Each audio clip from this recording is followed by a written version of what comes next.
Exploitation Hollywood 1980. Hey, fanfic family. So glad to see you here again to continue this incredible adventure. As always, kindly remember, this story is 100% fiction. So don't go looking for dimensional portals in your closet. All rights to this fantastic novel belong to the original author. We're just your humble narrators of epic tales. Are you enjoying the fanfic? Show it by subscribing to our YouTube channel and dropping us a like. And if you're impatient for more exclusive content, our Patreon is your happy place. Chapter 376. The most important aspect of special effects is realism. Bo, John, it's subtle then. The difference between me and those Hollywood producers is that I'm only interested in making movies, not playing golf, tennis, or deep-sea fishing.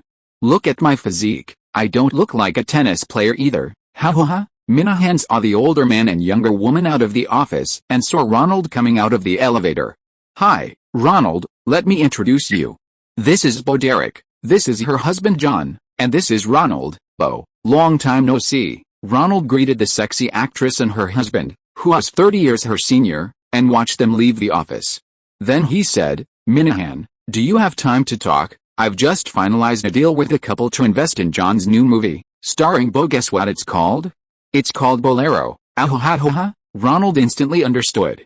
Bo Derek played a young girl in the previous blockbuster movie Perfect 10, and when she slept with a male lead, the music of Bolero was played for fun. This is a well-known meme, and directly using it as the title of a new film is a way of riding on her popularity. I need to speak with you, Minahan. My new film has changed its domestic distributor, and we need to sign a new overseas distribution agreement. From New World to Atlantic, all other terms remain the same. Ronald saw Minahan's secretary hand him a large suitcase, seemingly about to leave, and quickly stated his purpose. I agree in principle, Ronald.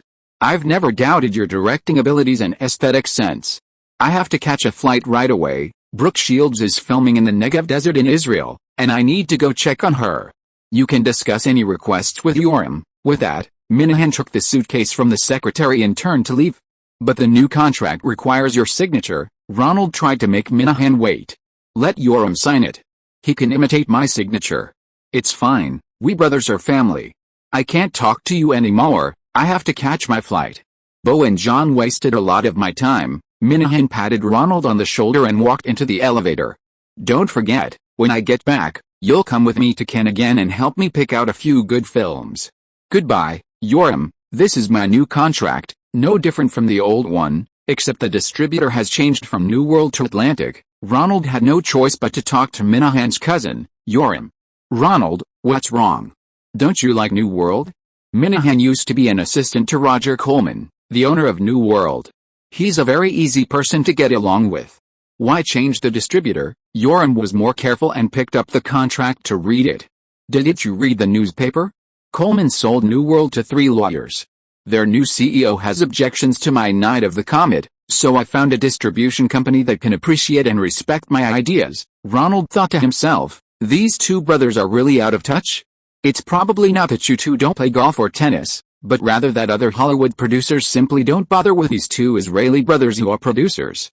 They don't even know about the sale of New World or Raimi becoming CEO. Oh, okay. We're busy with the sequel to the Ninja movie and the Chuck Bronson Raptors sequel project. Yoram signed the contract with Minahan's name and handed it to Ronald. My accountant will write you a check. Ronald thanked Yoram. Although the two brothers weren't exactly accepted by mainstream Hollywood, their filmmaking efficiency was indeed very high. Several films went from pre-production to filming incredibly quickly.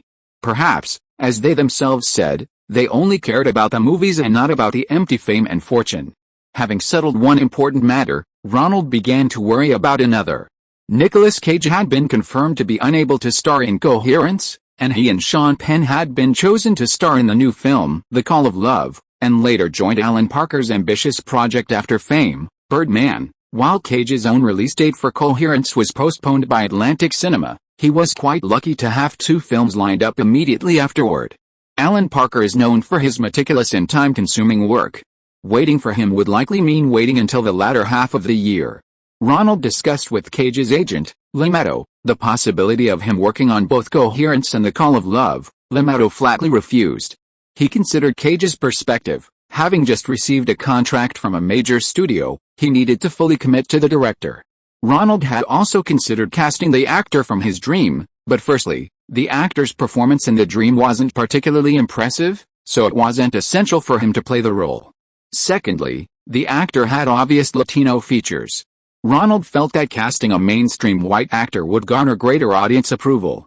He arrived at Nisida's office and stated his requirements: please find a typical American leading man among CAA's contracted male leads who is inexpensive, handsome, and preferably has some acting experience, having acted in theatrical films. Oh, this is an impossible triangle, Ronald. Nisida looked at the basic requirements Ronald had written down: handsome and talented, but not cheap. Inexpensive and good-looking, but not talented. Talented and cheap, but average-looking. I'm also making requirements. If you see someone suitable, we can lower the requirements for appearance. After all, this is a low-budget film, and we need to shoot quickly. If the acting is not good, the filming schedule will be affected. Okay, I will spread the word that Ronald Lee needs a leading man. Nisida noted down Ronald's specific requirements, then wrote a memo, called his secretary through the intercom, and sent it to the conference room. He posted it on the large whiteboard on the wall so that other agents in the company would notify Nisida if they had suitable candidates. This is my cast list. Could you take a look too? CAA contracted actors who are interested will get priority. Ronald handed over a list of supporting roles, including character names, brief descriptions, and screen time. At the bottom were several copies of the script for Nishida to give to the actors. No problem, leave it to me. Nishida opened a drawer and handed Ronald an envelope. These are tickets to a show sent by Michael Jackson. He said he appreciates your introduction to the breakdancing professional. He's practiced a new dance routine and will be performing it for the first time at Motown Records' 25th anniversary party, March 25th. Ronald looked at the date on the envelope, opened it, and shook it. 2 tickets fell out, along with a handwritten note: Dear Ronald, thank you for the inspiration. Crazy Legs dance style really inspired me. I hope you can come to the show, MJ. He's very famous now, Ronald asked. Not bad, the radio station is promoting his new song. Motown Records has a lot of famous singers, and Diana Ross will be there too. Ronald left CAA and drove to Cameron and Gail's place. Next, he needed to revise the script and see if there was a way to cut a budget while still achieving the original effect. Jim was painting a model, and on the table was a small, fully metallic model that he had sculpted and placed on it. Is this the Terminator? Ronald picked up the model and looked at it. 2 red eyes on the metal head looked very evil. Yes, this is the version I modified based on my dream in Italy. Cameron showed Ronald a sketch. There would be several models of the Terminator, some for wide shots, some for medium shots, and one for a hand and a head for close-ups. Jim, I called you here to ask if there's any way to make the audience feel the catastrophe without showing a comet hitting the Earth, Ronald asked, seeing Cameron put down the model, a question he had been pondering for the past few days. So, if you want to depict a comet hitting Earth, it's actually quite difficult to fully capture that feeling. Cameron took a piece of paper, drew a mushroom cloud from an explosion, and then drew a circle around it. The key to making this devastating explosion feel real to the audience is to make them feel the shock wave. Cameron pointed to the circle and spoke eloquently. Flames, smoke, and debris are not difficult to achieve, but this shock wave is very difficult to simulate using model effects. The airflow that is rapidly pushed out, sweeping past buildings and people, destroying them in an instant. I feel that's the most crucial element in making the explosion feel real. How much would that cost? Ronald felt a sense of unease. If a cheap method couldn't be used to simulate it, then it would require a significant financial investment. Cameron shrugged. I only figured this out recently after experimenting with it. It's difficult to recreate that shockwave with miniature models, and those miniature houses are too light to show the realism of reinforced concrete being destroyed by the shockwave. So what are you going to do? I remember there was a big explosion in Terminator. I'll just avoid filming the shockwave. Small explosions don't need the feeling of a shockwave. For that large explosion on the truck, I'm thinking of using a small model instead, and then filming the truck parts being blown up and falling from the sky. That way, the editing can make the audience feel the power of the explosion. Cameron chuckled. But a comet hitting the Earth can't be like that, right? Just blowing up a car, that's too weak a power. The audience won't believe it. Why don't you change the way you present it? A comet doesn't necessarily have to hit the Earth to kill people. You could release a death ray, illuminating people to death or something. Cameron also felt he didn't have any good ideas. Ronald was also thinking about this approach. In the dream, there wasn't actually a big explosion, but after the comet arrived, everyone turned into red ash the next day. Only those hiding in basements or metal-clad rooms could survive. With a low budget, money must be spent on the most crucial elements. A poorly executed explosion would be a disappointment for the audience. It might be better not to do it at all. No explosion, just a death ray.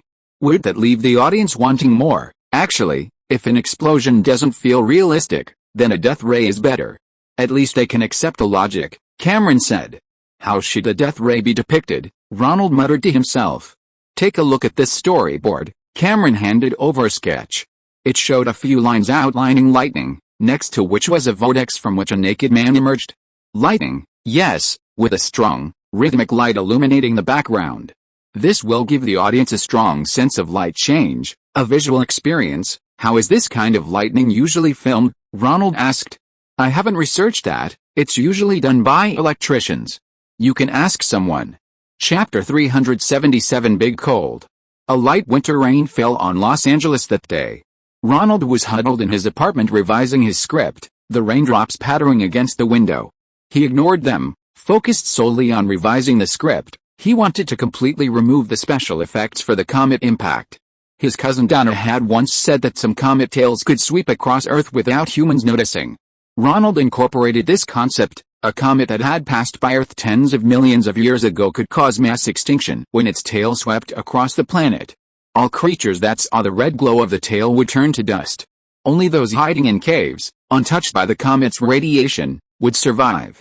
This is how dinosaurs went extinct, while human ancestors, being cave dwellers, escaped and gained an evolutionary advantage. Now this comet was back, and only those hiding in basements or behind thick walls were spared. Worse still, some who hadn't reached the lethal radiation level became zombies, attacking the surviving humans in the city. It was mid-January, and Ronald, following Cameron's plan, had revised many special effects scenes. He was allocating the limited budget to a few believable special effects scenes. This was Roger Corman's secret to low-budget production: concentrate the film's budget on a few key scenes, making them appear as if they cost several times more. This way, the audience would remember these scenes and overlook the poorly made ones. It was approaching the Great Cold, the coldest of the 24 solar terms in Chinese tradition. In contrast to the heavy snowfall in New York, Los Angeles was still quite comfortable, its climate much more suitable for human habitation due to its proximity to the West Coast. Ring ring ring ring. Ronald, his fingers flying across the keyboard, was suddenly interrupted by the ringing of the phone. Hello, he answered curtly. Ronald, this is Phoebe. Oh, Phoebe, hello. Long time no see. How have you been? Any new movies? Ronald recognized the voice as Phoebe Cates, the actress who played the bikini-clad beauty in Fast and Furious. Since the film marketing trip ended, he hadn't had much contact with the actors. Ronald, Jennifer's here too. We'd like to invite you to a party. Yes, a party. Sorry, Phoebe, Jennifer. Ronald heard Jennifer Jason Lee on the phone. I'm busy preparing for my next film right now. I'm afraid I don't have time for a party. Ronald, I heard from your agent that you're looking for a male lead. Why don't you come and see?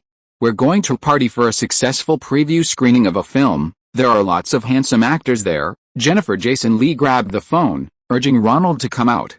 Huh? Okay, where are you? I'm coming. Hearing there were male actors, Ronald archived the script he was writing, then shut down his computer, got in his car, and drove to the address Jennifer had given him. Hi, Jennifer, it's me, Ronald. Ronald was surprised to find that Jennifer's apartment was very luxurious. The doorman's uniform and the communication system were even better than his own. Ronald, Jennifer warmly greeted the director who had made her a star at the apartment door, ushering him inside. The apartment had a very spacious living room, where her best friend, Phoebe Cates, sat on the sofa. The two actresses had become inseparable friends after meeting on Fast and Furious. Phoebe had stayed at Jennifer's place when she came to Los Angeles for auditions. Phoebe, Ronald waved to Phoebe, noticing another man sitting on the sofa with her. Ronald, Phoebe jumped up. Let me introduce you, this is my friend, Kevin. Kevin, this is Ronald. Hi, hello Ronald, I've heard Phoebe talk about you a lot. I'd love to work with you sometime. Hi, Kevin, I really enjoyed your scenes with Mel Streep. Ronald hugged Phoebe and her boyfriend. He hadn't expected Phoebe's friend to be Kevin Kline, the male lead in the recently released movie Sophie's Choice. It seemed he was pursuing her. Was Phoebe going to recommend Kevin Kline for the lead role? Kevin invited us to the preview screening party for his movie. Jennifer remembered you were in Los Angeles, and we were short a male companion. It's been a while since we've seen you, so we invited you out, Phoebe explained. My pleasure. What movie's party? The Big Chill. Like Fast Pace, it's an ensemble piece with 4 male leads and 4 female leads. Maybe you can even find the male lead for your next movie, Phoebe blurted out the answer. My next movie is a small production, probably not even enough to afford you guys, Ronald chuckled. Phoebe might have meant well, or maybe she just wanted a reliable man to go to the party with. But he probably couldn't afford the other male leads in a movie starring Kevin Kline. Consider it a relaxing getaway. Let's go, the party's right next to Beverly Hills. Ronald helped Jennifer into his car and followed Kevin and Phoebe to the party venue. Your house is nice, Ronald chatted with Jennifer on the way. My father's civil lawsuit was settled out of court. They paid me a large sum, which my sister and I split. Ronald raised an eyebrow. Spielberg and John Landis, along with several other victims of the helicopter decapitation incident, had filed lawsuits, but Jennifer's case was the first to reach a settlement. The settlement amount wasn't disclosed, but judging from Jennifer's residence, it seemed to be a large sum. Now she could live a life of comfort even without acting. Whose house are we going to for the party? Ronald knew that Beverly Hills was usually full of mansions, and these kinds of parties were usually held at the homes of actors, directors, or producers. The lead actress's house. I heard her husband is a producer. Soon, the car arrived at the party venue, a large 3-story house. Ronald, Phoebe, Jennifer, and Kevin went inside. This is Jeff Goldblum, William Hurt, and Tom Berenger. Kevin Kline introduced Ronald to the 3 male leads of The Great Cold. Ronald hugged and greeted them. They were all accomplished actors who had heard of Ronald before, and they exchanged pleasantries. Kevin, won't you introduce us to your little friend? The speaker was Glenn Close, one of the female leads in The Coldest Day. She and 2 other actresses played the roles of the 3 male leads' college classmates, wives, and lovers. The college classmates reunited for the first time after graduation to attend the funeral of their old classmate, Alex Marshall, who had committed suicide.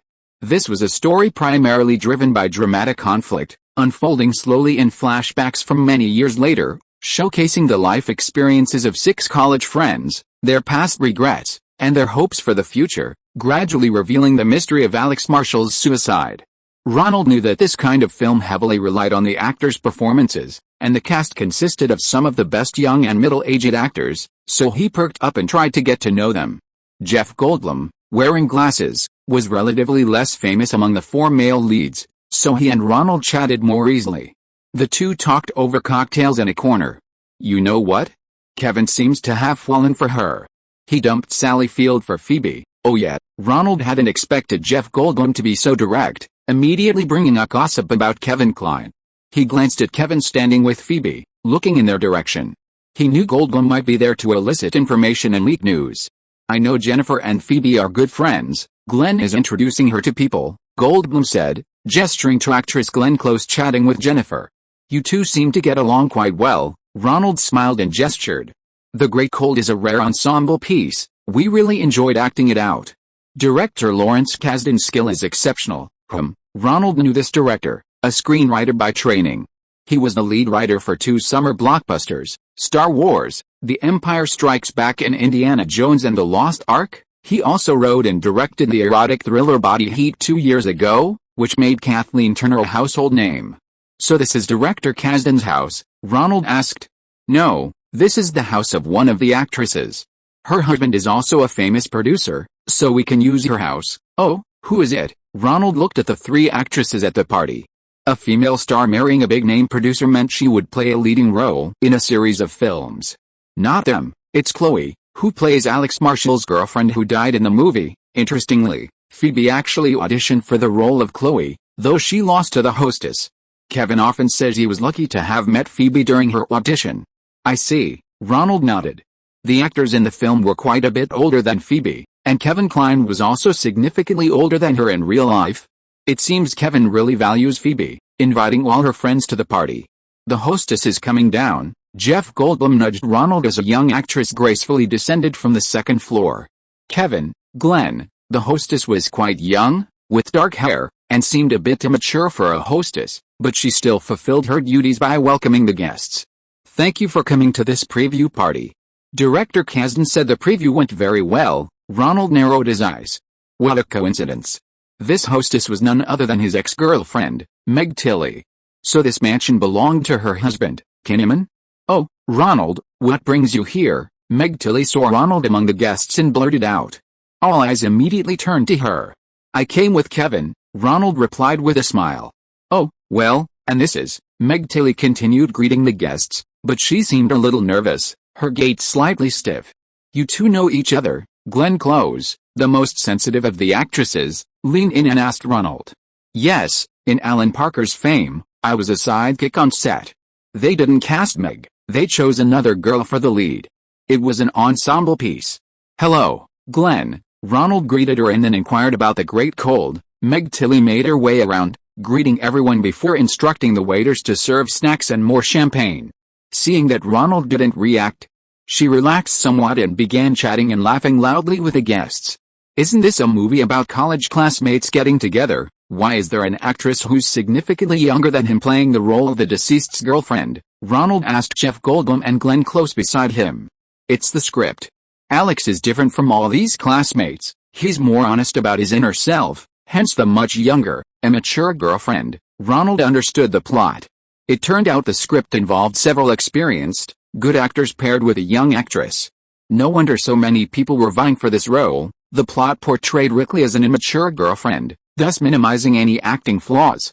But she got to perform alongside 7 or 8 good actors, a real opportunity for fame.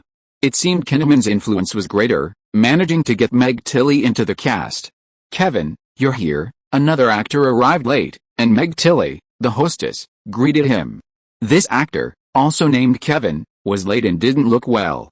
After greeting Meg, he forced a smile and started chatting with the other actors. He played the role of Alex Marshall, the one who committed suicide. Unfortunately, all of his scenes were cut by director Kasdan. Not a single one was left. Ronald looked at Goldblum in surprise.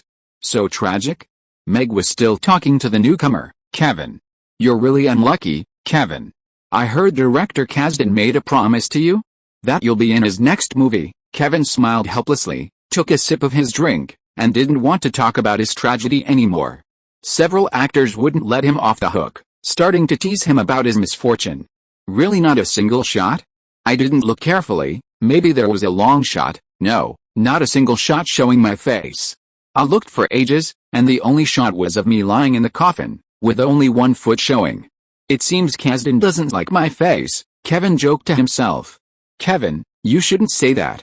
Director Kasdan must have his reasons for handling it this way." Meg was still talking nonsense. "Maybe Kasdan thinks your feet are great acting, ha ha ha." One of the male leads, Tom Berenger, had drunk too much and made an inappropriate joke. "Tom," Glenn Close tugged at him, telling him to stop. "I have gifts from the director here, one for each person." Meg Tilly also began to smooth things over. She took out a large box containing many cashmere scarves and gave one to each of the actors. "Oh, Kevin, we're out." "Sorry." Meg was assigned to the newcomer Kevin, and coincidentally, she was out of scarves. "Tisk," Ronald scoffed. Meg Tilly, even married, was still so childish.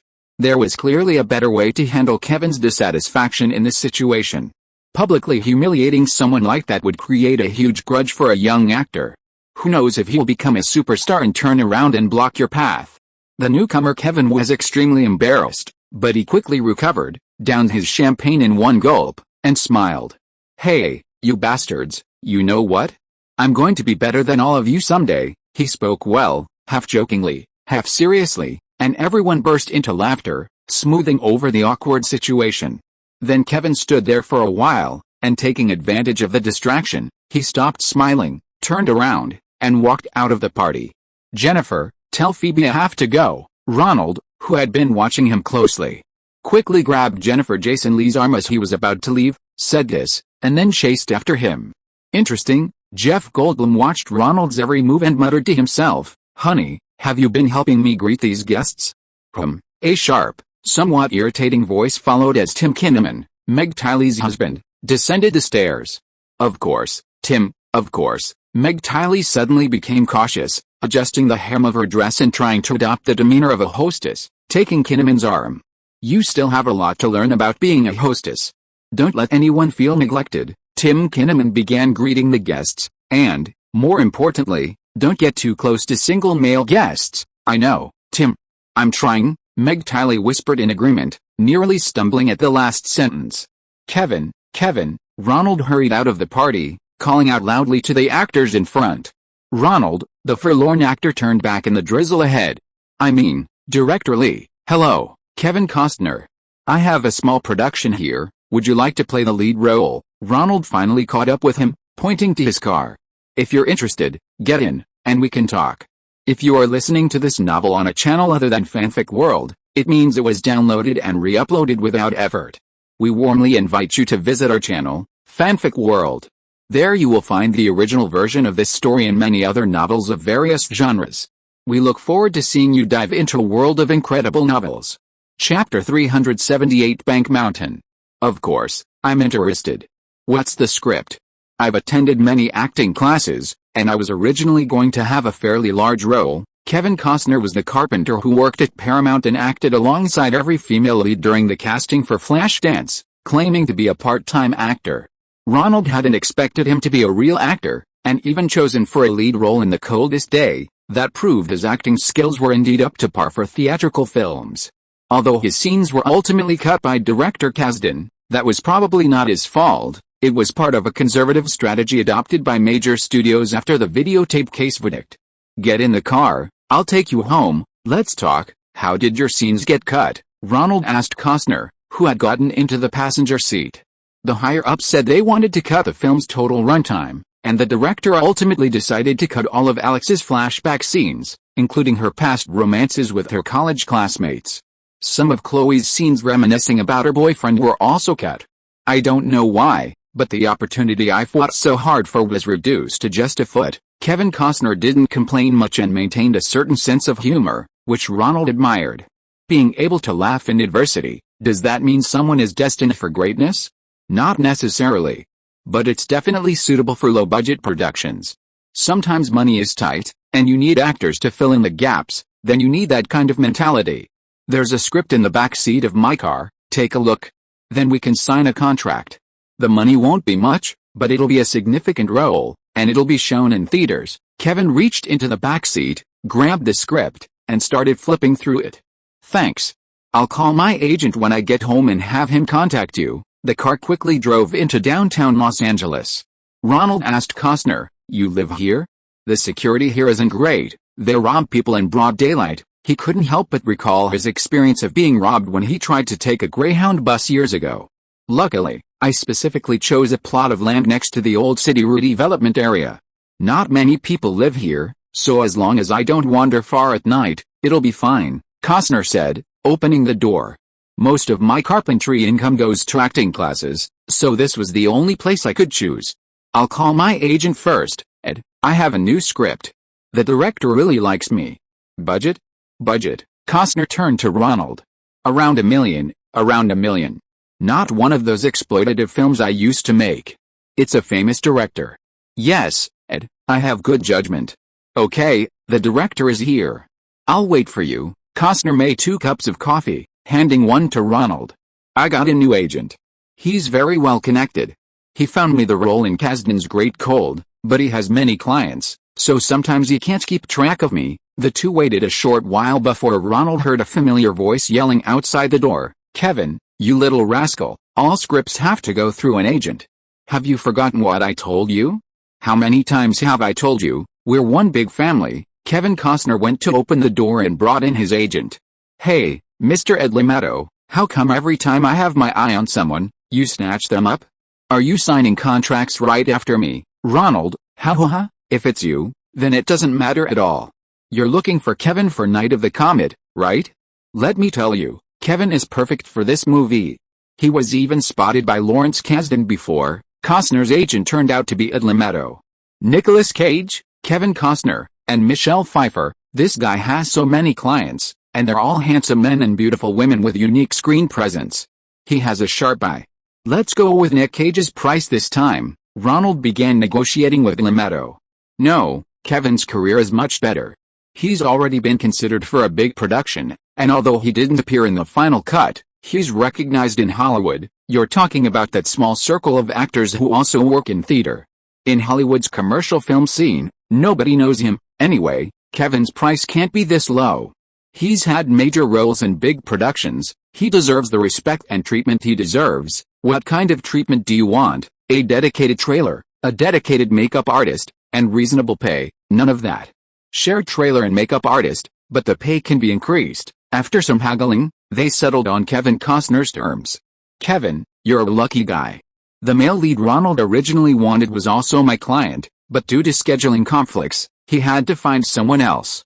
Make the most of this opportunity. Lemetto pulled Costner aside and gave him detailed instructions.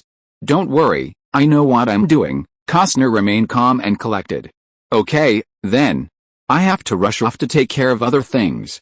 I'm worried about leaving my car here for too long. Lemetto agreed and went to draft the contract, then hurried away. I'll leave early too. After the contract is signed, you can come for a makeup test and then act alongside the female lead to get a feel for the role. Ronald also said goodbye and left. The security situation here was indeed worrying. It would be terrible if Nisada's nice car was stolen. Kevin Costner was drinking coffee alone in his room. Today had been a roller coaster of emotions, from the resentment of being mocked to the joy of unexpectedly getting the male lead role. Knock knock knock. It's Ronald. Open the door, Kevin. The sudden knocking startled Costner from his smile. Had Ronald's car really been stolen? What's up, Ronald? What's the name of that neighborhood across the street?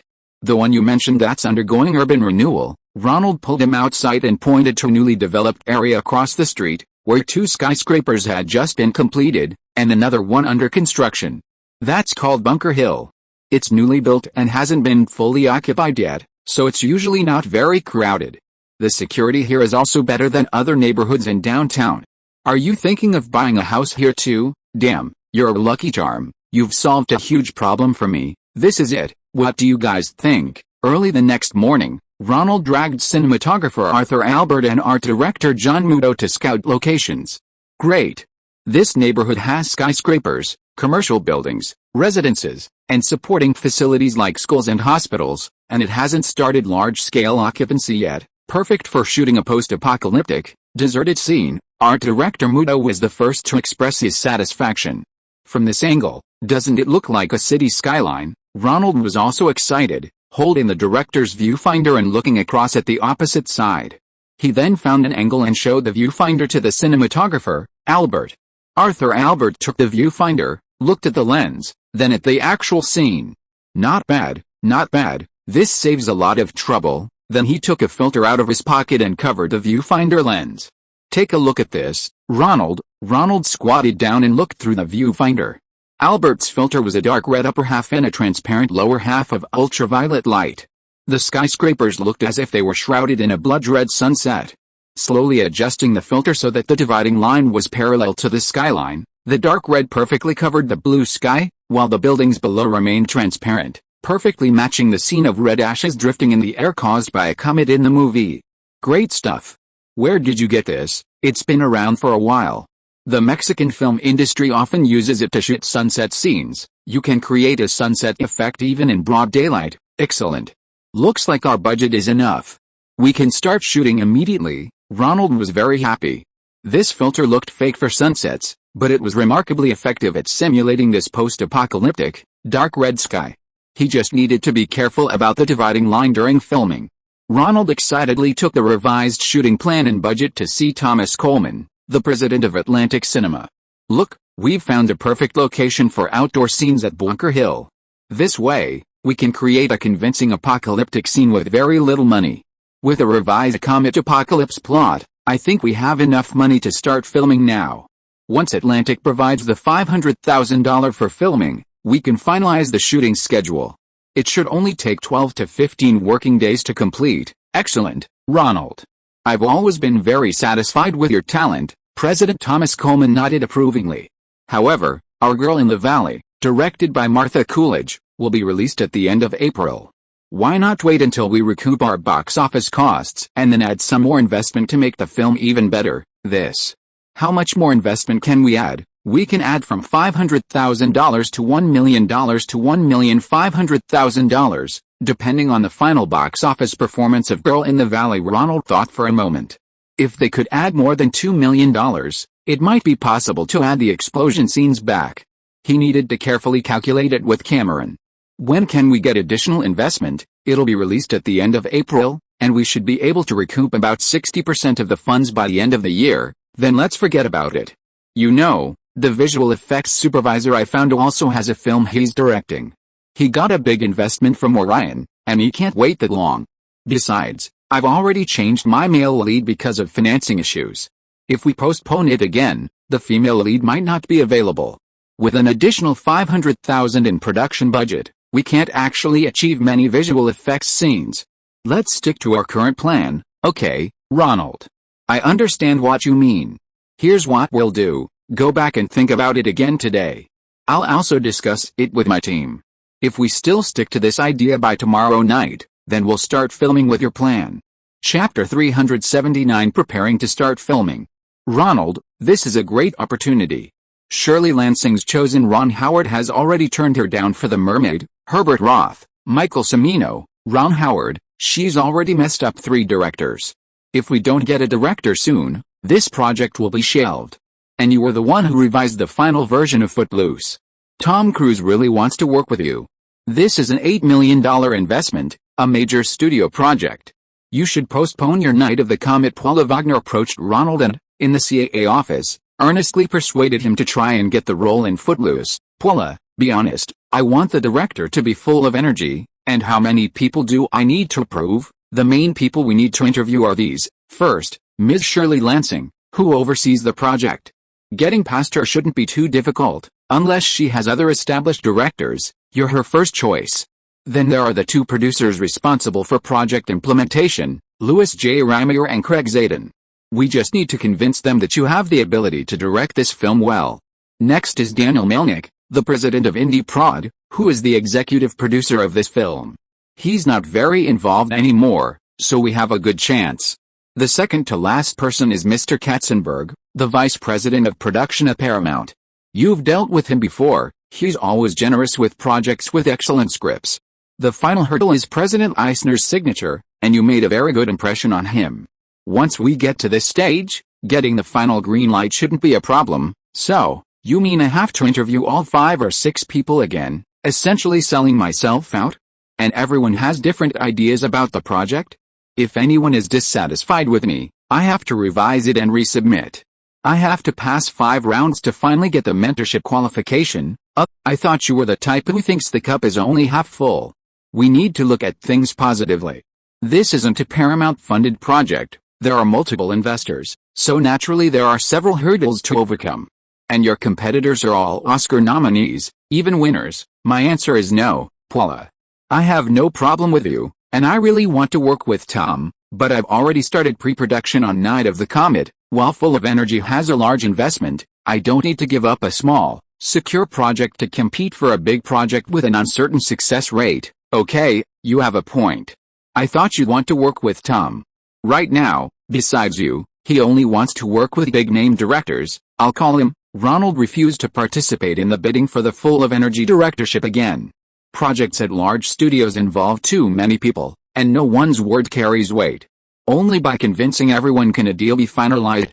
Going through all the stages and satisfying everyone's preferences can easily take 6 months. Unless you're an Oscar-nominated director or a box office sensation, everyone has to go through this planning hell. No wonder Minahan Golan of Cannonball Studios always criticizes these Hollywood producers for talking and talking all day without actually making a film, unlike him who talks less and does more. Atlantic's president, Thomas Coleman, is similar to Golan in personality. If he likes a project, he signs it and starts filming. Perhaps smaller companies, without a cumbersome management structure, make decisions faster.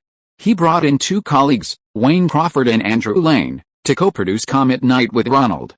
They were also producers of Atlantic's upcoming Girl in the Valley. They sat down with Ronald and meticulously reviewed the budget, calculating every penny. Atlantic Cinema invested $500,000 in the Comet Night project and handled distribution in America.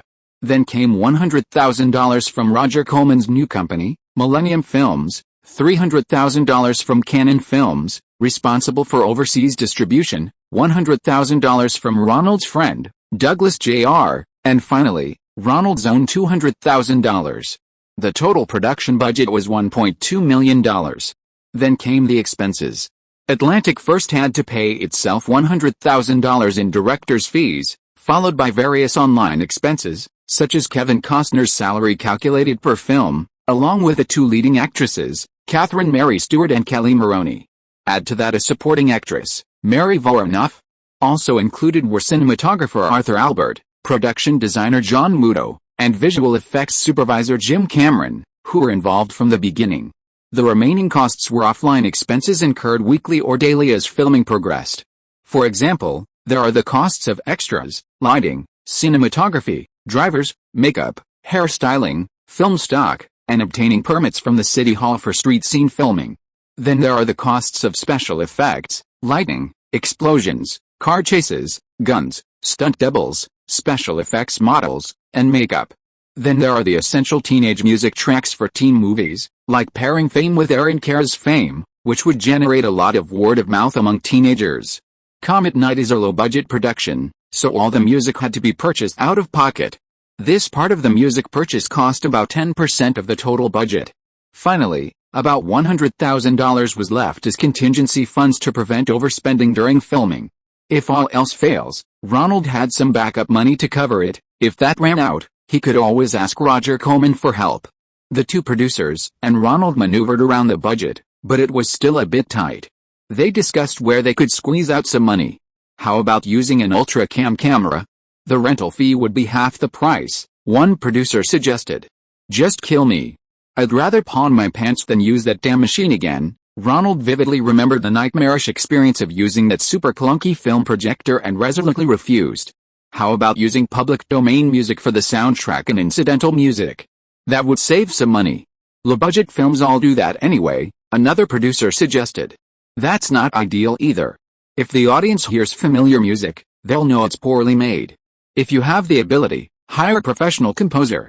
And there absolutely must be a popular incidental song that will help spread positive word of mouth. Ronald remembered a song he heard in his dream, Girls Just Want to Have Fun, which was very beautiful, but he hadn't heard it on the radio. He'd ask his friends in the music industry when he was setting the soundtrack. Then let's just start filming like this. We trust your cost control abilities. You graduated from Roger Corman University, and you completed the previous fast-paced film with high quality. It's just that I don't quite trust myself. After all, this is my first time as a producer. And there are many things I'm unsure about. I have a suggestion, and I hope you won't get angry. Producer Wayne Crawford, seeing Ronald's hesitation, remembered President Thomas Coleman's instructions to minimize the filming budget and ensure the distribution funds for Girls of the Valley. Please go ahead. It's all for the sake of the film. Could you postpone your director's fee? That way, the total budget of $1.2 million can be used for production, and we can convert your fee into a share of the film's profits after its release. Your $200,000 investment and $100,000 director's fee can be considered as 25% of the profits. Yes, actually, we also hope that the director can handle the fee issue this way. That way, we can share the risk, another producer, Andrew Lane, said. The director's fee would then depend on the film's production quality. This would be very beneficial for Atlantic's desire to improve film quality and prevent directors from slacking off. Profit sharing. Ronald couldn't help but think of a big legend in the film industry, the profit sharing you never get. I need to discuss this with my lawyer. After discussing it with his private lawyer, Lindsay, Ronald made some modifications to the profit sharing terms, signed an agreement with Atlantic, and then received the initial preparation and filming funds. If Comet Night was completed and released smoothly, Ronald's $100,000 director's fee would be paid first. If the box office broke even, his $200,000 investment would be automatically reimbursed. Finally, if the film's box office exceeded $5 million, the film's profits would be distributed at a rate of 25%. This way, I can first ensure that my investment is recovered, and if there are any surprises, I can also get a share of the money. A few days later, Ronald explained the arrangements to Cameron, who had brought special effects models. "Oh, so you're also a producer who can get a share of the profits." Cameron placed several zombie head models on the table, their gray faces covered with disgusting wounds.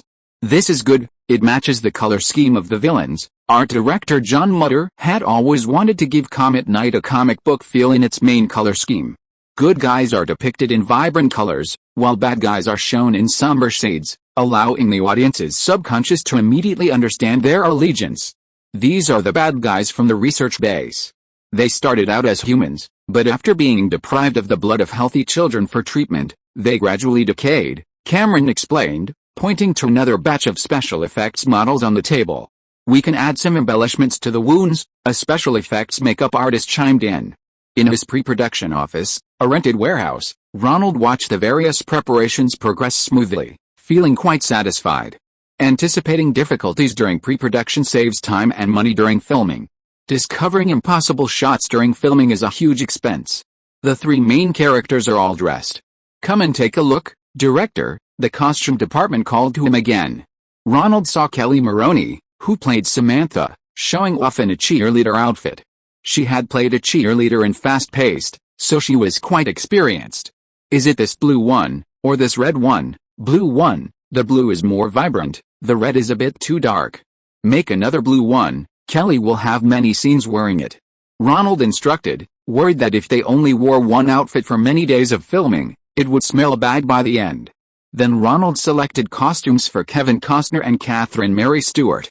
"Director, what do you think of this motorcycle stunt?" Ronald had his old partner for the stunt team, Debbie Evans, the stuntwoman who had beaten male stuntmen to win an award. "Yes, I don't need any too difficult stunts, just enough to show that the female lead, Regina, is a girl who loves machines." "Ronald, come and take a look at this motion control camera sketch." Jim Cameron came to Ronald again to discuss the filming method for the Comet Return special effects at the beginning.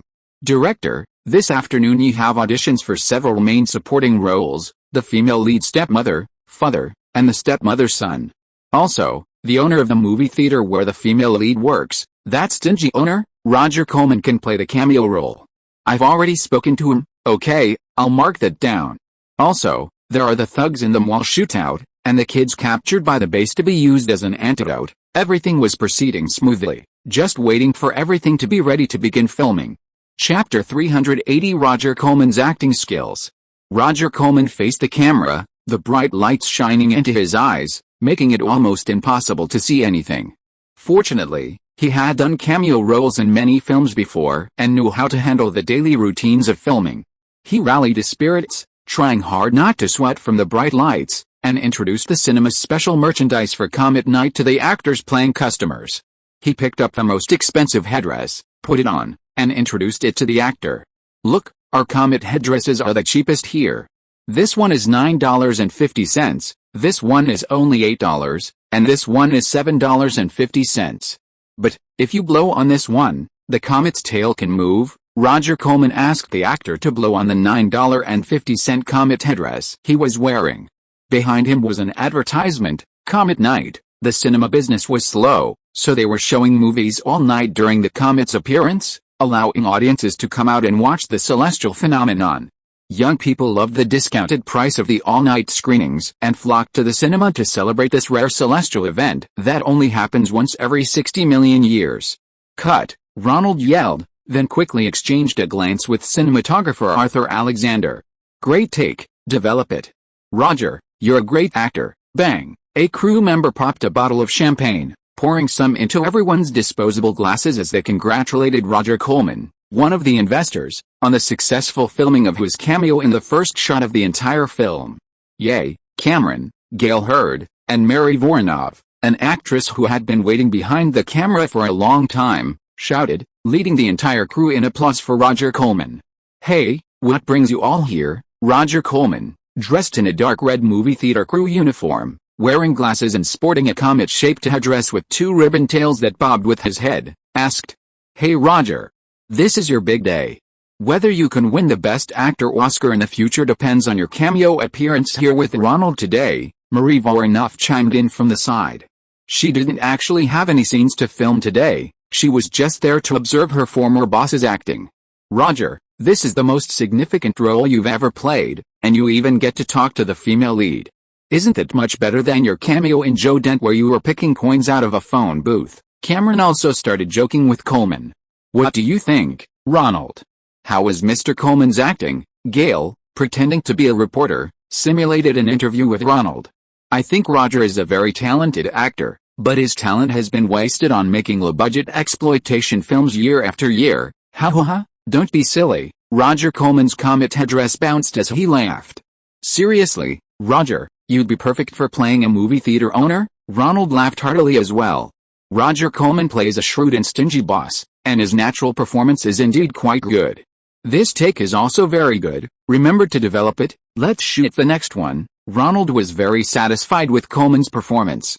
He seemed like a classically trained actor. Even though he could only play a limited number of roles, he was actually quite fast at filming. "You know what? I once took an acting training class with Jack Nicholson. At that time, he didn't have the opportunity to act in big studios, so I gave him a lot of roles so he could pay his rent. He also wrote several scripts for me, which I turned into movies." Roger Coleman sat on a chair to rest during a break in filming while the lighting was being set up, chatting with Ronald. "Oh, I didn't know you took acting classes with Jack. What style did you both study?" "The problem I was trying to solve in acting classes was actually to unleash an actor's natural talent.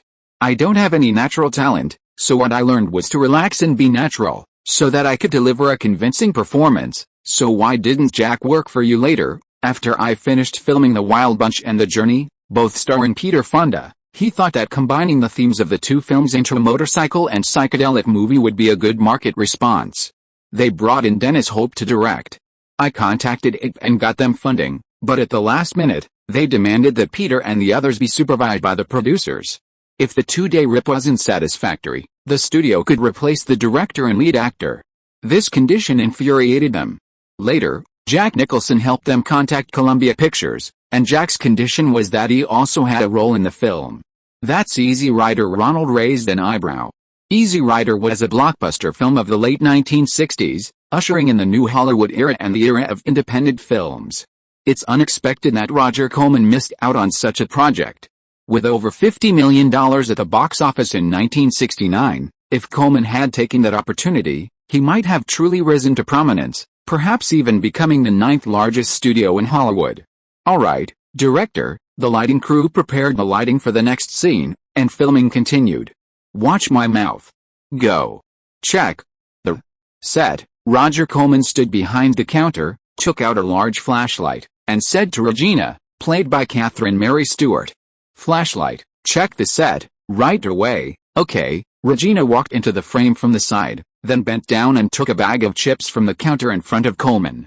"I'll help you use up your stock." The camera zoomed out slightly, turning slightly to show Regina's retreating figure. Hey, watch out, keep the flashlight low, watch out for the audience throwing popcorn at you, and don't go into the projection room." Roger Coleman did a good job playing the stingy yet humane boss. Cut. This one's developed. Ronald was satisfied with the filming progress. The budget was low, to achieve the effect of over $3 million with only $1 million, a key was to save film. Ronald told the actors that if anything unexpected happened, they could improvise and not be bound by the script. Catherine Mary Stewart, wearing a dark red uniform, returned from the end of the corridor. "Ronald, how was my performance?" "Perfect." "Ready for the next take?" This time, Ronald didn't lead everyone in applause after each shot, unlike the previous shoot of fast-paced Richmond High School. Instead, he maximized time by having the camera crew move the cameras directly. Even the performances and medium-shot transition scenes like this weren't as strictly controlled. As long as Catherine Mary Stewart's performance was passable, he was showered with praise. Okay, I'm coming." The next take began, and Catherine Mary Stewart faced an Atari arcade machine. Starting to write her initials Reg on the high score records. The camera started with a close-up of Stewart's feet, showing her checkered socks. Then it moved up, gradually moving to her face. "Regina, 3rd place, Reg." "Wait, who is this DMK? I have a whole page of Regina, how come there's a DMK in the middle? Does anyone know a guy named DMK?" The lead actress, Regina, was an arcade game expert who, taking advantage of her job at the movie theater, had all the high score records filled with her name. However, When she came to play today, she found that 6th place was occupied by someone named DMK, disrupting the formation, which infuriated her. Cut. Developed this one too. After confirming with the director of photography, Arthur, Ronald called cut. The final shot was a close-up of Catherine Mary Stewart's face, the reflection from the arcade screen illuminating her features, a scene many arcade-playing teenagers would find relatable. This scene would be placed shortly after the film's opening. Ronald needed such typical props and settings to quickly establish the character. He remembered the arcade scene in Fast-Paced, so he added this segment. So, director. Who is this DMK? Catherine Mary Stewart, standing to the side with her makeup being quickly touched up, asked out of curiosity. Nobody, I just wrote it down to depict Regina's personality. A perfectionist, very capable, and competitive. Okay, I thought it had some special meaning, like those posters, Catherine Mary Stewart said to Ronald, pointing to the posters on the wall. Haha, those are movie posters from Roger Corman's company. This one is from Death Race 2000, which features Sylvester Stallone. Mary Voronov also had a role in it. The atmosphere here is really great. Everyone is very helpful. You don't need the director to urge you, you just know what to do. Unlike my time on Apple and Minahan, where I had a dance scene that took 3 days to film, and I didn't even know if I was doing a good job, Ronald smiled. The high filming efficiency was largely thanks to Roger Corman's help. He introduced some experienced actors who had worked with him before to the set. They were all used to Corman's filming method, fast. Soon, the first day of indoor scenes was nearing completion. Roger Corman's cameo scenes were also finished, and he came to say goodbye to Ronald. Ronald, you did a great job. I've been watching you for a long time, and you haven't forgotten the low-budget filmmaking methods I taught you. Of course, I remember all the secrets you told me. I sit in my chair and relax whenever I have a spare moment. Ha. Seriously, a lot of people aren't as careful after getting big investments from major studios. When Capullo was filming The Godfather Part 2, the lighting alone took half a day. There couldn't be the slightest mistake. And I see you didn't hire many extras, only 20. You used close-ups and extreme close-ups to create a lot of illusions for the audience. Haha, Roger, you should look at my shooting schedule for tomorrow night. There are over 100 extras. It'll fill the streets. It's not like that. That's what's necessary for filming. You've spent every penny on the movie screen so the audience can see it in the end. I think your $1.2 million budget is worth more than someone else's $3 million. Keep it up. Roger Corman patted Ronald on the shoulder. Good luck with the shoot. Thanks, I will. Chapter 381 Lightning Effects. Please line up, everyone. In a few minutes, you'll all get your coupons and can go in to watch the movie, the film crew assistant said to the large group of moviegoers outside the El Cinema, directing them to line up in front of the theater. Ronald and the camera crew were on the roof opposite the movie theater, filming a wide shot of the line below. Good, this angle is good. Try to capture some of the line, but don't go beyond our group of over 100 people. With a snap, Ronald slapped the clapperboard in front of the camera. Aren't you afraid they'll sue you? American law is much stricter than Mexican law. If they see themselves on screen, they could theoretically file a lawsuit. The director of photography, Arthur Albert, who had worked on films in Mexico and California, reminded Ronald. That's why I requested no shots showing faces. Not many people will recognize themselves in a wide shot. Ronald thought to himself that this was something he had to do because of the budget. Hiring over 100 extras for staged scenes, plus the cost of clearing the theater and compensating them, and having to hire the LAPD to maintain order, would be a staggering expense. Okay, we've got enough shots. You can go hand out coupons now, Arthur said. Ronald nodded and waved vigorously to his assistant below. Then he quickly ran downstairs to the crowd queuing at the movie theater entrance and handed out coupons to each person. Thank you. These are coupons for the El Rey Cinema. Thank you all for your cooperation. Ronald had arranged with the El Rey Cinema beforehand to get a 2-second frontal shot of the theater in the movie, persuading the El Rey Cinema manager to allow them to film for free. Then, at the theater's ticket counter, he recruited over 100 moviegoers with 50% off coupons, having them pretend to queue at the theater entrance. Thank you. Ronald breathed a sigh of relief after handing out the coupons. This shot wasn't reported to the Los Angeles City Hall, but fortunately, it was a quick in-and-out long shot and didn't take much time. It also wasn't spotted by the patrol officers. Then grab some shots of the theater's sign and exterior. The El Rey cinema manager cooperated by changing the words on the large illuminated sign on the theater's roof from "Elegant Gentleman" to "Stay up all night to watch the comet." The film crew seized the opportunity to shoot a close-up. The audience members who had been posing at the entrance had all gone into the cinema for the final showing, leaving the street instantly empty. "Okay, get the extras off the bus quickly." Ronald waved rapidly at the large bus across the street. The driver opened the doors, and assistants handed various props to the made-up extras. They filed out and lined up along the edge of the sidewalk. Remember your movements, Ronald instructed each extra. "We only have one shot, everyone remember to smile at the camera." This shot was modeled after a television interview, so the extras needed to smile happily at the camera like passers-by seeing a television broadcast van and cameras. "Action," Ronald commanded the director of photography, Arthur. Arthur Albert personally carried the camera, shooting from below at the faces of each extra. He slowly moved forward, capturing everyone's smiles. These extras were playing characters attracted by a comet that occurs only once every 65 million years. Coming to the street to witness its arrival. The number of people that can be included in a close-up shot is very limited. 20 extras were scanned from beginning to end, and when edited together with a previous overhead shot, a montage could be used to create a special impression, as if the street was packed with people, a huge crowd. A few wore comet headbands, a few held signs saying "I love the comet," and 2 extras played a couple kissing in front of the camera, similar to a New Year's Eve TV interview.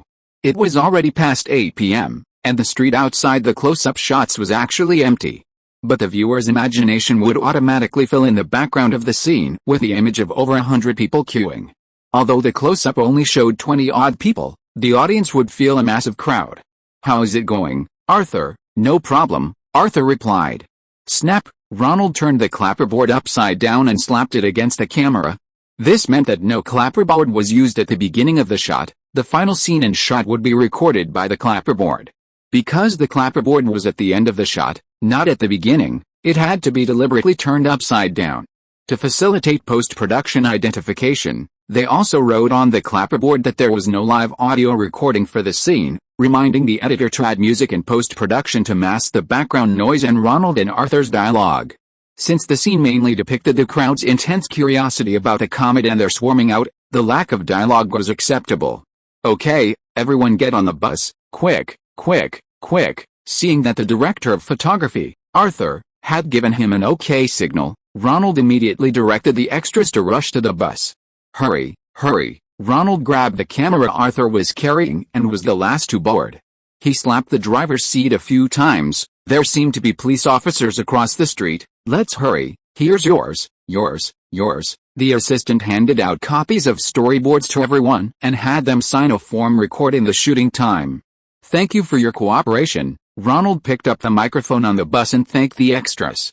This guerrilla-style shooting method saved money, but it wasn't very friendly to the extras. Without a campervan as a dressing room, everyone had to do their to make up on the bus.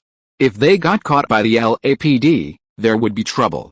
So Ronald paid them 1.2 times the minimum wage. "We're heading to the next filming location, outside the house of the female lead stepmother. You all saw the storyboard in your files. It's just a simple outdoor scene with some lightning effects," Ronald explained to everyone on the way to the next filming location. The car quickly arrived at the filming location for the house of the 2 female leads, Regina and Samantha. It was a middle-class neighborhood in Los Angeles, and a row of lights was already set up on the lawn outside the house. "Beth, thank you for coming to help." Ronald was the first to get off the bus, shaking hands with a woman dressed in electrician's clothes and boots. "No problem, Cameron's friend is my friend." Beth was a rare female electrician, tall and strong. She led Ronald to the back of the row of lights, where 2 thick cables were lifted in the middle and placed on 2 wooden frames. "I can show you the effect. But doing it this way will damage the bulbs quite a bit, so to prevent them from exploding during the actual filming, I can only demonstrate the effect for now." Ronald nodded. Beth connected the 2 cables, put on thick insulated gloves, and pressed a guillotine switch. Suddenly, a very bright light flared from the bulbs of that row of headlights, illuminating the faces and houses opposite in a stark white light. Snap! Beth turned off the switch. The brightness suddenly dropped. "That's it. Do you think it's okay?" Beth asked. "The brightness is enough. I want a rhythm like this. Snap, snap, snap." Ronald tapped a few beats. Lightning effects are very difficult to film. If you shoot directly at the sky during a thunderstorm, the film's sensitivity is actually insufficient, and it's difficult to capture the instant of lightning. Experienced electricians will short-circuit the power cord of the lights in a controlled manner for short periods. This will increase the voltage and then emit a light several times brighter than the rated brightness. By manually controlling the duration of the short circuit intermittently, the effect of lightning can be simulated. Of course, there are risks involved in doing this. Sometimes, inexperienced electricians can cause light bulbs to explode if the short circuit voltage boost is prolonged. Therefore, Ronald asked Cameron to find an experienced expert in the industry, base, to handle the scene depicting the comet's apocalyptic flash. More than 20 extras were divided into several groups outdoors, looking up at the comet. The intense light from the flashing lights shone on their faces, like the flash of lightning. This way, only the reflections on the actors' faces were filmed, avoiding the need to film the complex comet flash effects from the front, saving a considerable amount of money. Besides the extras who had just gotten off the bus, the crowd also included the official actresses playing the father and stepmother of the two female leads. The stepmother was played by Sharon Farrell, a still beautiful actress. She was actually only a few years older than Catherine Mary Stewart, who played the eldest daughter, and Kelly Maroney, who played the youngest daughter. But this industry is very cruel to actresses. Everyone in the industry says that actresses can only play 3 roles: virgin, harlot, and grandmother. Behind this metaphor lies the fact that Hollywood rarely films stories about middle-aged women because audiences don't enjoy them.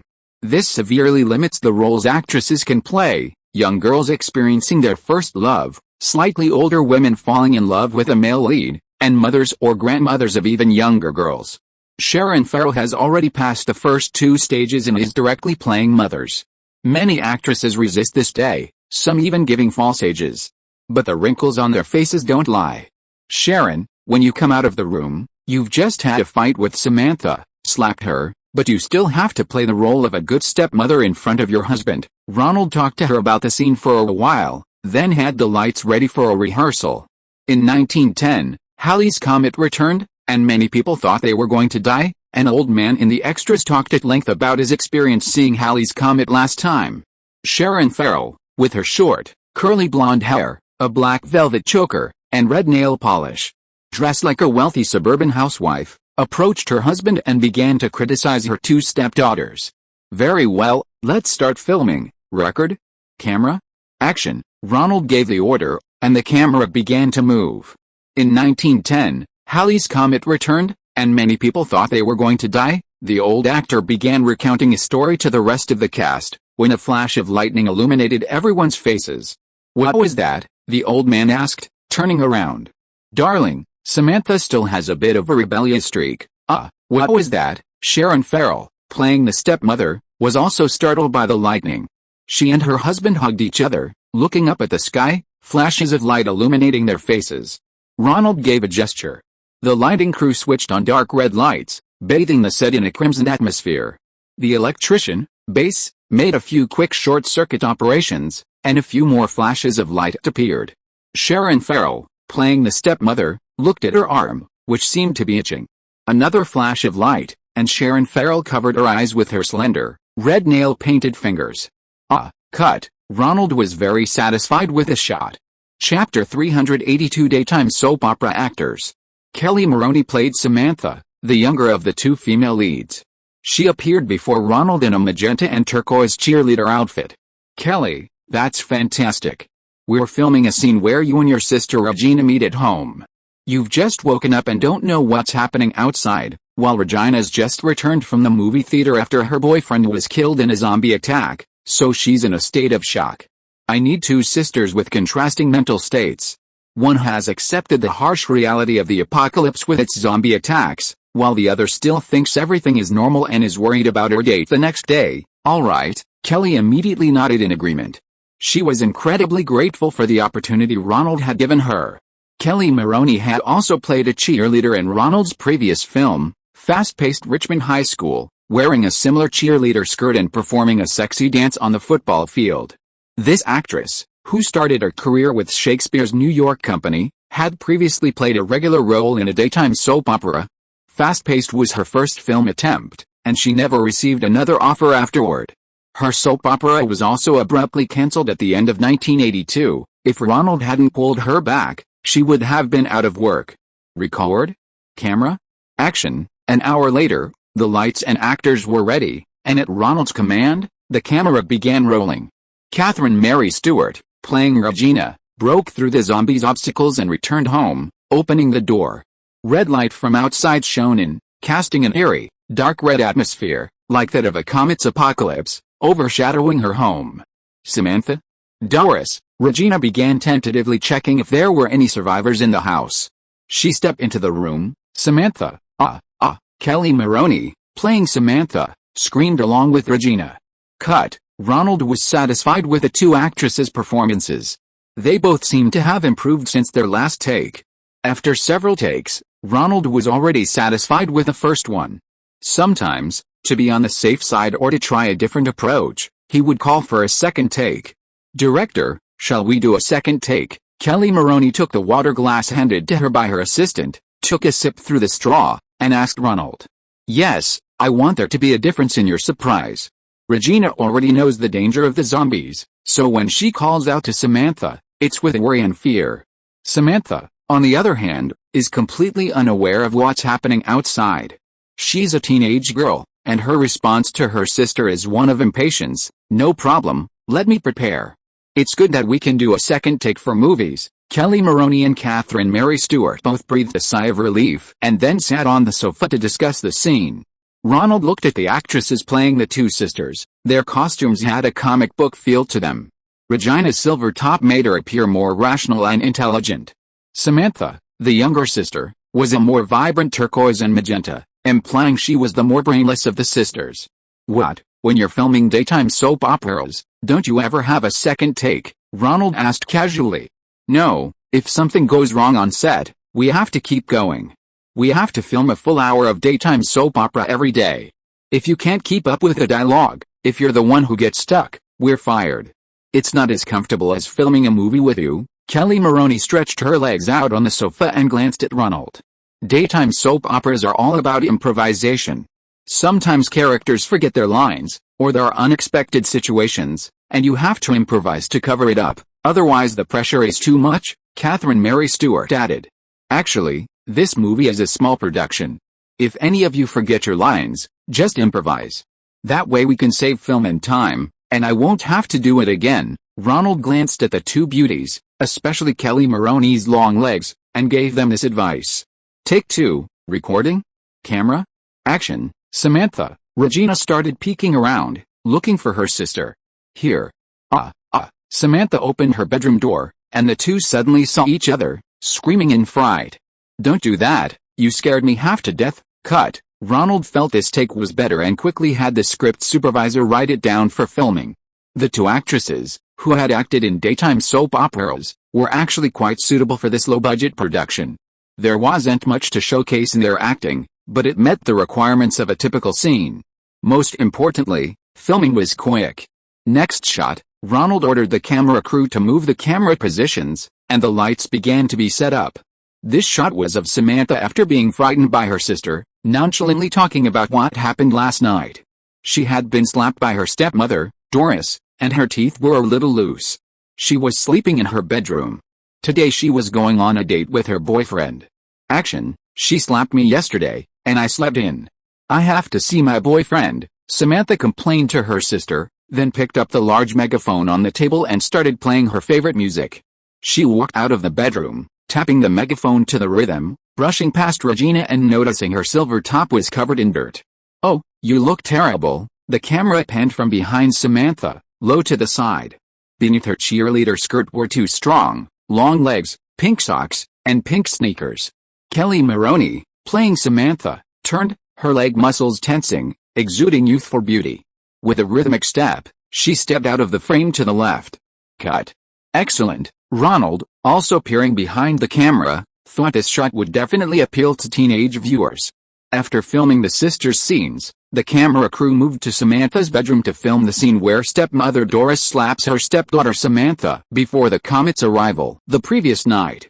Sharon Farrell, playing Doris, wore the same makeup as the day before, with her usual red nail polish and velvet choker, a picture of a vicious stepmother from a wealthy neighborhood. Kelly Maroney changed into a yellow, tight-fitting yoga outfit, paired with red leg warmers from Ronald's company. 3 times, Ronald instructed the 2 actresses.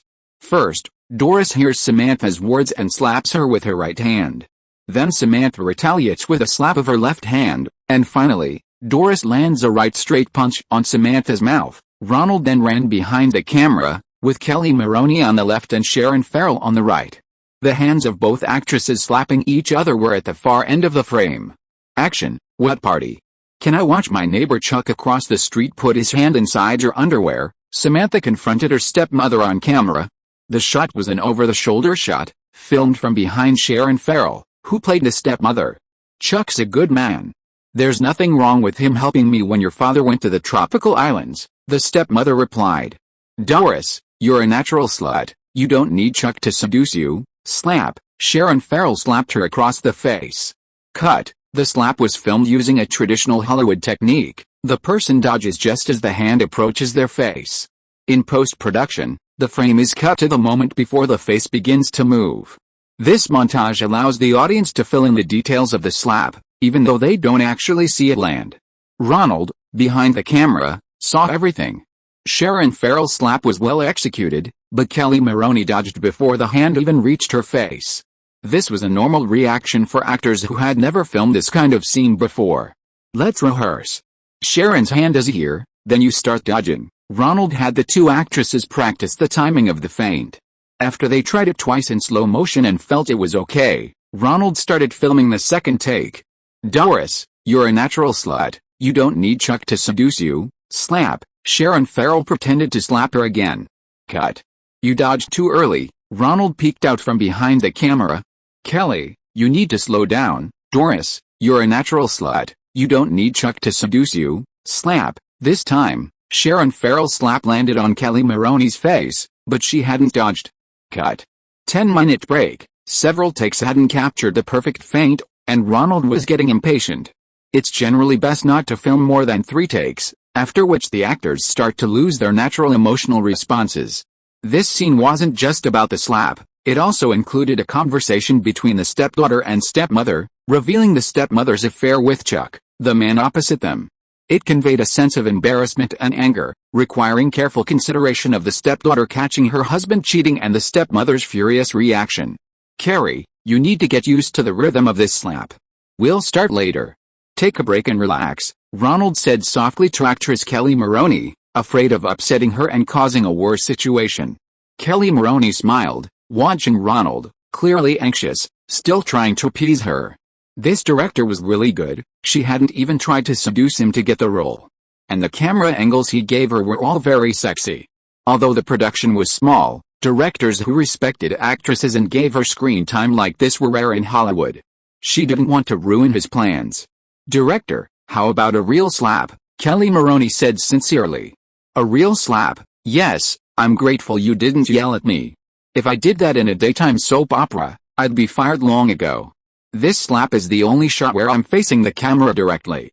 I was afraid that if I faked it, I wouldn't be able to portray a real reaction, and I didn't know how long it would take to get it right. We're prepared to do it for real. Then we'll continue. Sharon. Ronald turned to look at Sharon Farrell, his co-star. Director, sometimes movies just have to be real. Don't worry, I used to date Bruce Lee, I've learned boxing. And I know how to make a slap look hard but actually hold back. Okay, Ronald hadn't expected the actress to trust him so much, so he decided to film the scene with a real slap. Action. Doris, you're a natural slut, I don't need Chuck to seduce you. Slap. Sharon Farrell delivered a slap, slightly holding back as she got close to Kelly Maroney. This time, Kelly Maroney's face naturally swayed to the left after being slapped. Cut. Ice, Ronald called. The assistant brought an ice pack and applied it to Kelly Maroney's face. How is it? Kelly Maroney immediately looked at the director of photography, wanting to know the result of the take. Director of photography Arthur Albert nodded. Ronald announced that it was a pass. Ouch, Kelly Maroney opened her mouth. Although the force had been reduced, it still hurt quite a bit. If it's okay, let's move on to the next take. Samantha retaliating against her stepmother Doris. This time, the camera was positioned next to the 2 of them, And the slap was blocked by Sharon's face, so it didn't need to be a real slap. After Samantha straightened up, she raised her right hand and slapped Sharon Farrell as well. Sharon Farrell shook her head before the slap hit her face. As expected of a woman who had been on dates, the force and speed of that head shake were quite good. Chapter 383 Submachine Guns and Motorcycles. Did you notice that earring mistake Gail heard had come to Ronald's rented screening room today to watch the daily footage with him? Yes, I saw it. It's the one my stepmother, Doris, wore. The scenes we filmed a couple of days ago were supposed to be two separate scenes, but she wore two different earrings. Ronald nodded, whispering to Gail. The script supervisor on the small production team wasn't very skilled and had forgotten this detail. But I don't plan to reshoot it. The audience in the theater might not notice these details, and if I reshoot, the budget will be overrun again. You're the director, you decide. Gail didn't say anything more. There were no night scenes today, and after watching the daily footage, Ronald had no more filming to do. Gail drove Ronald to Jim Cameron's studio. Working over 10 hours a day, Gail was worried Ronald might have an accident driving himself, so she came to pick him up to check on the progress of the special effects photography. Ronald had taken a nap in the car, but his energy returned once they arrived at the special effects studio. How's the comet effects coming along, Ronald? You're here, Cameron said, fiddling with the machinery in front of him, a few wires and rails with a miniature camera mounted on them. Seeing Ronald, Cameron quickly stood up, wiping his hands onto his canvas overalls. This motion control camera system precisely replicates each camera movement. Lucas invented this brilliant thing for Star Wars. This way, we only shoot one effect at a time, then use a special effects printer to composite the film from each shot together. While Ronald was busy filming, Cameron was in charge of the opening special effects. Cameron, having self-studied all the special effects photography courses in the UCLA library, devised a plan that wouldn't cost too much to create a shot of a comet approaching Earth. The special effects camera would shoot 3 times at the comet model. The first shot would show the comet model moving along a fixed trajectory. The second shot used a light model to represent the comet, moving along the same orbit. When it was more than halfway through, it began to emit a dazzling dark red light. The final shot used a model of Earth at a specific location, rotating on its axis. During these 3 takes, the trajectory of the model and the camera's trajectory were perfectly replicated. When combined, they created a comet that seemed to be destroying the world, returning to the solar system from afar, emitting a dark red death ray as it reached the rotating Earth. Thanks, Jim. You two are still looking for funding for Terminator, and I need you to shoot this special effects shot for me. Ronald, having reviewed the filming progress, hugged Cameron and patted him hard on the back in gratitude. It's nothing, only 2 days in total. But after this shot, you'll need to get the title effects done by a special effects subtitle machine. Those things are very expensive, a few seconds of that will cost you tens of thousands of dollars, Cameron said. There's no other way. I wanted the title to have a sci-fi feel, with dark red 3D lettering, to give the audience a hint that it's a sci-fi film. With Cameron handling the special effects, Ronald didn't need to worry. The next day, he moved to the streets. The morning shoot involved the 2 sisters taking out their father's weapons and practicing shooting, preparing to fight zombies. Ronald had requested 2 days of closed-door filming, and the first day was dedicated to completing the street shooting and motorcycle stunt scenes. This is a Mach-10 submachine gun. I'll use blanks for your shooting scenes, the producer explained. A firearms expert he'd specially hired further explained firearms to Kelly Maroney and Catherine Mary Stewart. Hold it with one hand, disengage the safety, and then press the trigger. It fires parabellum pistol rounds. The overall design of the gun is relatively balanced, with low recoil, making it easy for women and children to operate. Ronald looked at the firearms expert and whispered to the producer, "Didn't we agree on an Uzi submachine gun? Why did we get this one, Ronnie?" "I'm sorry, several big studios are currently filming action movies, and most of the Uzi submachine guns have been borrowed by them. I finally managed to find this firearms expert, and he said the Mach-10 and the Uzi are similar. Anyway, not many viewers know the difference. It's okay. I just think the Uzi looks better. Hold it steady, load it, and then fire." The firearms expert gave the 2 leading actresses one last demonstration. The 2 tried firing a few rounds. "Okay, let's get ready to film." Catherine Mary Stewart's character, Regina, is more like a tomboy. She has practiced with many firearms with her father, an officer. However, Samantha, played by Kelly Maroney, doesn't shoot much. The plot mainly revolves around the older sister teaching her younger sister how to protect herself. Action: the Bunker Hill area was deserted that morning, and a cleared area was used to film the shooting scene. Regina handed a loaded MAC-10 submachine gun to Samantha. Samantha half-squatted, gripped the gun tightly, and pulled the trigger. Bang bang bang bang, bang bang. Kelly Maroney fired a burst, a puff of smoke rose from the muzzle, and then it jammed. Cut. Damn it, Ronald cursed. Where's the gun expert? What happened? The already tight budget was ruined by a jammed bullet, wasting a great shot. It's jammed, director. This is a weakness of the MAC-10 submachine gun. It was originally a modified pistol designed for a miniature submachine gun. Because we're filming with blank rounds, the recoil distance after firing isn't always enough, causing it to jam. I don't understand this. How can we prevent it from jamming? 2 solutions: use live ammunition, or when firing, don't pull the trigger all at once. Fire a few rounds, then release the trigger, then fire a few more. Ronald glanced at him. Do you think my actor can fire short bursts like a soldier? Or are you brave enough to stand diagonally opposite a loaded submachine gun as a camera operator? Ronald glanced at the producer again, shrugging to indicate that there was no way to fix it without enough money. Make do, Kelly.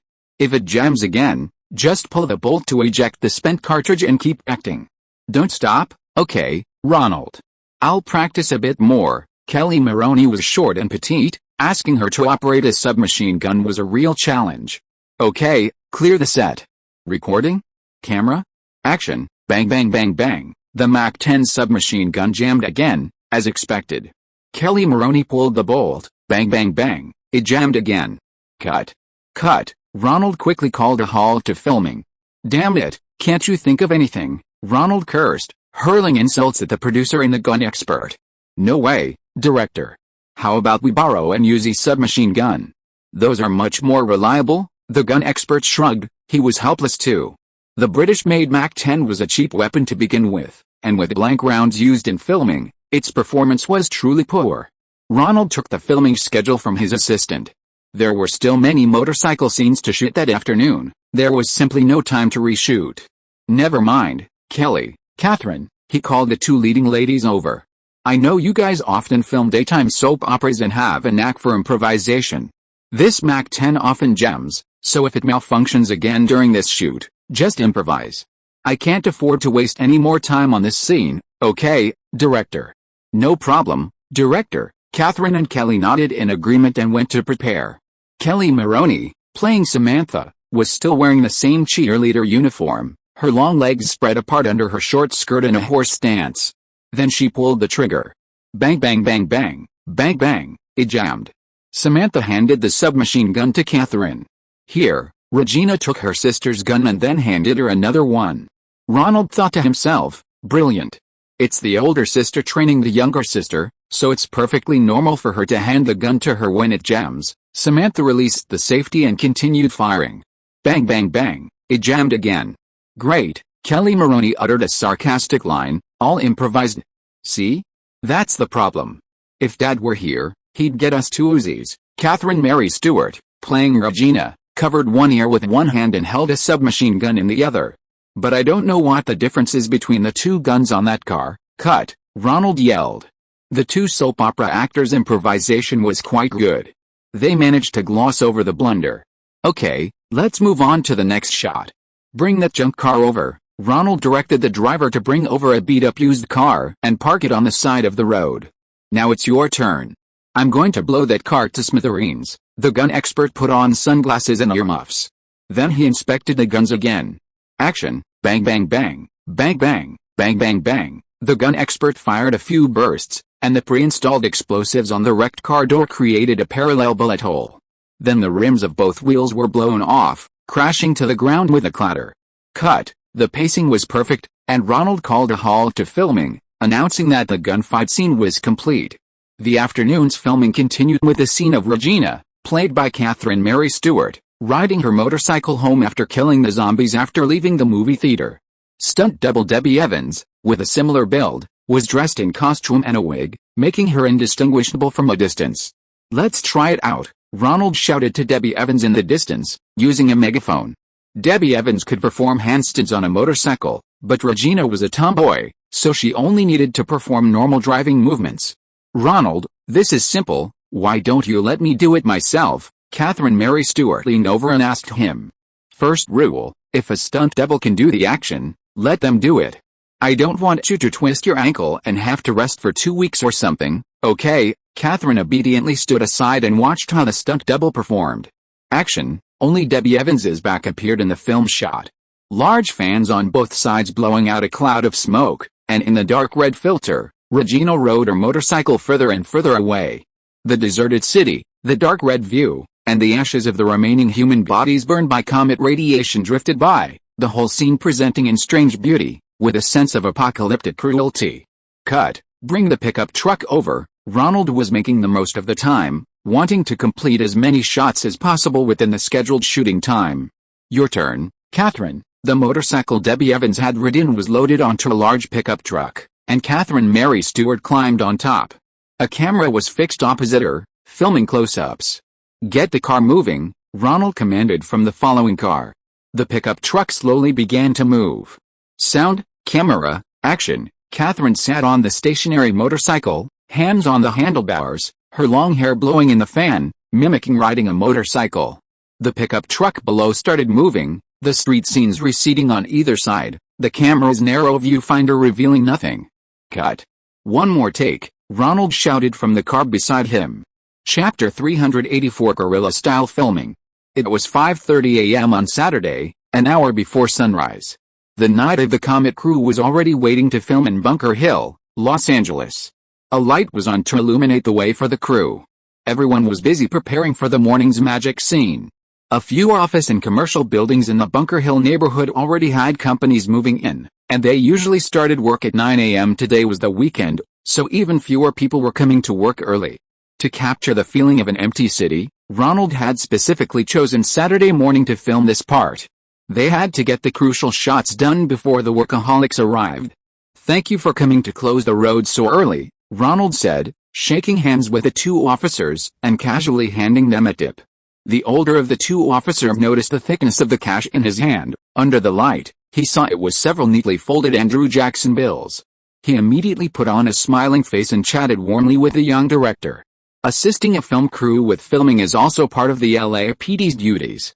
Besides, not many people come here on weekends. We're just checking in as per regulations. What movie are you filming? I think there was a gunfight yesterday. The younger officer seemed interested in the filming. It's a sci-fi movie. A comet kills people or turns them into zombies, and then two Valley girls save Los Angeles. Oh, I really liked Dawn of the Dead. Does your movie have zombies like that? Can I see it? Those zombies are so cool. The young officer was a zombie movie fan, and he got excited when he heard it was a zombie movie. You know what? We have a scene today where the female lead dreams that two traffic cops have turned into zombies. If you're interested, you can make a cameo appearance. Wow. We can really act in a movie? Are you serious? Makeup. Take the two of them to try on the zombie wigs. If they fit, we'll sign them up for temporary roles. Ronald was quite pleased. He saved on two temporary actors. They had their own uniforms to wear, and he could borrow their police car for some shots. If the filming went over time, he figured they wouldn't mind. Kelly Maroney yawned as she climbed out of the RV parked by the roadside. She should be getting her makeup done. Ronald treated the actors well. Although small productions couldn't offer great pay, she and Catherine Mary Stewart shared an RV, and Ronald often let them sleep in during their breaks. Kelly, you're awake? I was just about to have my assistant wake you up. You're almost ready for makeup, Ronald said to Kelly Maroney. Where's Catherine? Catherine's making coffee. Makeup. Where's the makeup artist for the two leading ladies? Ronald started yelling again. The makeup artist's gone. We called her home, but no one answered. Someone overheard her saying something about how big productions pay more. The first assistant director came over and explained the situation in a few words. It's common for people in small productions to suddenly quit halfway through a project, only to run off with a better job. Ask who can do makeup, just in case, Ronald said, covering his face. Low-budget productions are like guerrilla warfare. If things don't go well, they'll make do with whatever's available. A film crew stopping to wait for a makeup artist is impossible. Director, I can do my own makeup, We do it like that in daytime soap operas, Catherine Mary Stewart said. Having heard about the makeup artist standing her up. Could you do Kelly Maroney's makeup too? Oh, sure. Catherine was taken aback by Ronald's quick response. This scene depicts the two sisters' conflict. They hear a song playing on the radio and go to find survivors, accidentally encountering another survivor, Hector, who also came through the radio. The next day, both sisters want to go on a date with him, leading to an argument. Action. The camera focuses on the two sisters on the balcony, zooming in for a close-up. The younger sister, Samantha, is still in her cheerleader outfit, her long legs and blonde hair making her look incredibly sexy. Kelly Maroney has two identical outfits prepared for her to change into. She asks her older sister, Regina. So, did you sleep with him last night? Who? What? Regina replied. Who else? That handsome, funny guy. Oh my god, is that why you ignored me this morning? Cut. Cut. Cut. Who the hell yelled cut? Ronald was furious. He had finally found the magic lighting in the morning to film this scene where the two sisters resolved their differences and their relationship improved. Both actresses were performing very well, and some idiot had called for a stop, ruining everything. It's me, Ronald. Ronald turned around and saw producer Wayne Crawford. He quickly swallowed the curse that was about to escape his lips. Wayne, why did you call a stop? The producer anxiously pointed to the office building behind the two actresses across from Ronald. There's a window cleaner over there. Ronald looked up and saw a cleaning worker hanging from the window of the skyscraper across the street, cleaning the glass. It was Saturday, and the office building was closed, so it was their time to clean the glass curtain walls. Ronald rushed behind the camera to look, and saw that at the top of the viewfinder, the cleaning worker had just slid down a level and entered the background frame. Oh, damn it, Ronald cursed. How could there be workers cleaning exterior windows in the apocalypse? This was a huge blooper. They had to reshoot. He grabbed a megaphone. Hey, friend over there, could you go up a few levels for a bit? We're filming a movie, and you've messed up the shot, huh? Are you talking to me? Yes, you. Could you go up a bit? We'll finish this shot soon. After a flurry of activity, the cleaning worker finally slid up a few levels, giving the crew some time to film. Action. Okay, listen, I didn't do it with him last night. Why are you always so upset? Regina looked at her sister, who is always trying to ruin her romantic relationships, with a helpless expression. Why upset? My sister always attracts the attention of every boy I know, and now she's going to attract what might be the last man in Los Angeles. Samantha rushed forward and shoved Regina. Regina looked surprised, then took a step forward to look at her sister. The opposing emotions between the two were cleverly portrayed in the scene. The two girls faced each other, neither willing to yield to the man possibly being the last in Los Angeles, played by Kevin Costner. On the balcony railing behind them lay a Pepsi can and a MAC-10 submachine gun, two symbols representing the capitalist world, consumerism indulging in one's own desires and high-tech weaponry in protecting one's property. Ho-ha. The two finally couldn't hold back their laughter. Cut. The camera was quickly moved downstairs. Fitted with a dark red filter. Then a low-angle shot was filmed. The two sisters were still standing in the same spot, speechless. Compared to the conflict of liking the same boy, supporting each other to survive in this apocalyptic world was clearly more important. The shot zoomed out, showing only skyscrapers and streets. An empty expanse, representing the last bit of perseverance of the two valley girls in the ghost town of post-apocalyptic Los Angeles. The following shots went smoothly. Ronald borrowed two LAPD police cars, and Catherine Mary Stewart rode a motorcycle alongside them, checking for survivors. Under the crimson sky, the props team used a blower to stir up red powder from the ground-up red bricks the crew had bought for construction. Regina rode the motorcycle alone, while the police car contained only 2 sets of clothes. The officer had been reduced to ashes. This represented the collapse of the city's last line of order, and now everyone had to fight for themselves. Lunchtime. Half an hour break. Actors eat first, then crew. After filming all the morning's shots, the first assistant director began arranging lunch. Ronald put on sunglasses. The red powder was Cameron's idea. Although cheap, it would get all over people's heads and bodies when blown around. Sunglasses would prevent the powder from getting into their eyes. He wiped his hands and walked to the RV where lunch was served, queuing up for his food. For a small production, everyone ate the same thing, heated hamburgers wrapped in foil and a freshly carbonated Coke. Who are these people? They're not from our crew, are they? One of the second assistant director's duties was counting heads at lunch. Many young actors in the entertainment industry don't have much money, so they go in groups to the film sets of movies starring actors they know to freeload. Some well-funded film crews don't care and just provide lunch. However, Night of the Comet is a low-budget production, and the number of people getting lunch is very limited. Ronald and the producer didn't want dozens or even hundreds of extra people coming to freeload every day. Isn't this a charity lunch distribution? Last time, the church sent a camper van like this to distribute free lunches. An elderly man wearing a woolen hat and tattered clothes came out and asked Ronald and his team. This is a lunch distribution for filming, not charity. The second assistant director stepped forward and stopped the 20-odd homeless people queuing to receive their lunch.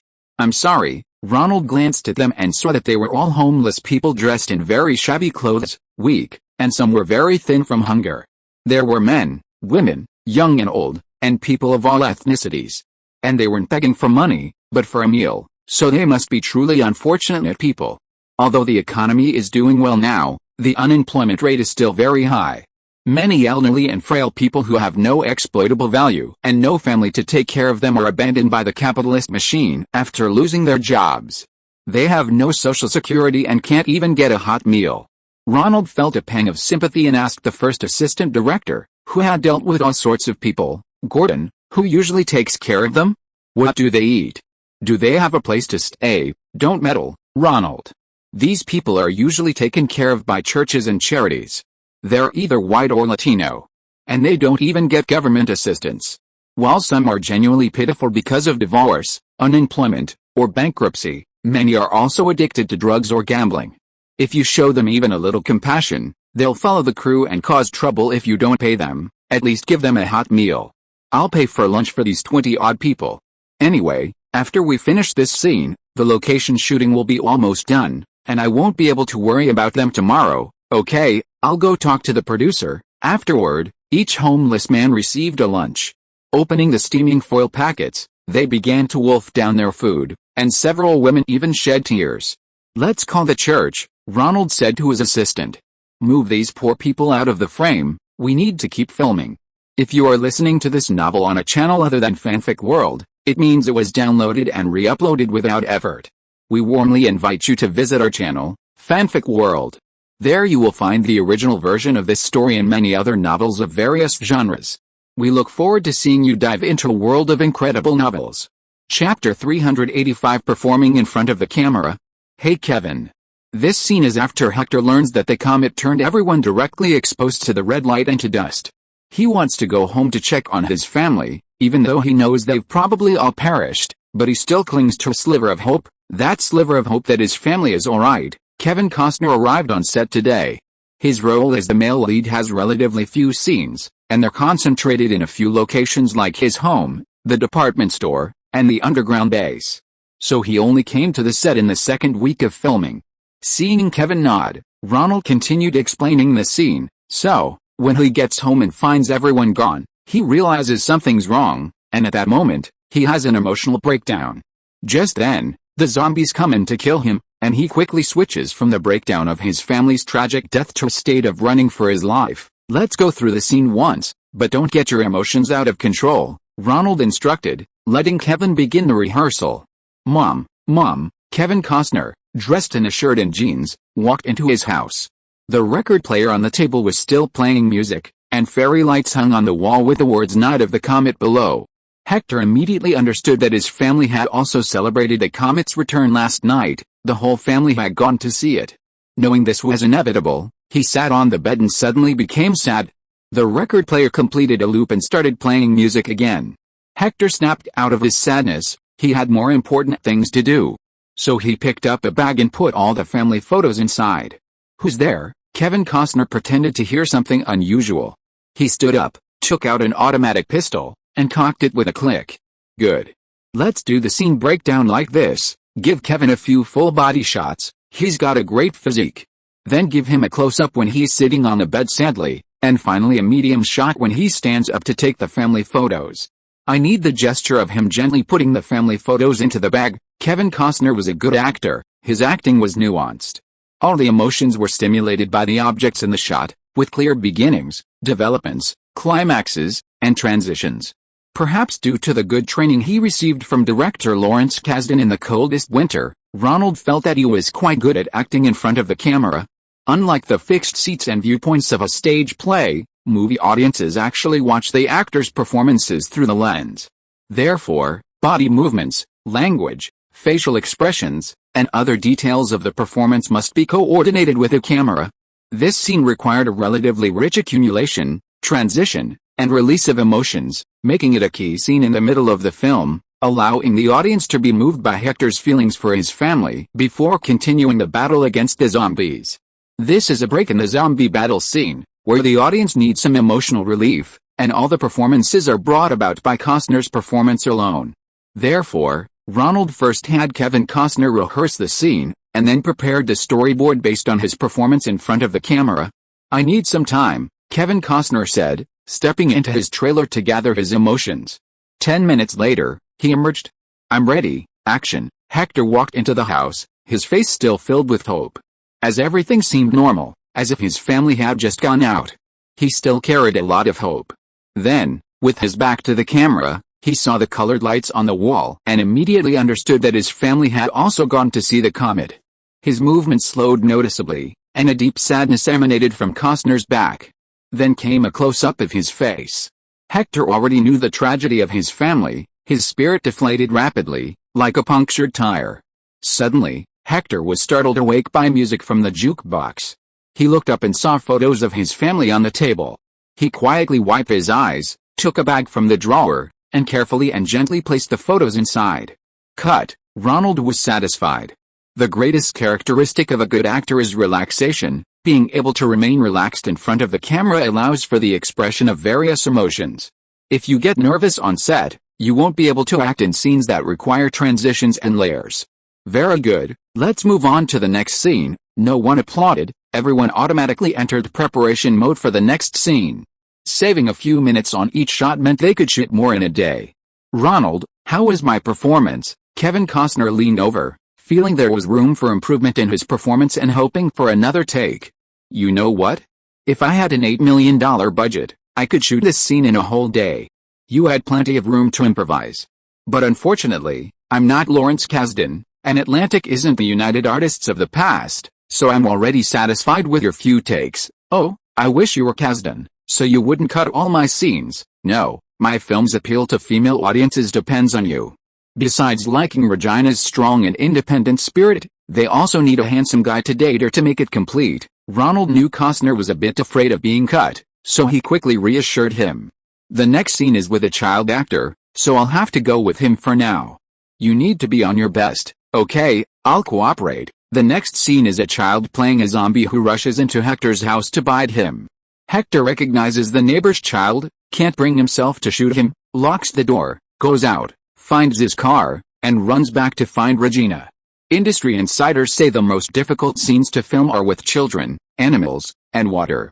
Ronald finally experienced the difficulty of filming with children. Their performances are unpredictable and inconsistent. This scene wasn't even one that demanded exceptional acting skills. He was just pretending to be a zombie, rushing in from outside to bite Kevin Costner's Hector. Children's performances are unpredictable. They can perform perfectly in one shot, then inexplicably start acting poorly in the next. Sometimes they perform well, but the adult actors don't keep up, so you just have to go with them.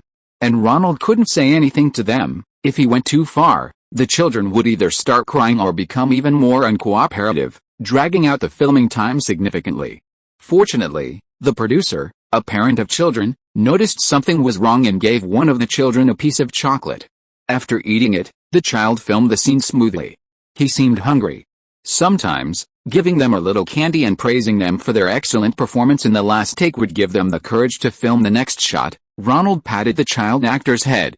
The actors' union staff nearby were already watching closely, ready to interrupt Ronald's filming under the pretext that the child was in a bad mood and shouldn't continue filming. "Next time, if you feel uncomfortable, just tell me, okay?" Ronald said gently to the child actor. "This zombie makeup makes me very uncomfortable." The child actor pointed to the grayish-brown zombie makeup on his face. "You know what? The next shot is a close-up, and your classmates and friends will see you looking terrifying on screen, like a dinosaur." Yes, like a dinosaur, children's energy cycles are faster than adults, and the young actor immediately perked up and got into character quickly. The scene of him fighting Costner indoors looked quite convincing. Oh, kids, they're such terrifying creatures. Ronald looked up and saw his old acquaintance, Mary Voronov, who had also come to the set. Voronov played the stern headmistress in Rock High, and Ronald had cast her as Audrey White, an expert at the underground biological laboratory base, based on a clue from his dream. What brings you here, Mary? There's something wrong with my script, and I wanted to talk to you about it. Okay, let's talk in the trailer after I am done here. After checking that the set was ready, Ronald confirmed that tomorrow's scene involved Mary Voronov rescuing the two sisters from the zombie battle at the mall. He went to the trailer and began discussing the script with Voronov. Ronald, isn't there something wrong with Audrey's character here? Voronov immediately launched into a critique. Okay, tell me what's wrong. Ronald couldn't maintain a stern face with Voronov. Back when she was a supporting actress, he was just an assistant. It's a good script, but it's not about profound humanity. It's just a collection of all the current fashion elements. Okay, and then, Ronald nodded. Indeed, Night of the Comet incorporated many popular elements. Look, this is about the Valley Girls saving the world. Their songs are currently popular, and your fast-paced film has made their accent and mannerisms a national sensation among high school students. Then there are zombies. Since Dawn of the Dead, there have been many zombie movies. Next is the comet. Halley's Comet is about to return to Earth. The newspapers just reported that its return has been discovered by amateur astronomers, and everyone is talking about it. Then there's shopping malls and gunfights. I agree with all of that. So what? So Audrey should also be a human character, a character with changing states. She's a conscientious biological researcher who can't stand the base using survivors as live blood donors and wants to save these children. Her character also has a psychological transformation. She's not a symbolic villain, so her lines need to fit the current situation. Marie Voronov spoke eloquently. Ronald scratched his head. What Voronov said was actually quite good, though there was also a hint of her own desire for more close-ups. Ronald didn't point it out. But we're shooting your scenes tomorrow. I don't have time to revise your lines. I've written them for you. Voronov handed him several pages of handwritten notes, filled with the lines she'd come up with herself, more fitting to the character. Ronald smiled and took them. She'd come prepared after all. He glanced through them and thought they were fine. Very good, then use your own writing. You're a good director, Ronald. Marie Voronov was pleased that Ronald recognized her understanding of the character. This might not be my fault, but there's still a Regina foreshadowing here. Why wasn't it connected later? Marie Voronov felt Ronald was quite open to feedback, so she posed a question. What foreshadowing? It's about DMK. When Regina was playing video games, someone named DMK broke a record, placing 6th. Why didn't DMK appear later? This isn't foreshadowing.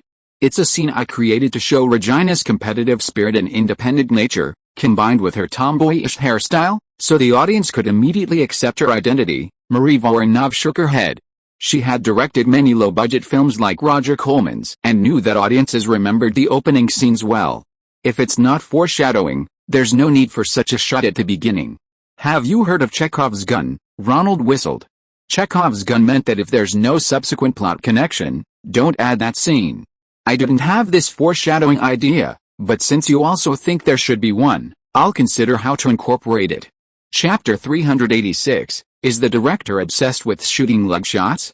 Hi, hello, thank you for your help. Ronald shook hands with a marketing manager at Sherman Oaks, expressing his gratitude profusely. No problem, you've been a huge help to us. We hope your new movie is a box office hit. Night of the Comet features scenes of the two sisters dancing and trying on various beautiful clothes in a department store, as well as several scenes of the two sisters fighting zombies in the department store. Ronald contacted Sherman Oaks, a suburban Los Angeles department store he had rented for filming Fast Paced, and obtained the permission to film there. Since the release of Fast Paced, Sherman Oaks had become incredibly popular among teenage customers. Many wanted to see where the beautiful Phoebe Cates and Jennifer Jason Leigh worked, resulting in a significant increase in sales. The marketing manager, seeing that it was Ronald, readily agreed to their filming request. The department store owner had previously stated that they would frequently open their store to film and television crews, hoping to receive some free advertising. Unlike the fast-paced shoots with a full budget, Comet Night was short on funds, so they could only film here for one night and had to wait until the mall closed at 9 o'clock before they could start setting up the set. Hurry, hurry, hurry, Ronald clapped, urging the props and costume teams. A lot of furniture would be destroyed in the gunfight, and many clothes would be tried on by the two female leads like models. So the props team had ordered some fake furniture in advance and placed it by the railing on the third floor to make it look like a high-fashion department. Thank you, Ronald slapped the hand of the real high-fashion department manager and handed him $200 in cash. He was becoming more and more skilled at this gesture. The manager of the high-fashion department smiled, put his hands in his pockets and felt around. Come with me. Be careful when you try on the furs, stains are hard to clean. No problem, we're just borrowing them for a few dance moves. We'll change into our own costumes for the gunfight scenes later. Action. Kelly Maroney and Catherine Mary Stewart, dressed in various high-fashion pieces, began their costume show. When the day's work is over, oh girls, they want some fun. Ronald hummed the song from his dream, Girls Just Want Some Fun. It was much better than a Donna Summer disco playing now. Thankfully, the drum beats were the same, so they could be replaced in post-production. The only problem was finding out who sang the song. Ronald planned to have his agent ask after filming was complete. The camera was positioned at the bottom of the stairs, shooting upwards. All these beautiful clothes are free. The two changed into fur coats and started hopping and skipping on the stairs, turning a small platform at the corner of the mall's staircase into a high-fashion runway. Cut. During a break in filming, Catherine Mary Stewart and Kelly Maroney whispered to each other. Do you think the director has a problem? Why does he keep filming our legs? You feel that way too. I think it's not the director, but the cinematographer. In the apartment scene, our first scene where we're talking in the apartment, he put the camera behind me and filmed my legs. Kelly Maroney also felt that not filming close-ups of faces and only filming legs was a bit different from other directors. Look. In the opening scene where I'm playing the game, he even filmed my socks and shoes. The more Catherine Mary Stewart talked, the more she felt that Ronald had a problem, and the two of them counted the shots of thighs together. They also filmed my legs in the scene where I shoot a car with a submachine gun. Yes, and the scene where I'm in the apartment, and the scene where I'm riding a motorcycle. He also wants to film a shot of me stepping on the gas pedal. Catherine, Kelly, we need to prepare for the next shot, okay, director? The two women nudged each other, carefully walking past Ronald, pulling down their skirts, and began to rehearse. What's wrong with your feet? Did you jump too much and your feet hurt? Ronald peeked out from behind the camera. No, we're just a little tired, the two actresses quickly replied. It's good that you're alright. Let's hurry, we can't shoot after 6 in the morning. Then Ronald turned to the director of photography to discuss. Don't change the camera position anymore, time is tight. Let's just shoot from a low angle like this, let them happily show off the fashion. Cancel the original shot of them walking the catwalk from above. They're not tall enough, and their catwalk isn't professional enough. Let's show more of their youthful and beautiful legs. You're the boss. I also think this is a good shot. Anyway, you're not aiming for an R-rated film. This level of nudity can attract the audience without being too explicit. Director of photography Arthur Albert glanced at the viewfinder again. To be honest, Ronald, you're also very good at shooting erotic films. Although you didn't shoot any nudity, you are obviously very good at portraying the sexiness of young and beautiful girls. I learned it from Adrian Lane. Ronald made a don't talk nonsense gesture. The positioning of this shot was inspired by The Dream on the one hand, and also by Adrian Lane's performance method in Flashdance on the other hand. Sexiness doesn't necessarily require full frontal nudity. If the camera can convey certain elements, allowing the audience to fill in the blanks with their imagination, it's a more sophisticated approach. For example, in Flashdance, Jennifer Beals seduces Nick under the table while wearing stockings, and in another scene, two beautiful women are wrapped in fur, revealing their smooth thighs. The parts the camera can't see don't prevent the audience from imagining them, thus creating a surge of excitement. Action. After filming the fashion show, several actors dressed as villains and zombies find the department store through a radio station, armed with shotguns, ready to capture the two sisters. Samantha and Regina grab MAC-10 submachine guns and exchange fire with the thugs. Finally, Kevin Costner's Hector, along with scientists from the research facility, storms in and rescues the two sisters. Cut. Great, that's enough for today. Ronald checks his watch. It's already 6 in the morning. The crew is exhausted from working all night, so it's time to wrap up filming. The actors can leave after signing their papers, but Ronald wants to wait a while to watch them dismantle the set. Kelly Maroney, wearing a bathrobe over her cheerleading outfit to cover her bare legs beneath her short skirt, approached Ronald. She wanted to ask for a day off to audition for the ABC Longtime series, One Life to Live. Ronald, I'm so sorry, but this audition is so important to me. If I get it, they might give me a regular role, at least for the season. Tomorrow? Oh, it's already today. You only have a few scenes today, and then you're done filming. Could you reschedule until tomorrow after your scenes are finished? Ronald pulled out the filming schedule and carefully reviewed Maroney's scenes. Oh, please, Ronald. I auditioned for the first round before filming Night of the Comet, and my agent just told me yesterday they were calling me back for the second round. Okay, go ahead. I'll use a body double for those few scenes. Good luck. Ronald hugged Kelly Maroney. She was petite but had a great figure. Ronald was satisfied with Maroney's performance. With her Shakespearean background, she picked up acting quickly and made no mistakes. However, she was auditioning for another small role in a daytime soap opera, and he figured they wouldn't have the patience to reschedule. For Maroney, this opportunity could potentially land her many roles in television series. Ronald decided to be accommodating. Thank you. Kelly Maroney happily ran off to find a phone to discuss things with her agent.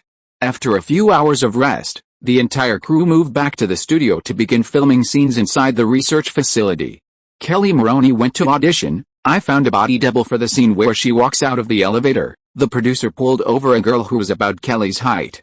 Have her wear Kelly's shoes and try it on. Ronald looked the double up and down. Her legs were similar to Kelly Maroney's, so he nodded in agreement. We can't film close-ups of her face, so I came up with a plan this morning. Ronald drew up the camera setup on a piece of paper for the director of photography. We'll film her legs and feet. She's wearing Samantha's socks and shoes, and the shot will show her short skirt up to her waist. That way, the audience will know that the person coming out of the elevator is Samantha. They can recognize her from the cheerleader outfit that's always been with her. Brilliant idea, Ronald. Movies usually show characters entering from elevators with a full body or upper body shot. This close-up of her legs and feet, I've never seen anyone film it like this before. Okay, let's try it. Action. With a ding, the camera focused on the elevator doors. Studio staff, using their hands, pulled on the two doors behind the elevator like wooden doors, mimicking the elevator descending into the laboratory below. The stunt double, wearing Samantha's sky blue dress, pink socks, and shoes, stepped out of the elevator and walked to the left. Cut. Ronald asked the cinematographer. How was it? Very good. I think this will be a good shot, and people in the industry will imitate your style in the future. Okay, get ready for the next shot. I told you, director Ronald has a particular fondness for women's legs. This is his favorite spot to shoot. Catherine Mary Stewart whispered to Kevin Costner beside her. I have to say you might be right, Costner smiled. But Ronald is really good at shooting beautiful girls. It reminds me of those classic novels and Shakespearean plays, which often use descriptions of parts of the body to metaphorically represent female beauty. Chapter 387. Who is DMK? Humanity was struck by the comet's death ray, leaving only a pile of calcified dust. Mary Voronov, playing a female scientist, discusses the catastrophe of the comet's night with her colleagues in the underground research institute built in the studio. What if there are survivors? Theoretically, the radiation would be blocked by metal or very thick concrete. I have no doubt that there will be many survivors in Los Angeles. You're right, but the survivors will be scattered in various places, and in those places, there are people who have been partially contaminated by radiation and turned into zombies. How will the survivors find other survivors? Where will they look? What will their first action be? This is like a nuclear war. The first survivors will turn on the radio. Mary Voronov turns on the radio and starts changing channels repeatedly. Attention all survivors in Los Angeles, California, and America. This is Samantha. After you hear this broadcast, you should all come to Sherman Oaks. Survivors have arrived at the radio station. Mary Voronov's character, Audrey, stands up excitedly. Cut. Great, that's a good shot. Ronald hadn't shaved with sideburns for days, and they were now covering his entire cheeks. The scenes in the studio were about to be filmed. Ronald, I've read the script. Who exactly is DMK? At the beginning, Voronov, dressed in a white lab coat, looked like a scientist. her long curly hair cascading over her shoulders, appearing young, beautiful, and exuding professionalism. She was a completely different person from the old-fashioned headmistress in Rock High. I haven't decided yet. Do you have any suggestions? Ronald plopped down in the director's chair with his name on it, pulling his baseball cap down slightly to shield himself from the glaring lights. He felt he needed a short rest. The continuous high-intensity filming meant that the actors and crew had time to rest. Only the directing team was working non-stop. After get-off work each day, Ronald still had to worry about the storyboards for the next day and the previous day's footage, leaving him with only 4 or 5 hours of rest each day. Even with his wrestling background, he was getting tired. Sometimes he would seize the opportunity to take a nap on set. Why not add a male character? His initials could be DMK. I've thought about that, but what's the point of introducing a character at the end? To show there are other survivors in Los Angeles, to give the audience hope. Yeah, that's it. Your film is supposed to be lighthearted. From the very first shot, the audience knows Regina will be the hero who saves the world. So, giving her and Hector a mission at the end, to find the other survivors and unite them, wouldn't that be great? Good idea. Anything else? Ronald took off his hat and sat up. Mary Voronov was the queen of exploitation films. She knew all the low-budget plot points by heart. It wouldn't hurt to hear her ideas. And isn't Samantha jealous that her sister Regina always gets more attention from boys? Why not pair DMK with her? That way, the audience's expectations for the 2 female leads will be answered at the end. Good. Ronald was now fully upright, taking out his ever-present notebook and scribbling down Voronov's suggestion with a pen. You know what? Mary, I think you should try screenwriting. Yeah, you think so too? Actually, I wrote screenplays and stories back when I was at Warhol's Silver Factory in New York. Mary Voronov's eyes were filled with reminiscence. Andy Warhol? I saw him in New York at Christmas. Wasn't he the editor-in-chief of a magazine? Huh, don't young people these days know Andy? Voronov chuckled. Back in the 1960s, his Silver Factory was a place frequented by eccentrics in New York. It was the factory where he made his living by screen printing copies of his own paintings. Oh? I didn't realize he was such a prominent figure. Ronald remembered Andy Warhol, the messy-haired guy who made a living at Club 54 with a camera that didn't have any film. Yeah, that was New York's drag queen, transgender people, and a lot of weirdos, all there. Performing fake drag queen weddings, and some satanist shows to support his factory. I hung out there for a few years. Luckily I left that mess, lived in Europe for 2 years, and finally got a normal job after meeting Roger Coleman. Oh, I didn't know. What kind of person was he back then? He never paid his bills. Ha ha ha. Ronald chatted with Voronov for a bit and started developing the DMK story. He named DMK Danny Mason Keener and gave him a story. Danny was another survivor who broke Regina's 6th place record at the movie theater that day, then spent the night in his basement. Having escaped, he drove his deserted sports car around the Los Angeles suburbs, and at the end of the movie, he met Regina and Samantha. With only one scene to film, who should he cast? After filming Ramp that day, Ronald found a phone booth and called William Morris's agent, Ed Lamato. Ed, I have a role I'd like Nick Cage to do as a cameo. Can you arrange it? A cameo? He's rehearsing on set right now. I'm afraid I don't have time. I let him audition for a new movie, and now I'm asking him to come back for a half-day cameo. Ed, please do me a favor. Half a day? Just half a day? Okay, Nick keeps nagging me about you. Let him go for half a day, thanks. The next day was the second Saturday, the last day of filming for the crew. They went to Bunker Hill to film on location again. This time, Ronald didn't ask the police to clear the area because there weren't many people on the streets on the weekend. Filming expenses were running out, and Ronald's filming account was almost empty. So this time, Ronald decided to film secretly. The actors got their makeup done in the trailer, the cameras were positioned, then they got out to practice their blocking, filmed, returned to the trailer, and quickly left the set. This is so much fun.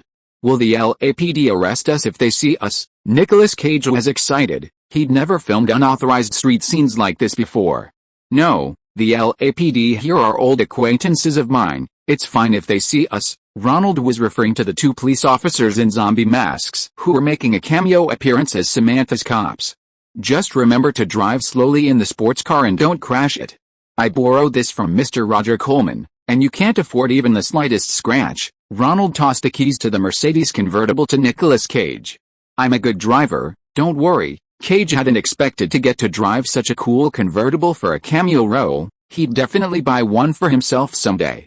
"Okay, I won't call action anymore. You all go down and get in position, then watch my hand signals to start filming. After I call cut, come back and get in the car." Filming in broad daylight without municipal permission is easy to get caught, so Ronald had discussed the process with the actors beforehand, and if they were discovered during filming, they would quickly leave. Ronald gave a brief explanation to Catherine Mary Stewart, Nicolas Cage, Kevin Costner, and Kelly Maroney, who was called back to reshoot the scene. Regina and Hector discovered the experts' conspiracy at the base and escaped with some captured children. They formed a family and adopted the orphans. They continued living in Los Angeles. One morning, they were waiting for the light to change at a street corner with the children. Samantha thought her sister and brother-in-law were making a fuss. In a deserted city, there was no need to obey traffic rules. Regina and Hector taught the children that even when no one was around, they still had to obey the rules. Whoosh, a Mercedes convertible drove up, and Samantha jumped back onto the sidewalk in fright. A handsome man wearing sunglasses made a U-turn at the end of the road and drove up to Samantha. "Hey, you shouldn't run a red light, it's dangerous, did you hear that, sis?" Regina echoed from the sidewalk. "Nice car," Samantha said enviously, looking at the sports car. "Come on in, I've collected over 30 sports cars like this. Want to go for a ride?" Danny Mason Keener, played by Cage, invited Samantha into the car. "I'm going for a ride with him." Samantha plopped into the sports car and turned to her sister. "Remember to be back before midnight." Regina still adhered to the rules of her pre-apocalyptic life. She didn't want to forget normal modern life. "Midnight? I'll make sure she's back." Denny, played by Cage, stepped on the gas, ready to start the sports car. "What's his name?" Regina called out to her sister Samantha, holding Hector's arm.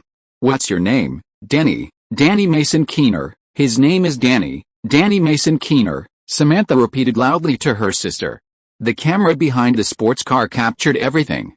Cage stepped on the gas, and the car sped forward, revealing the three-letter abbreviation DMK, Los Angeles, California, the Gold Rush State on the rear. Cut. At the command, the actors quickly ran to the trailer. The camera crew behind immediately dismantled their tripods and ran to the vehicle, followed by the sound crew carrying the recording boom. The sports car carrying Nicolas Cage and Kelly Maroney made a U-turn, Cage still shouting something. "There are police officers over there." Ronald watched his Mercedes sports car approach and heard what he said.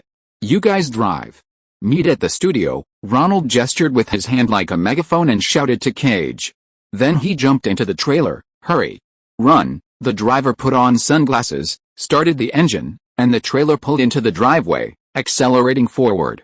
Ronald stuck his head out of the trailer. Behind them, it looked like a police officer on a motorcycle was slowly patrolling. The officers upstairs seemed to have changed shifts. It wasn't the two familiar LAPDs anymore. They might have been patrolling from another neighborhood.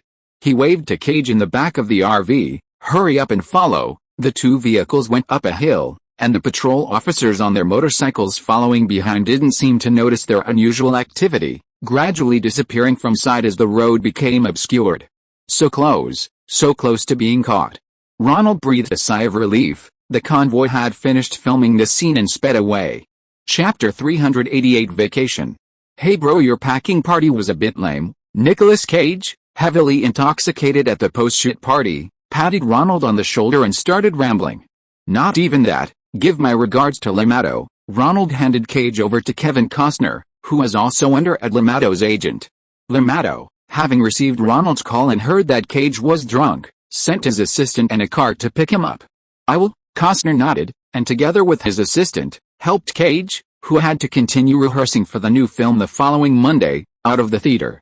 Before leaving, he turned back to Ronald and said, "Thank you, Ronald, what a wonderful party," said cinematographer Arthur Albert, a Latino who enjoyed these kinds of parties with everyone eating and drinking. "It's been a pleasure working with you.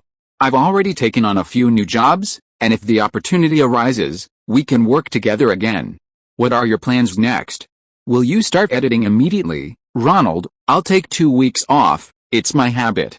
Doing something completely unrelated to the film, letting my brain cool down, so I can see the flaws in the movie," Ronald replied.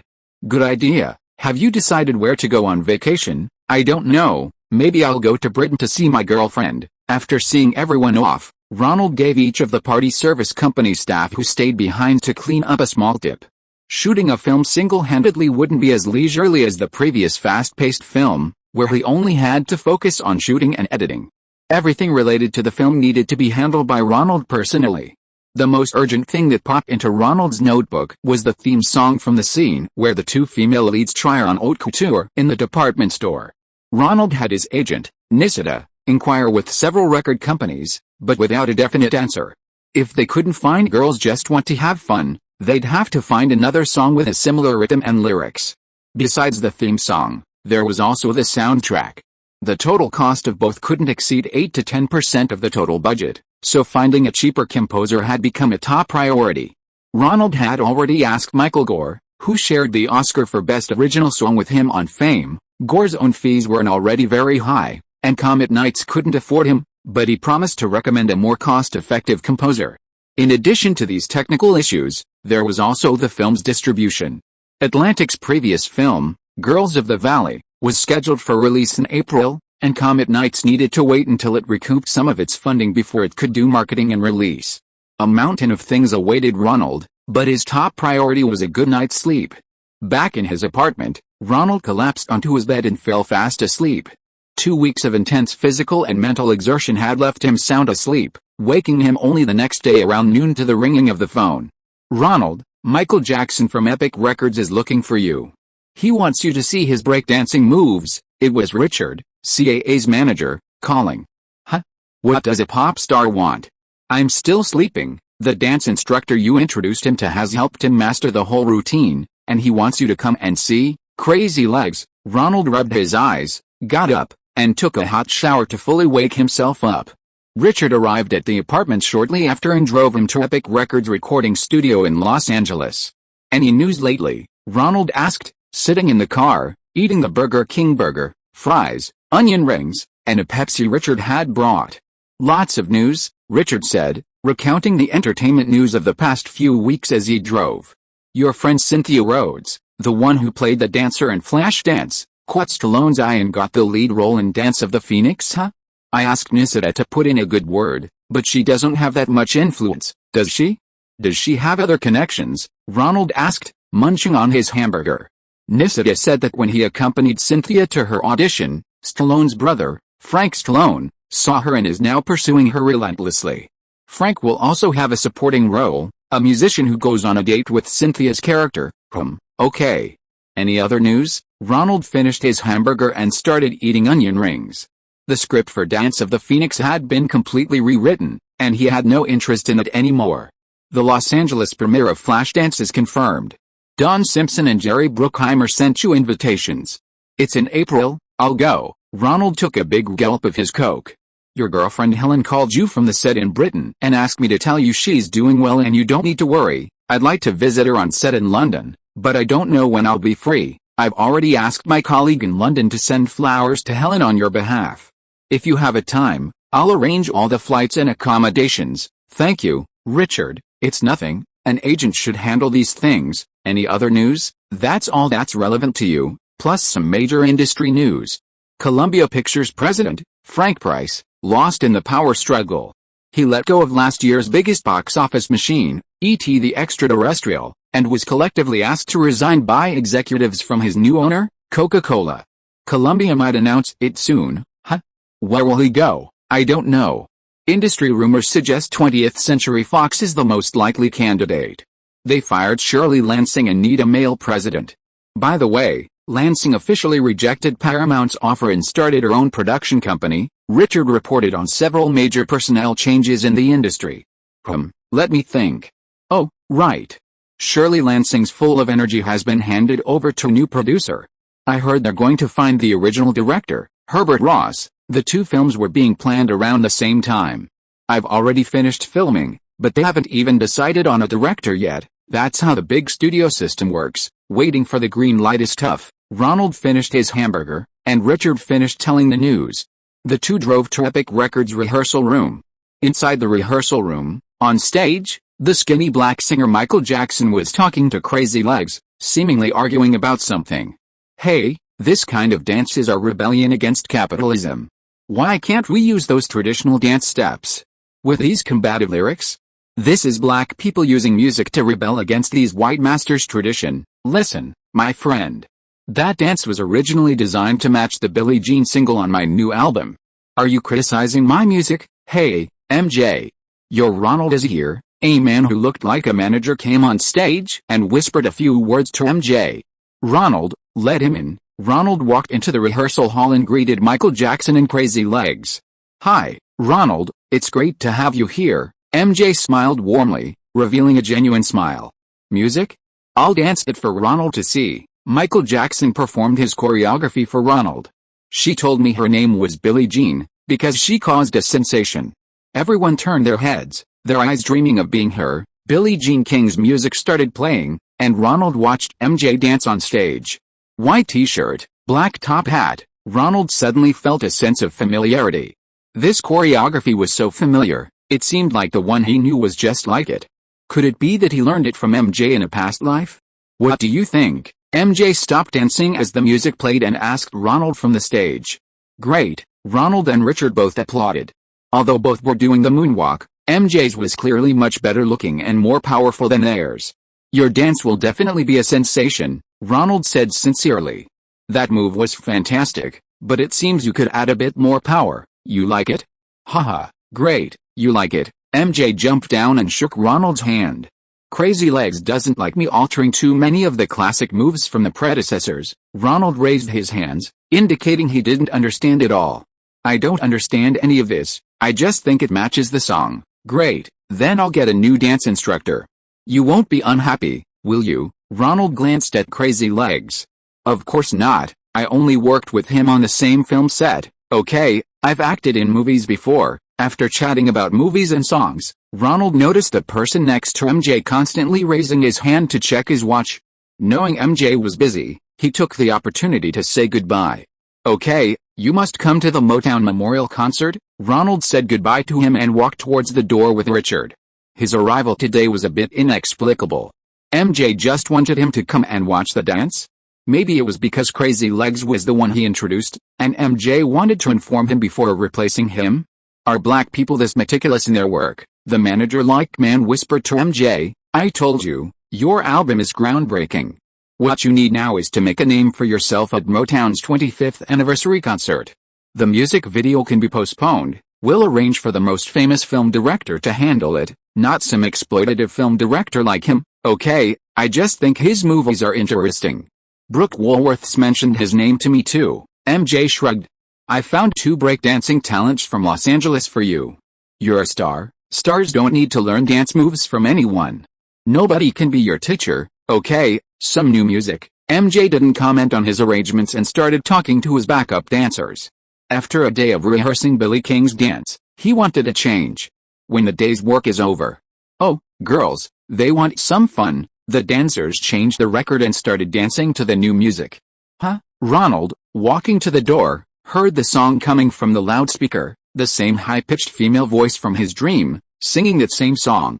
He turned back and asked, whose song is this? Who is the girl singing? Chapter 389 The eccentric female singer. Cyndi Lauper, a female singer born in 1953, was the lead singer of the Blue Angels. After the Blue Angels disbanded, Portrait Records just signed her and is preparing to release her first solo album, She's So Different, this year. I was surprised to receive your inquiry. My client's song hasn't even hit the radio charts or been officially released yet. How do you know? A lawyer in a bespoke suit, with a receding hairline, Elliot Hoffman, and John Erd, were discussing the licensing of Girls Just Want to Have Fun in a coffee shop. He wore old-fashioned round glasses, had a mustache, and elegantly took a sip of his coffee.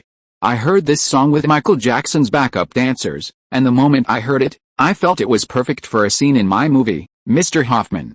It's about 2 young girls trying on all sorts of high-end women's clothing in a department store. Doesn't that fit the song perfectly? That makes sense then. MJ's record label is Epic Records, and my client Cyndi's is Portrait Records, a subsidiary of Epic Records. I'm here on behalf of my client to discuss this licensing with you. Lawyer Hoffman's mustache resembled that of Poirot, the protagonist of a detective novel, the kind with sharp, upturned ends. He had to be careful not to get coffee on his mustache when drinking coffee. Poirot, Hoffman wrote a number on a piece of paper and pushed it across the table. "This is our offer, Nisida." The agent sitting next to Ronald picked up the paper from the table, frowned, and handed it to Ronald. Then he helped Ronald negotiate the price, saying, "This number is far too high. Generally speaking, the total price of incidental music and background music will not exceed 10% of the total film budget. My client certainly cannot afford your price. I think we'll have to find other songs." Hoffman stroked his beard and remained silent. Ronald saw him secretly glancing at him, knowing that the other party actually wanted to sell. He thought for a moment and said, "Mr. Hoffman, my film is a small production, but I genuinely want to use this song as incidental music. I really can't afford this price, but I think that after my film's release, it can also serve as marketing for Cindy's new song. I wrote the lyrics for the theme song and incidental music for Fame, and I know very well that the promotion of a song after a film's release has a very strong effect on sales. It's a win-win situation." "You're right, a win-win. But Cindy's new song will also, in turn, have a marketing effect on the film's release, so what you call promotion is actually a two-way street," Hoffman responded. "I don't deny you're right, so we should unite and coordinate the timing of the movie's release and the song's chart performance to ensure both the single and the movie benefit," Ronald continued, trying to persuade him to lower the price. "You know, young director, in the past year, the most important exposure for many singles has shifted from radio to television, especially 24-hour music videos like MTV. And I've done my research. The first sensational music video with a storyline, The Amazing Stains, was directed by you." At this point, Hoffman paused, his eyes shining brightly as he looked at Ronald through his small round glasses. "Mr. Hoffman, you might as well be more direct. How can I help you?" "Well, if you can direct a music video for Cyndi Lauper's new song, the song can be licensed to the film for free. Then I'll persuade Portrait Records to coordinate the marketing of the single and the film, releasing them extensively during the same period to achieve better results for both. Please let me discuss this with my agent." Ronald and Nisida whispered to each other away from Hoffman. Nisida said, "My client can provide directing services in exchange for the song's licensing. We need to see the budget, the script, and then draft a contract, not just directing, but also editing. Finally, it needs to be a music video that can be broadcast on MTV, acceptable." Nisida and Ronald discussed it a few more times and agreed to the request. Anyway, shooting a music video is relatively simple. Ronald could treat it as a way to refresh his mind and make a short film. Plus the script and casting, you must be joking, Mr. Hoffman. I'd rather just buy the license from the record company. Ronald was furious. This guy was taking advantage of his desire for the song, desperately trying to squeeze every last drop out. A movie soundtrack can be a nice touch, but the quality of the song itself is what matters. Otherwise, what's the point of writing a script? Just make a 90-minute music video and it'll be a box office hit? Why not just replace the song altogether, or find a new singer, buy the cover rights, and sing it again? A complete disaster. Seeing Ronald stand up, as if to leave, Hoffman quickly grabbed Ronald's hand. "Wait, Mr. Director, here's the arrangement. I'll arrange for you to meet Cyndi. She's had a tough time, and I only came up with this idea because I had no other choice. I hope to give her some career support. This girl just needs a chance." "All right, Mr. Hoffman, I hope we can be honest with each other. If you have any thoughts, you can discuss them. Don't make such unreasonable demands." Hoffman waved his hand, indicating that he wouldn't ask for an exorbitant price anymore. He told Ronald about Cyndi Lauper's situation. It turned out that this female singer had been in the industry for a long time, but she had always been imitating other famous singers or hanging out in bands. She had been rebellious since childhood. Her mother was of Italian descent, and after her parents divorced, she couldn't stand her stepfather's domestic violence and ran away from home before finishing high school. She had been singing in bars and clubs around the world to support herself. Hoffman became Cyndi Lauper's lawyer after she left a band to go solo and signed with Portrait Records. After meeting her a few times, he was captivated by her unique and powerful voice and believed that she would become a singer. He decided to invest in her and gamble on her future. The record company didn't seem to value Cyndi Lauper much, allocating only a $35,000 budget for the shoot. That amount was barely enough to hire any director, have Lupa lip sync indoors, and call it a day. To gain more exposure for the single, Hoffman even used his personal connections, contacting the producer of Saturday Night Live, SNL, a comedy talk show also under his client's purse, to rent filming and editing equipment for the music video shoot free of charge. Later, hearing that Ronald Lee was discussing copyright, Hoffman did some research and learned that Ronald Lee was the director who pioneered the trend of story-driven music videos. He immediately decided to personally negotiate, hoping to exchange copyright licensing for Ronald's services. This led to their meeting and negotiations. Hoffman then tried the same tactic, hoping Ronald would direct the music video for free. However, seeing Ronald's quick agreement, Hoffman's lawyerly instincts kicked in, and he tried to extract even more value, which angered Ronald. "Here's the deal, I can provide directing and editing services. You can handle the rest, the actors, equipment, and crew. I also require you to be present during filming so you can address any resource shortages on site. This is my final offer." Ronald felt he could use his personal connections to secure the rights, freeing up some money to improve the special effects. Although he felt he was at a slight disadvantage, he wasn't concerned about the small costs for the sake of the film's final quality. "That's great. I'll call Cindy right away and tell her the good news." "Where's she?" "She's in New York." "Oh? So I have to go to New York to film." "You agreed, Ronald." Besides, Cindy Lupa wrote her creative ideas for the music video, which is a story set in New York. Hoffman paid for his coffee and took out some coins from his wallet as a tip. "Alright, I'll take my 2-week vacation and go back to New York," Ronald said, turning to Nisida. "You can help me discuss the details with Mr. Hoffman. 2 days of shooting, plus editing, I'll take final responsibility for the art." A few days later, Ronald, who had signed on to shoot the music video for Girls Just Want to Have Some Fun, returned to his hometown of New York. Hoffman had already returned to New York and sent a luxury car to pick Ronald up from the airport to discuss the music video with Cyndi Lauper. At Hoffman's office, Ronald finally met Cyndi Lauper, the song's lead singer. Cyndi Lauper wasn't tall, but she was instantly recognizable in a crowd. Her fiery red and orange hair, growing wildly like a rooster's tail feathers, actually gave her a vibrant look. Her clothes were also very bright and eccentric, making Ronald feel as if she were wearing not clothes, but an impressionist painting. "Miss Lauper, I'm Ronald, just call me Cindy, not Cindy." Cyndi Lauper herself wasn't as eccentric as her appearance suggested. She'd sung in bars since childhood, so she was adept at handling all sorts of people. In Ronald's presence, she dropped her carefully crafted quirky persona and revealed her true nature as a singer. She was actually quite intelligent. "I heard from Mr. Hoffman that you had some creative ideas for your music video." "Yes, Ronald. This song was actually written by a male singer in 1979. It's a man's perspective on women.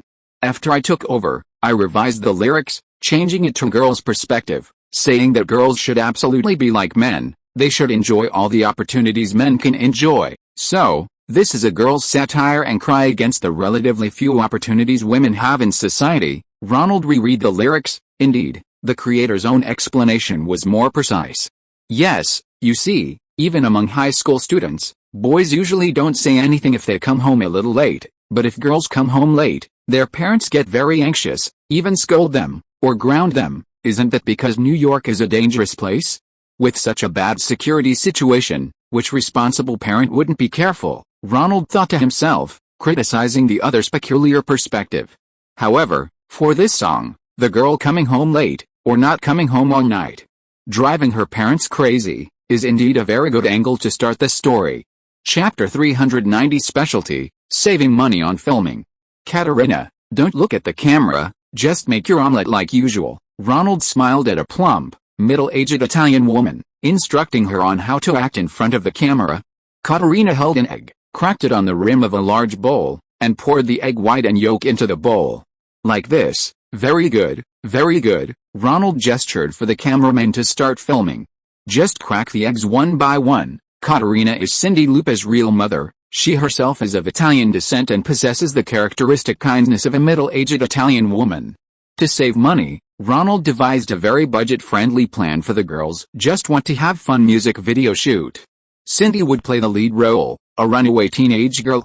Her mother would play the mother of the lead character in the music video. Cindy's biological father and stepfather were both divorced from her mother, so the role of the father needed to be played by an actor. Lawyer Hoffman cast another of his clients, professional wrestler Lou Albano, nicknamed the Colonel in the WWF, to play her father.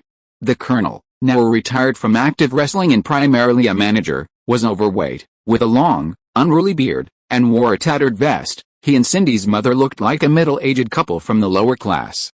The two were chatting in the kitchen, seemingly about worrying about their daughter's absence the night before, but actually they were discussing Cindy and her mother going to cheer on the Colonel at his next WWF match. Cut. Ronald, watching them chatter, had already filmed the scene he needed. The secret to dealing with amateur actors was not to tell them filming had started, otherwise, it was difficult to avoid their nervousness in front of the camera. "You're really something, Ronald. You've trained amateur actors so well, I think you could finish filming in 2 days." Hoffman, a lawyer with a beard resembling that of Detective Poirot, accompanied the entire shoot. He greatly admired Ronald's ability to save money. With such a small budget, he could just grab a bunch of people and film it, and it all looked professional. "As long as I'm a professional, that's fine," Ronald chuckled. Actually, filmmaking is quite opportunistic. Multiple shots only need one to meet the standard, unlike stage plays where you have to perform the entire play to get a chance to go on stage. "Ladies, it's your turn." After filming the kitchen scene, Ronald waved his hand, and 8 ordinary girls of different ethnicities rushed up to the makeup artist and hairstylist to get their makeup and hair done. There's a scene in this music video where the protagonist, Cyndi Lauper, calls her 8 friends and then they come over for a party. Extras like these earn close to $1,000 a day. Not cheap. When Ronald was preparing for filming, he and lawyer Hoffman went to Portrait Records to borrow a group of female secretaries to appear in the scenes. "Take your time picking. 1 pair of sunglasses for each of you. I'll give them to you as a small gift after the shoot." Ronald went up to each secretary and chatted with them, telling jokes and flirting to put them at ease. Of the 8 secretaries, 1 was Chinese, 1 Japanese, 2 black, 1 Latino, and the rest were white. Since the music video aimed for a somewhat ambiguous storyline, Ronald simply picked some from each ethnicity to make teenage viewers feel like rebellious teenagers like them.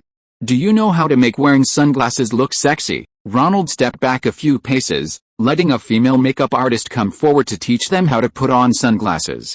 Cyndi Lauper led the way, and the 9 beauties lined up, each putting on sunglasses with one hand. Black, white, pink, sunglasses of various colors and shapes, selected by the hairstylist, complemented each secretary's hairstyle, making them look even sexier and prettier. Including Cindy, the 9 women started chattering about makeup, sunglasses, and accessories. Ronald clapped at them. "Let's rehearse once. The camera will be shooting close-ups of you, from left to right. Each of you, when the camera is on you, give me a sexy look. Think of your boyfriend, husband, or any male celebrity you like." "Ronald, can I have you?" one of the secretaries boldly shouted to Ronald. "Whatever. As long as it makes you happy, I don't mind temporarily being your fantasy object." Ronald had spent a lot of time with these secretaries and knew that they were quite lively in their private conversations. Hearing them say that, Ronald knew they were relaxed and was quite satisfied. He even took off his jacket and flexed his biceps. "Oh, come here to Mom," another secretary, who was slightly higher in rank, even took out a banknote and tried to put it in Ronald's belt. "Keep this pose. I want to see you this sexy during the actual shoot, Mindy." Ronald continued to banter with her while gesturing to the photographer with one hand. The photographer understood, turned on the camera, and began secretly filming while the group of secretaries, who were acting as substitutes, relaxed during their rehearsal. Cut. Ronald turned back to discuss with the photographer. "Great, thank you for appearing on camera." "What? You were filming just now?" The secretary named Mindy was surprised that she had been filmed and insisted that Ronald delete her footage. "Don't worry, Mindy, your performance was beautiful. I suspect you could have a bright future in Hollywood, even if you weren't working at a record company." "How are you going to film the indoor dance scene?" the dance instructor asked Ronald. The dance instructor was a backup dancer from Cyndi Lauper's team. Cyndi didn't have many resources for promotion, and the backup dancer was one of her sisters who had traveled with her. "I want to start with a 3x3 matrix, with Cyndi in the center, and then the 3 rows of people shaking their heads to the left and right." Ronald discussed with a dance instructor and decided to film this scene first. 8 secretaries surrounded Cyndi Lauper, swaying left and right in each row to the rhythm of the music. Then they continued swaying as a group. Cut. The old trick worked. They weren't told they were filming. During the actual filming, the girls immediately stiffened and their movements became distorted, but Ronald mainly encouraged them, always saying they did a great job.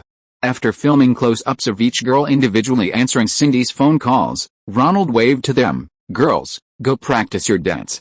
See you later, goodbye, Ronald." Everyone waved goodbye to Ronald. Mindy even came over and gave him a special hug. "Colonel, I need Cindy Lupa to give you a grappling move." Ronald turned to Lou Albano, the wrestler playing Cindy's father, and discussed the effect of the wrestling move with him. Action. Cindy looked at the Colonel, their heads touching. Lou Albano extended a finger, pointing at Cindy repeatedly in rhythm with the lines in the music. In the dead of night, the phone rings. My dad yells, "How are you going to treat your own life?" The lyrics were perfectly fitting. Cindy grabbed the Colonel's hand with a grappling move, twisted it behind his back, pinned his arm against the wall, and then pushed him forward. "Oh, Dad, you're still the family's number man, just a girl who wants to have some fun." The Colonel, playing the father, frustrated by his daughter's restraint, strode to the kitchen to complain to his mother. The WWF professional wrestlers, seasoned actors, delivered their performances flawlessly. The initial anger directed at Cindy, the surprise at being tackled and shoved against the wall, and the helplessness in their retreating figures as they ran towards the kitchen. No coaching from Ronald was needed, their acting was superb. Cut. Ronald was satisfied with their performance.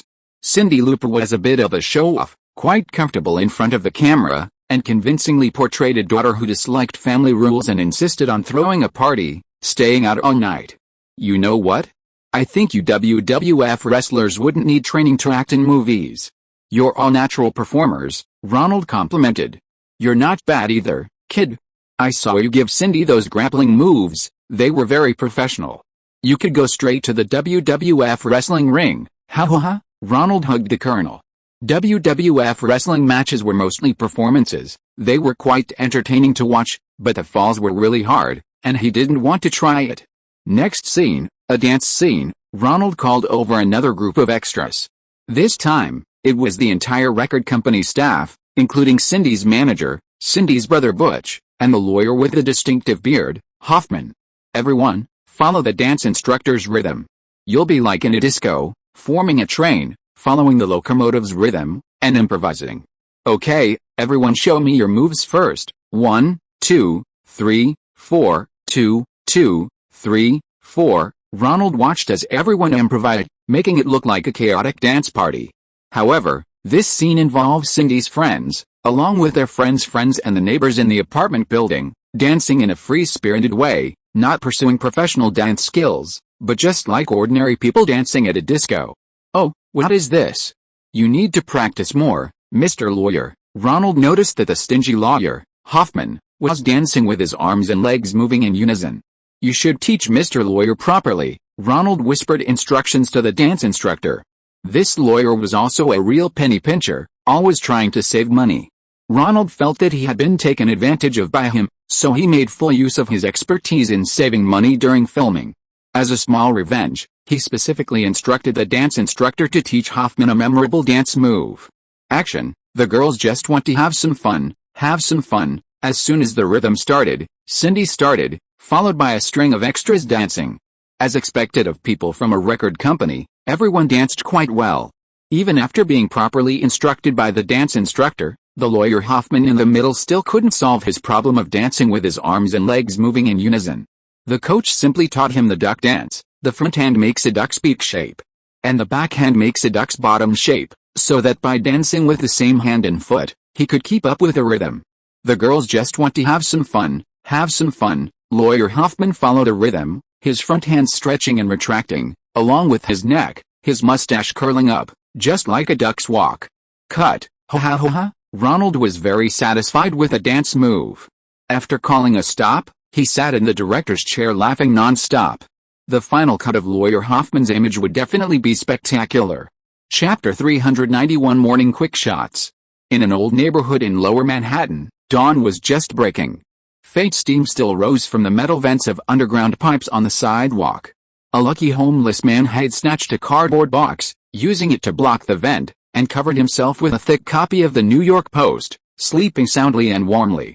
This area used to be a government-built apartment complex near Little Italy, The narrow streets could only accommodate one car at a time, and outside the apartment windows were old-fashioned fire escape staircases installed to comply with fire regulations.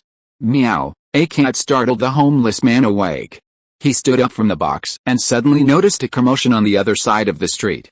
A camera had been set up, and a burly man was holding a long pole, with a fluffy white thing on his head that resembled the white cat beside him. "Excuse me, we're filming here.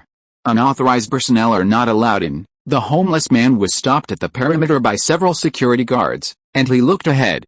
The camera was placed in the middle of the street, with red and yellow caution tape separating him from the film crew. Action! A young man gave the order, and a pleasant female vocal song began to play. A woman dressed oddly, with hair like a turkey, hopped and danced her way in from the other end of the street. Cut. Ronald shook his head and pointed behind Cyndi Lauper to the camera crew. A door on the street opened, and a man in pajamas walked out of the semi-basement porch with a large dog. The dog was very excited to see Cyndi and started barking around her. SHXT, the assistant rushed forward and spoke to the man. Ronald had come to film this scene while the streets were still relatively empty in the morning, but the houses on both sides of the street weren't locked up or vacated. Besides the man walking his dog, some people were woken up by the music and looked out their windows. With a low-budget music video, Ronald was just taking advantage of the opportunity to film secretly. This shot was unfortunately interrupted by a resident and his eagerly waiting dog. "Are you filming a movie? My dog is smart, I can be a passerby and walk behind the female lead." The resident was very interested in such a big production and wanted to appear on camera with his dog. "Thank you, no need." Ronald didn't want to cause any trouble. Dogs are difficult to film. If they aren't specially trained, they often bark or run around when they hear the camera noise, causing unnecessary trouble for the photographer. "Then I'll stand here. This is my legal apartment, and I'm not breaking the law by standing here.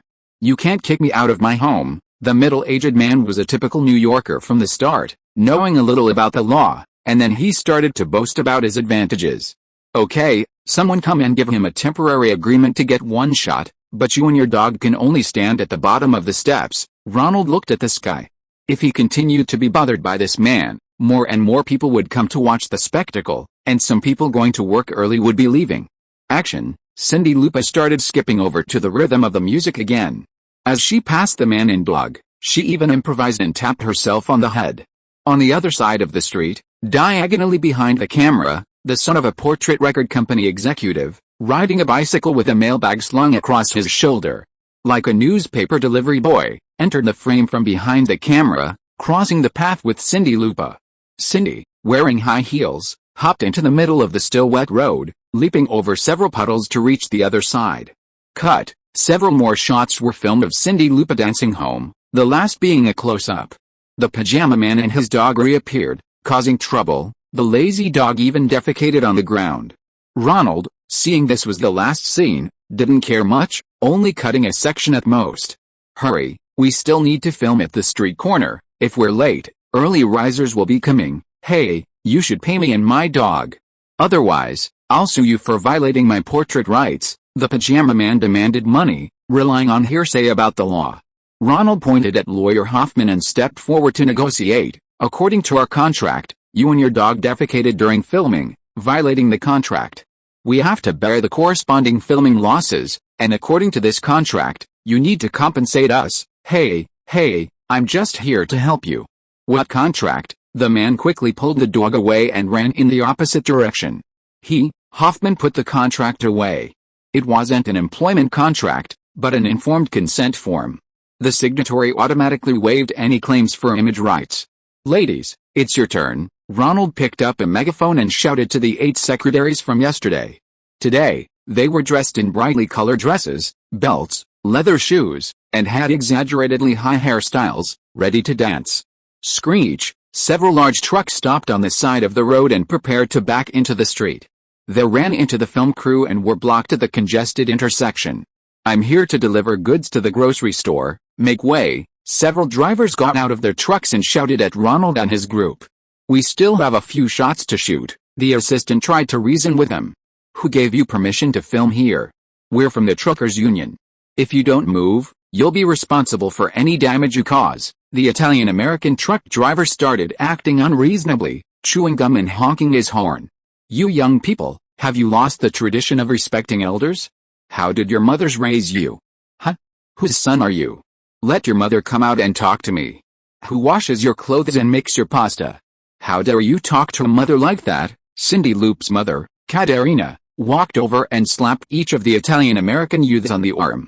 These Italian-American youths, who usually had to send their dirty clothes home for their mothers to wash, immediately became obedient upon seeing Caterina, who was also Italian-American, and sent one of them to complain to her. We work very hard. My mom, Caterina, has to go out to deliver goods before dawn every morning. If we spend too much time here, it will affect our income. We're just filming a scene of the girls walking into the street. It's very simple. If you're interested, you can also play your own roles here, standing on both sides of the street to welcome Cindy and her friends home, Ronald said after listening. He needed to save time. Getting entangled with these people would be troublesome. Oh yeah, The Godfather. We're going to film The Godfather Part 3. The Italian-American youths were very enthusiastic about filming. Hearing that they could appear on screen, they could forget about any difficulties. They parked the truck and, as Ronald had arranged, stood on both sides of the road, applauding to welcome Cindy Lupa and the other girls dancing into the street. Cindy led the way, with a few of the better dancers following behind her, and a few less skilled dancers trailing at the back of the group. The large trucks delivering goods to the supermarket were parked on the side of the road, and Ronald had the Italian-American drivers form a long line to cheer on the girls. More and more people gathered, drivers, residents, joggers, taxi drivers, and even construction workers repairing the road nearby, all drawn by the cameras and recordings. Ronald welcomed everyone, having them all sign informed consent forms, then making them stand still on the street. Cindy Lupa led the way, dancing and moving forward with exaggerated movements, followed by a group of secretaries, also guided by Cindy's frenetic energy, dancing exaggeratedly. The girls just want some fun, some fun. The song's drumbeat was distinct, and Cindy Lupa, getting into it, lifted the hem of her skirt and started swaying. The secretaries joined in, like in the classic can-can, the dancers lifting their skirts and swaying wildly to the rhythm. Except for the lack of leg lifts, they executed it beautifully. Cut. Ronald directed everyone to move to another location. There were still some dance scenes to be performed at the pier in Lower Manhattan. Director, which movie will we be in? The truck drivers persisted, wanting to know if it was a gangster film like The Godfather. If so, they'd be incredibly proud among their friends. Watch it on MTV, it'll be really cool. Ronald dismissed the Italian-American extras. These guys were poorly educated, always posing and trying to get screen time. He figured they wouldn't get much screen time after a few cuts. The crew moved to the pier in Lower Manhattan, directly opposite the Statue of Liberty. The pier wasn't crowded, but there were several girls carrying large billboards, soliciting donations from passers-by. Help us repair the Statue of Liberty. There weren't many tourists on the opposite island, and the Statue of Liberty was increasingly dilapidated. Many Girl Scout organizations sent their members to collect donations. Go buy some cookies, Ronald said, handing his assistant some cash. Girl Scouts usually sold cookies at prices significantly higher than market value, using the profits for fundraising. The film crew found a prearranged cafe by the dock. Lawyer Hoffman sat at a white outdoor table, sipping coffee. Beautiful secretaries danced around him, passing by one. Hoffman, with his small eyes and pointed mustache, looked very much like an old-fashioned man bothered by pretty girls. Cindy Lupa walked into the frame, grabbed Hoffman's hand, and the two began to dance together. Hoffman held Cindy's hand and twirled her around. Cut. Ronald, directing the filming from the second floor, was satisfied with the overhead shot. Bring up the Girl Scouts cookies, let everyone have some and rest. Ronald called for a break. The music video was almost finished. Save me some mint. Ronald picked up the shooting schedule to check. A few more close-ups and it would be done. Here you go, Mint, a familiar voice called out, and a hand handed Ronald a box of cookies. Thank you. Oh, Diane? What brings you here? Ronald stood up. Donna, you're here too? Weren't we supposed to come over for dinner tonight? Diane and I haven't seen you in ages. We came to see you directing, Donna replied with a smile. Ronald smiled too. Today, Diane's style was completely that of a high school girl, a white shirt, jeans, and Vans sneakers. Her hair was styled high, giving her a very confident look. Donna was carrying an extra backpack compared to her best friend Diane, and it was bulging inside, I wondered what it contained. Oh, what a delightful surprise. Ronald quickly hugged his cousin and Diane Lane, then ruffled their hair. Wait for me a bit, we'll be done shooting in a few more shots. If you are listening to this novel on a channel other than Fanfic World, it means it was downloaded and re-uploaded without effort. We warmly invite you to visit our channel, Fanfic World. There you will find the original version of this story and many other novels of various genres. We look forward to seeing you dive into a world of incredible novels. Chapter 392 Computer Special Effects. After finishing filming the music video, Ronald returned to Portrait Records with the footage. There, lawyer Hoffman had rented the latest editing equipment for free through personal connections, equipment he'd obtained from a producer at SNL. It was a brand new model, just unpacked and not yet officially released. Ronald planned to quickly edit the music video there, and once it was finished, he could get the rights to use the background music. In the Portrait Records office, Diane and Donna stopped Ronald, opened their bags, and took out 2 thick stacks of printed documents. These are the 2 scripts I mentioned last time. Both producers have invited me to audition again. I'm a little unsure which one to choose, Diane said, handing the 2 scripts to Ronald.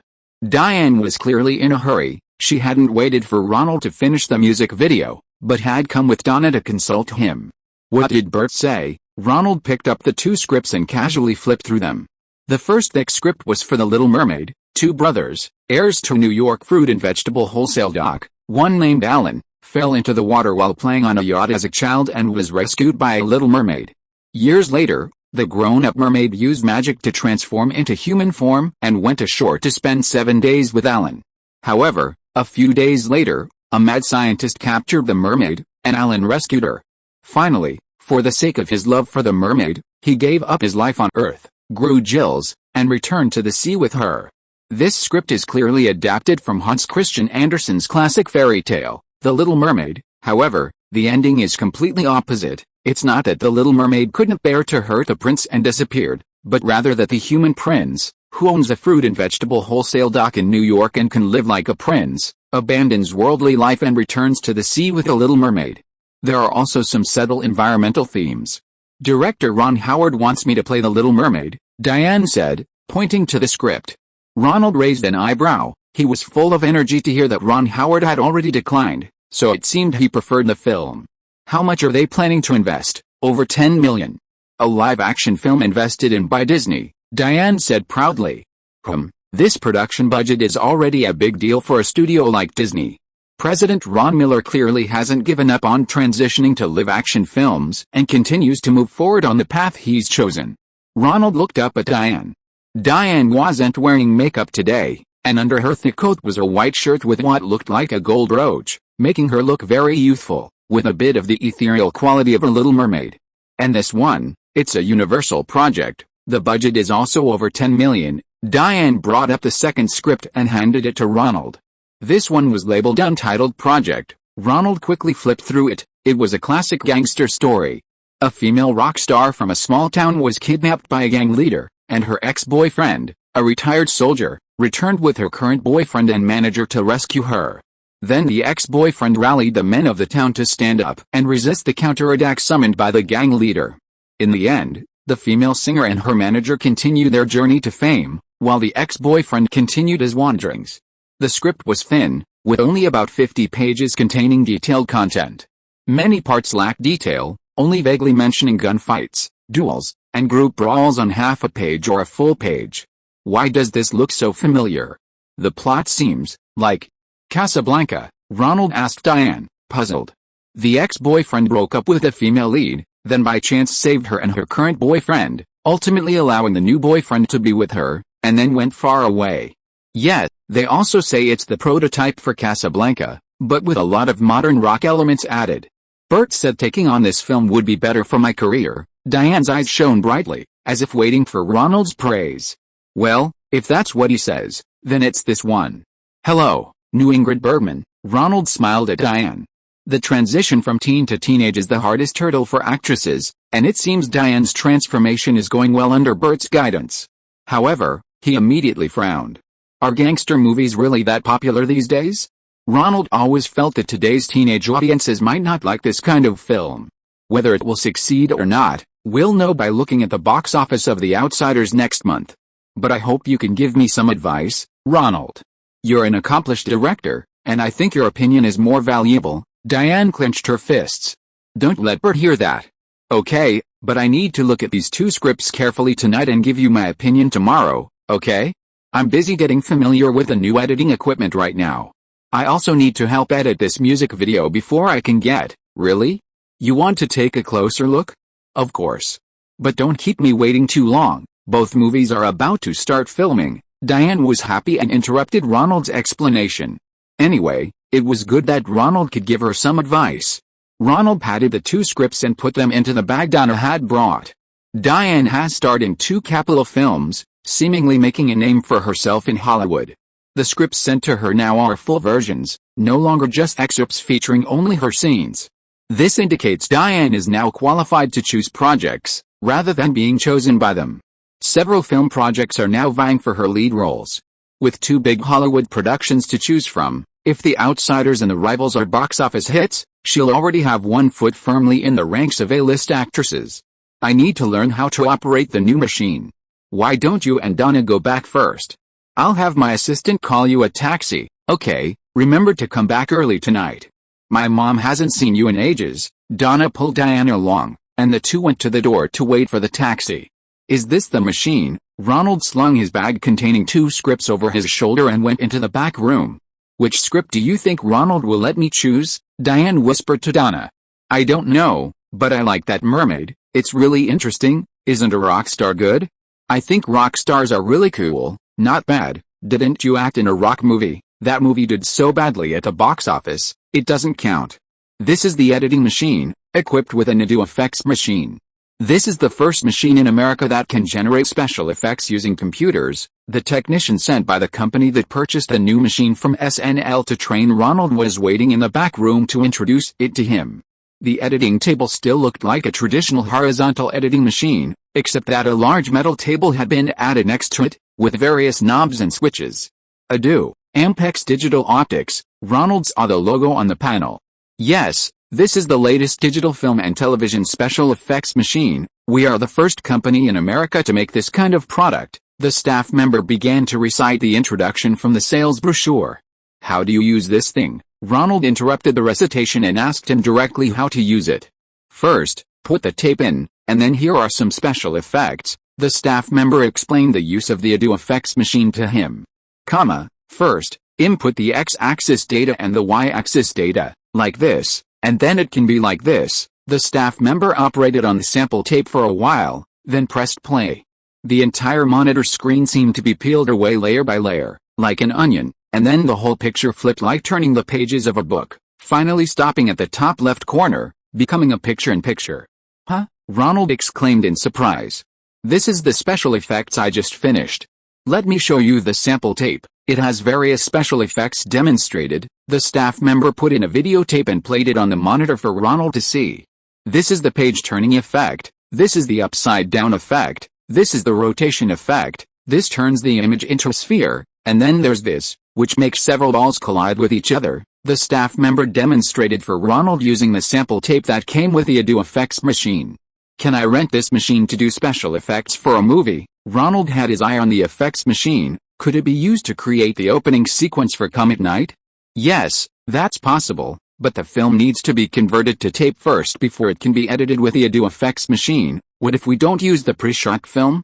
Just use this audio to create some special effects fonts?" "That would be very cheap. If it's just a few dozen seconds at the beginning of the film, it would cost about $5,000. Then, converting it back to film would cost no more than $10,000. "Great. Can the effect be like that?" Ronald rubbed his hands together, pointing to the special effects fonts on the sample tape and asking the staff. "No problem. Old-fashioned special effects machines used old analog circuits to distort the image, then combined it with a film optical printer to achieve the effect. Lucas used that kind for Star Wars. Even the simplest panning and erase effects cost tens of thousands of dollars in labor. His subtitles would have cost hundreds of thousands of dollars. Our do uses digital circuits for special effects, so the computer can directly use mathematical formulas to achieve the same magnification, reduction, flipping, and other effects. Just input the parameters, And you don't need to use a film optical printer for compositing. And the sphere distortion is something analog circuits can't do. Great, Ronald was delighted. Then teach me, and we'll use the MV footage to achieve those effects you mentioned. Our digital special effects machine isn't officially on the market yet. There's only one in all America. Your MV will be the first commercially available video to feature computer-generated special effects. I also have some subtitle effects for a movie I need. Can you give me a discount?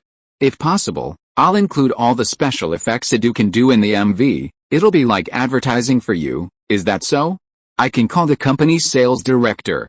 They might be willing to produce a movie title sequence for you for free. Our company also hopes to enter the film production market. Chapter 393 Dreaming of a Mermaid. There's a glissando on an electronic keyboard at the beginning of this song.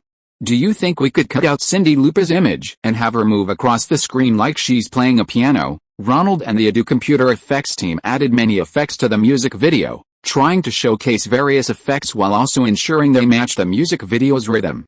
They couldn't find a good place for the keyed out, screen shifting effect. Finally, Ronald thought of placing it after the intro, having Cyndi Lauper's funny face flash across the screen to create a humorous atmosphere. Knock, knock, knock, the receptionist knocked and entered. Ronald, I think it's your cousin calling to remind you to go home for dinner. Oh? It's already 5:30? Thank you. Let's call it a day. We'll continue tomorrow. I promised my family I'd go home for dinner, Ronald told his staff, got up, and went home. I'll finish the special effects tonight, and you can see the final result when you come tomorrow. Thank you. Back home, Ronald hugged Aunt Karen as soon as he entered the door. They hadn't seen each other for several months, and both of them missed each other. What are you watching? Ronald noticed Aunt Karen was watching CBS.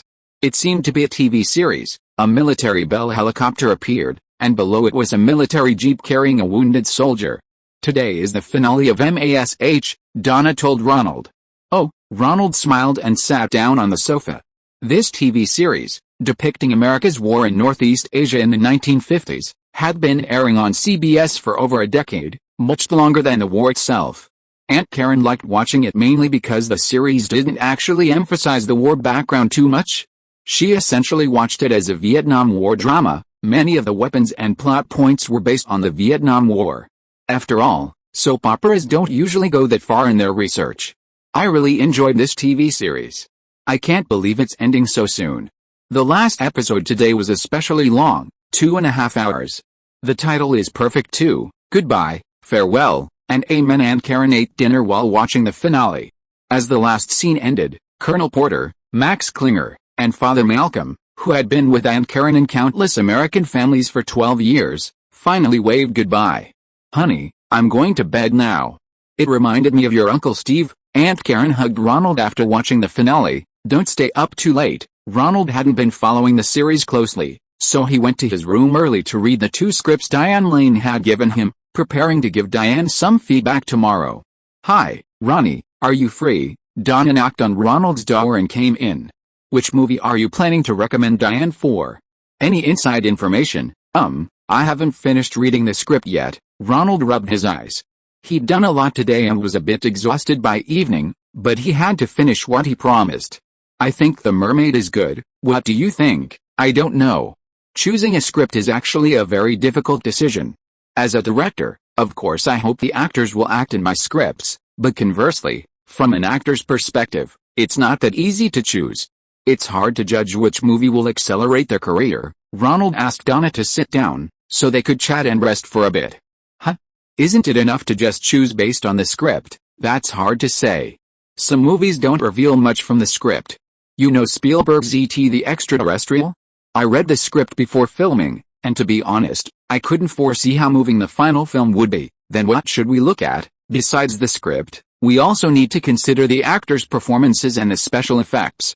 Sometimes, the actors' improvisations are more impressive than the script. Some directors give actors more room for improvisation, while others are stricter, adhering to the script's plot and dialogue. For example, with The Little Mermaid, you can tell the screenwriter and director already had a general grasp of the film's visuals, so the script is very detailed. I can see that in some places, they've already planned how to pose the shots and how to film the text. But this untitled project leaves a lot of blank space. I can't tell if the director doesn't value the script, or if he's already planned out those areas for the actors to improvise. Ronald explained the difference between a script and a film to Donna. He wasn't really optimistic about the untitled project. Many parts seemed rough around the edges. If you were directing, he'd definitely have to rewrite the story and fill in the details. Oh, Donna nodded, secretly taking Ronald's words to heart. So, Ronald, what kind of director are you? Me? I'm probably somewhere in between. If I have good actors, I let them shine. If the budget is tight, I stick to the script and speed things up. Okay, I'm going to sleep now. I won't bother you. Donna stood up and left the room. A script depends on the actors and director's performance. A great script doesn't necessarily mean a great film. It depends on the scope of the performances and the special effects, Donna muttered to herself, running to her room to pick up the phone and dial. I asked for you, and he said a good script doesn't necessarily mean a good film. Night had fallen, and Ronald lay down on the bed, turning on the lamp to read the script. The script for Untitled Project was thin, and Ronald read it quickly. The binding studs pierced through the book, sticking out quite a bit from the back cover. Ronald poked his hand twice while reading and simply tossed the book aside. Besides, Ronald disliked the exaggerated, cartoonish characters in the script. Most importantly, the story was very cliched. He could predict the plot several steps ahead from beginning to end. It wasn't much different from the story of Casablanca. He preferred Splash, a film with a much more interesting story. The beginning was almost identical to Hans Christian Andersen's The Little Mermaid, but it incorporated many modern American values. For example, The Little Mermaid quickly embraced modern civilization and learned to buy things with money. The ending wasn't the original tragedy of her turning into sea foam, nor the cliché of her becoming human and living happily ever after with a male protagonist. Instead, the human protagonist became a fish and lived in the sea with a mermaid. This ending, escaping the hustle and bustle of urban life and returning to happy childhood, might resonate with some urban men and women. After all, who wouldn't want to escape the hustle and bustle of reality and return to a carefree childhood? This scene depicts the Little Mermaid after she comes ashore and arrives at the Statue of Liberty. Due to language barriers and cultural differences, she can't communicate with the tourists. However, her kindness and beauty quickly win her the heartfelt affection of visitors from all over. This scene is suitable for Diane's acting. Ronald made some marks in the script with a pencil and then wrote his own comments. A wave of drowsiness washed over him, and Ronald felt his hand holding the pencil growing heavier and heavier. He struggled a few times, and the script fell to the ground with a thud. Ronald also fell asleep. A familiar feeling returned to him. Ronald vaguely felt like he was watching television, and the voice on the TV was the long-lost Chinese. Next up is Modern Mermaid, Splash. A theme song began to play, and a large television screen started showing the movie The Mermaid. Ronald felt very tired, his eyes were almost closing, and he kept falling asleep while watching TV. There seemed to be Chinese subtitles at the bottom of the screen. Where am I? Why are the subtitles in traditional characters? On a yacht, two children were looking at the sea off Cape Cod. A chubby boy scattered a handful of coins at a woman's feet, then bent down to pick them up, peeking at the sea in the process. On the other side, a thin, melancholic boy stared at the sea, seemingly seeing a little mermaid. He leaped into the water. The Little Mermaid rescued him, who couldn't swim, and brought him back to the boat, where he was pulled ashore by adults. His wallet, however, remained at the bottom of the sea, retrieved by the Little Mermaid. Isn't this the scene where the two main characters met as children? And this mermaid, though fleeting, does look a bit like Diane, Ronald thought groggily. Hey, the scene shifts, and a chubby young man tries the same coin-tossing trick again, only to be caught red-handed. Ronald opened his eyes and saw that the chubby man was an old acquaintance, John Candy, who had invited him to watch the NFL playoffs. Wasn't this dream because of Diane? Beside him was the chubby man's brother, the little boy rescued by the Little Mermaid years ago, still as thin and melancholic as ever. Hey, that's an old acquaintance. He auditioned for fast-paced TV but had to drop out due to scheduling conflicts. What was his name again? I think it was Tom. Ronald fell asleep again. A scream woke him up. A blonde beauty, naked from behind, walked from the sea onto Liberty Island. She was spotted by a group of tourists visiting the Statue of Liberty, who screamed. There's a nude scene here, Ronald thought. It's not Diane, but a tall, beautiful blonde actress. More alluring than Brooke Shields. Ronald was awakened again by a sharp scream. On the screen, in a place resembling a department store, the television screens on the wall shattered. The mermaid learned human language by watching TV. When she said a real name to the male lead, she did so too frequently, causing the television to explode. Buzz, a hairdryer sounded. The mermaid revealed her tail in the bathtub. The male lead, Alan, wanted to see her. She dried her tail with a hairdryer, and it turned back into legs. Snap, snap. Finally, the mermaid and Alan escaped from the scientist's laboratory, pursued by police cars. The mermaid understood Alan's feelings, and the two jumped off the pier, beginning their happy life in the sea.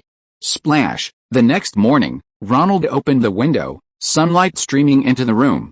The movie and the dream was quite well made, but he hadn't dreamt of the untitled film. He decided to recommend The Mermaid to Diane. Chapter 394 An Actor's Career Planning. Over 100 million viewers? Oh, that's unimaginable. Yeah, the final episode of MA Army Field Hospital is the highest-rated television show of all time. It surpassed last year's NFL Super Bowl, the TV series Roots, and the year before's The Big Boss. This record is probably hard to break. CBS charges $450,000 for every 30 seconds of advertising. Ronald's agent and partner in New York, Eddie, spoke with great enthusiasm. The new Burger King ad, the one with Sarah Michelle Gellar, aired on the show, and I heard from Darcy McGuire that it was very effective. Hey, listen Eddie, I'm sorry we didn't take the Burger King ad, but it would have brought me unnecessary legal risks. No, it's okay, really okay. I'm not complaining that you didn't take that ad, but I think we should continue to expand in advertising and music video business. You've already made a name for yourself in this industry, and when you're not making movies, we should shoot some suitable scripts. Actually, this doesn't hinder your film business, and it might even bring you some unexpected opportunities. You know what? I think you're right. Ronald thought for a moment and agreed with Eddie's idea. This kind of quick and easy project could make some money quickly and also train his team, which might come in handy later. After seeing Eddie off, Ronald went to see Diane Lane to tell her about his recommendation. Huh? I thought you wanted me to play the rock star in that untitled movie. I already told Bert. Diane was surprised to hear Ronald's words. Why would you think that? Ronald was also surprised. Done. Of course I was just guessing. Diane took the two scripts. Why? Why do you want me to play the mermaid? Isn't the ending of The Mermaid better? The rock star didn't end up with the one she loved. Well, you have a point. We American audiences like heroes and beauties turned up together. We don't want them to be with losers. Besides, I think this movie is quite demanding in terms of acting skills. Has the male lead been decided yet? Tom Hanks. If I agree, I'll go back and audition with him, Diane said. I auditioned for him, and his acting was really good. He'd be great at comedies and romances. Ronald recalled the performance of the slender male actor in his dream, which was far superior to the acting of the unknown female lead. Okay, I'll call Bert. I think you're right. The plot of that rock star movie always feels a bit off. The director told me on the phone that the plot isn't important. What's important is the atmosphere and the costumes. He's been preparing for it for a long time. Oh yeah, Ronald thought to himself, wondering which idiot said something so stupid. What kind of movie doesn't value the story and prioritizes atmosphere? Maybe some movies just didn't have the resources during filming, making the story seem less compelling. Ronald, my dad wants to talk to you. Diane handed Bert the phone. Hi, Bert. Ronald, we need to talk. I finally convinced Diane to take that untitled project, and you can't mess it up. Why? Bert, I genuinely think the mermaid role suits her better. It's hard to explain over the phone, so I came to talk to you. Ronald, I have a complete plan for Diane's career. You know, the hardest step for a child star is transitioning from child to teenage. It's very difficult, but Diane has already starred in 2 cappella dramas, crossing that biggest hurdle. You've seen her performance. It's enough to convince audiences in Hollywood that Diane is a grown-up. Bert quickly arrived at Diane's apartment, looking at his daughter with affection. He picked up his coffee and started talking to Ronald about his plans for his daughter. He had to convince his daughter with reason, especially Ronald, who was standing in front of him. If Ronald agreed with his point of view, Diane would be more convinced. Without a doubt, Ronald turned to look at Diane, who had her hair in a ponytail and was dressed like a college student, listening attentively to their discussion. But to advance further in Hollywood, movies by big-name directors alone aren't enough. After solid acting skills, Hollywood needs a successful blockbuster. Like Natalie Wood, after her critically acclaimed performance in Rebel Without a Cause, she needed a box office hit like West Side Story. I think The Mermaid has good commercial prospects. Ronald looked at the two scripts on the table, a little puzzled as to why Bert was so optimistic about the film. Bert noticed Ronald's confusion. You don't know Walter Hill, do you? He's the producer and director of this project. Last year, his 48 Hours swept through theaters, potentially grossing over $70 million. It also made Eddie Murphy, a black actor, an overnight sensation. This year, Eddie Murphy might star in Beverly Hills Cop, which Stallone turned down. He's currently a highly sought-after director in Hollywood. Ronald felt a little belittled. He was also a director with a $40 million box office. Did you choose the movie for Diane based on the director? But I don't think this mermaid movie will do badly at the box office. You must be joking. Ha ha ha. Bert laughed. Ron Howard started out making Roger Corman's exploitation films. His movies don't have much dramatic conflict, and there's not much room for acting.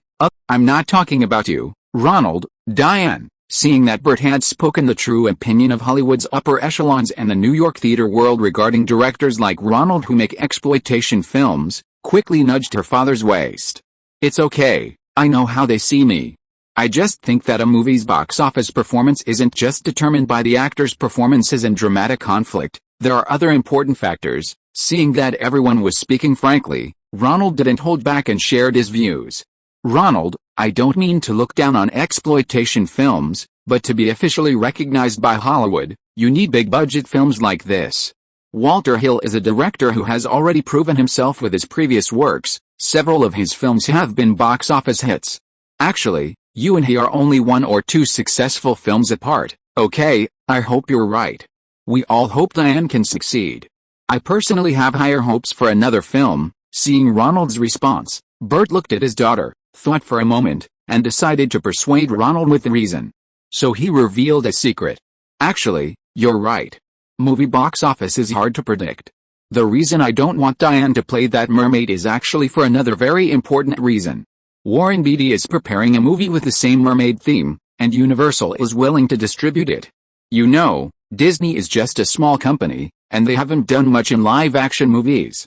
Producers often only consider them as a last resort, and Disney isn't picky. They're willing to give the green light to anyone who's willing to work with them. You know how terrible it is when movie themes overlap.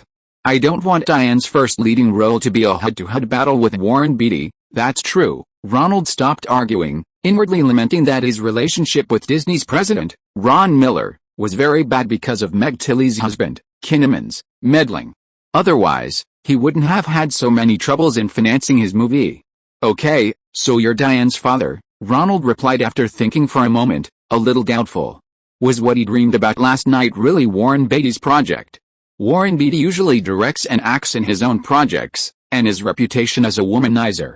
Ronald, tell me your secret. After seeing Bert off, Diane pulled Ronald aside as they left, saying she had something to ask him. What secret? The secret to auditions. Donna told me you have a secret. Helen Slater heard your secret, followed it, and beat so many girls to get the role of Supergirl. You won't be biased and not tell me, will you? Diane grabbed Ronald's arm and slapped it a few times. Quick, tell me the secret. I really want this role.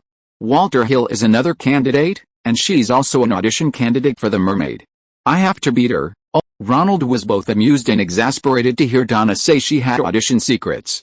This cousin was smart, but sometimes she overestimated herself, imagining herself to be too amazing. If she really had a secret, she would have used it on project financing long ago. Actually, there's no secret. I had Helen audition in a Superwoman costume. Aunt Karen even altered her cape. I think if actors dress up as the character during auditions, it gives the director an idea of the character in the final film, and it also shows their determination to get the role. An actor who really wants to play the role versus an actor who treats the role as just another ordinary character in another movie. If I were a director, I'd prefer the former. Huh? You're right, I never thought of that before, Diane said, suddenly realizing. So, do you think I should imitate that pop star's outfit? Diane started patting Ronald's arm again. Well, I'm not too familiar with that. Your outfit for the Stains band was pretty good, wasn't it? Ronald pulled his arm away from Diane's and touched it. Great, great, I thought so too. Shall I wear it for you? I love rock music, it would be so great to play a rock pop star this time. Diane was very happy. Didn't I see it when I was reshooting the ending scene of the Stains? I still need to finish editing the music video. When you come to Los Angeles, I'll visit your set. Ronald was about to leave. Your Untitled project is being filmed in Hollywood, right? That's right. I heard they'll be filming Chicago streets on a studio set. Diane saw Ronald was in a hurry to leave and got up to see him off. By the way, someone gave me 2 tickets to the Motown 25th anniversary concert. If you're in Los Angeles, you can come with me. Ronald remembered the 2 concert tickets MJ gave him after hearing Diane say she liked rock music. Sure. I'll call you when I go to the premiere of The Outcasts in Los Angeles. Don't forget to come. A few days later, Walter Hill met Diane Lane at the hotel for her audition. She was wearing bright red pants and a black jacket. Oh, you look so rock and roll. How about it, Mr. Hill? Do I look like a rock star? Very good, very good. I'll have someone redesign your outfit based on the color scheme and style. Oh yeah? Does that mean I've passed? Of course, I still need you to shoot some audition scenes with a male lead to see the chemistry. But seeing you like this, I think it's pretty much it. Walter Hill praised Diane and Bert's appearance and dedication without reservation. Yet, Ronald's secret seems to be working. Diane hugged Bert and kept patting his arm. Are you deciding to use Diane Lane? Producer Joel Silver asked director Walter Hill. Who cares? Coppola has already used her as the female lead twice. We just need to hitch a ride on his coattails. His The Outcast is about to be released. Using Diane is like free advertising, isn't it? Walter Hill took out a bag of good stuff and shared it with Joel. You're right. We'll call Daryl Hannah's agent and tell her to drop her. Huh? Okay, I got it. Ron Howard was a little disappointed when he learned over the phone that Diane Lane had decided to star in another movie. As the female lead in a capital film, Diane could bring some newspaper coverage to this mid-budget film. The Mermaid. Call Daryl Hannah and tell her to audition with Tom Hanks. There was no other way but to use the second option. Besides, Daryl Hannah was tall and strong, and acting alongside Hanks wouldn't really give her the delicate feel of a mermaid. Fortunately, she had long blonde hair, which was easier than Diane's short, dark red hair. Chapter 395 New Type of Editing Tape. 415XXXXXXX. Ronald returned to Los Angeles and dialed the order number that director Adrian Lane had given him during the preview screening of Flashdance. Hello, do you sell? Wait a minute, Ronald forgot the name of the new editing tape. Yes, the Enviso tape. Yes, you need it for film editing? $20 a roll, you send us a check as a deposit, then we'll finish it and send it to you, and you pay the balance, a woman's voice said on the phone. Huh? You don't have any in stock? I need it urgently. Sorry, this tape is handmade. If you buy 10 rolls, we'll also include a special machine for fixing the tape. It works very well.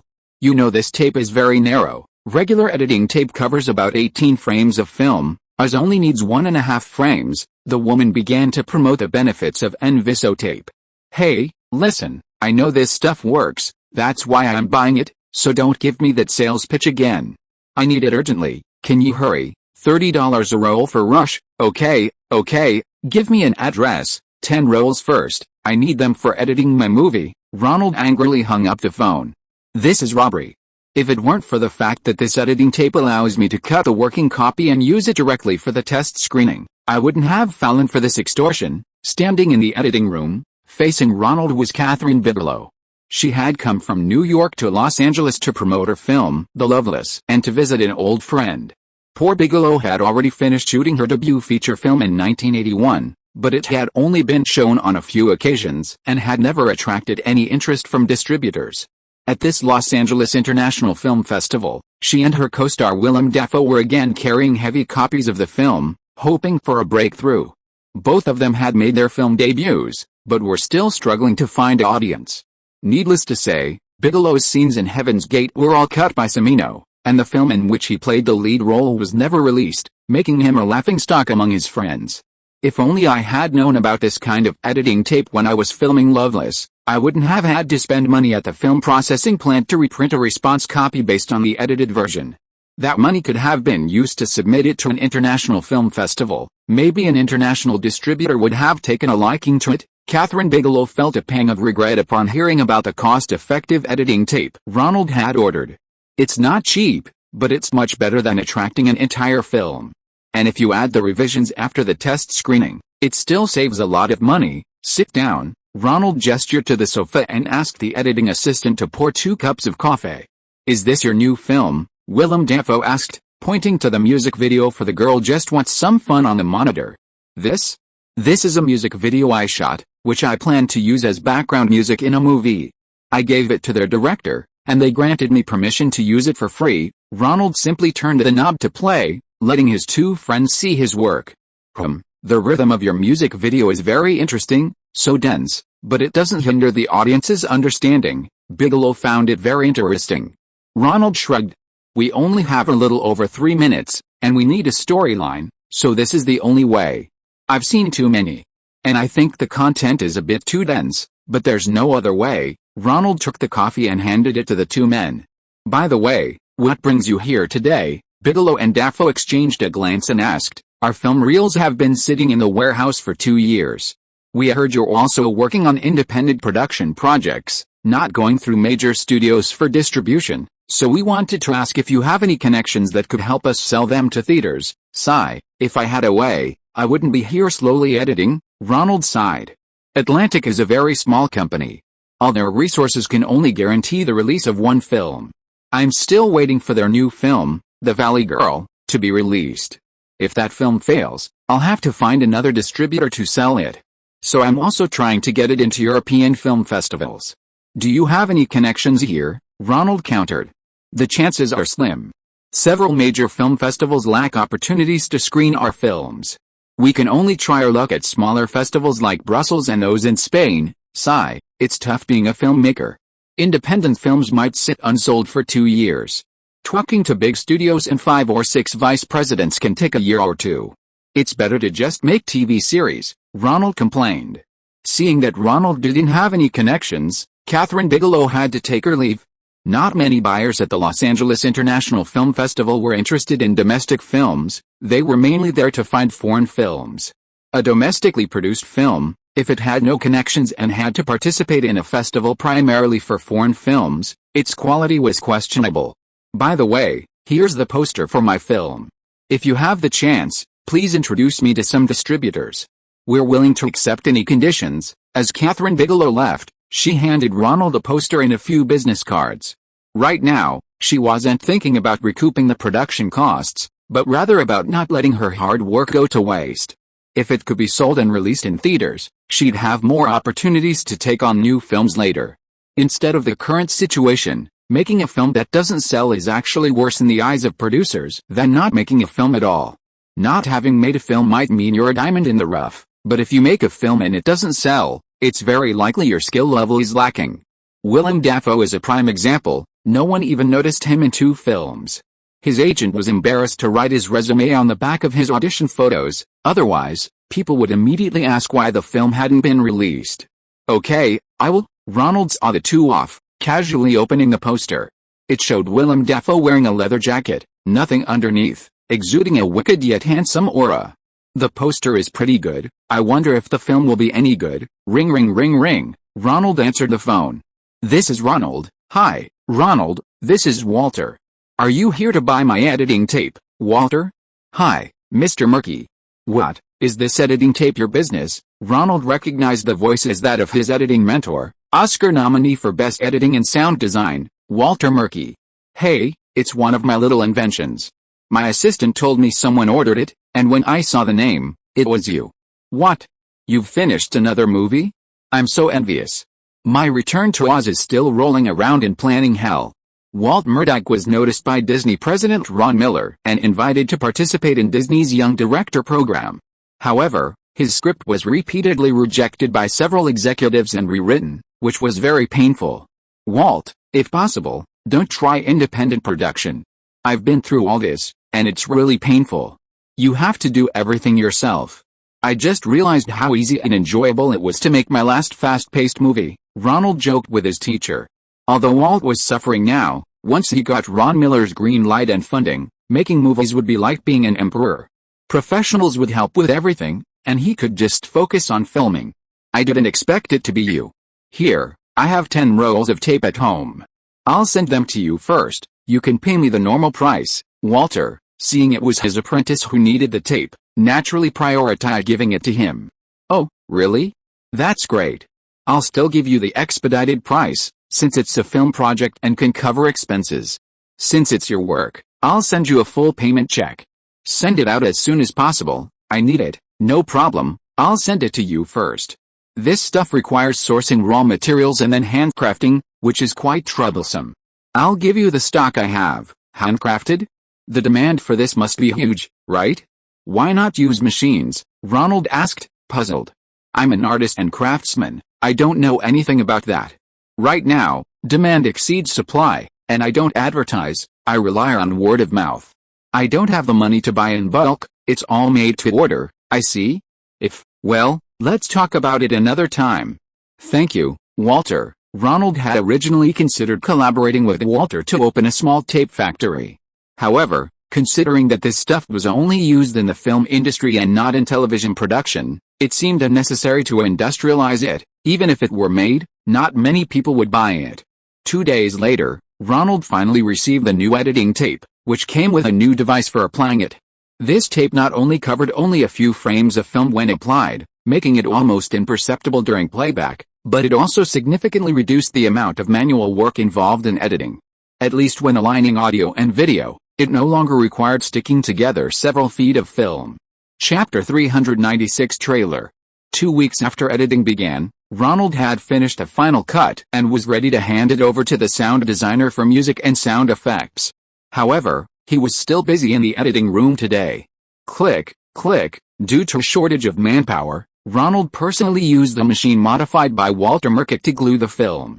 He placed the film on both sides of the cutter head onto a metal plate, then aligned them left and right, pressed them together, flipped them over, and pressed them again, resulting in a remarkably neat stitching.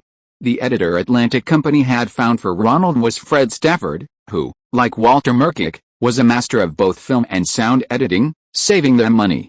This is the intro from IMAX, the company that provides audio effects machines. Take a look. Fred showed the intro with the effects completed.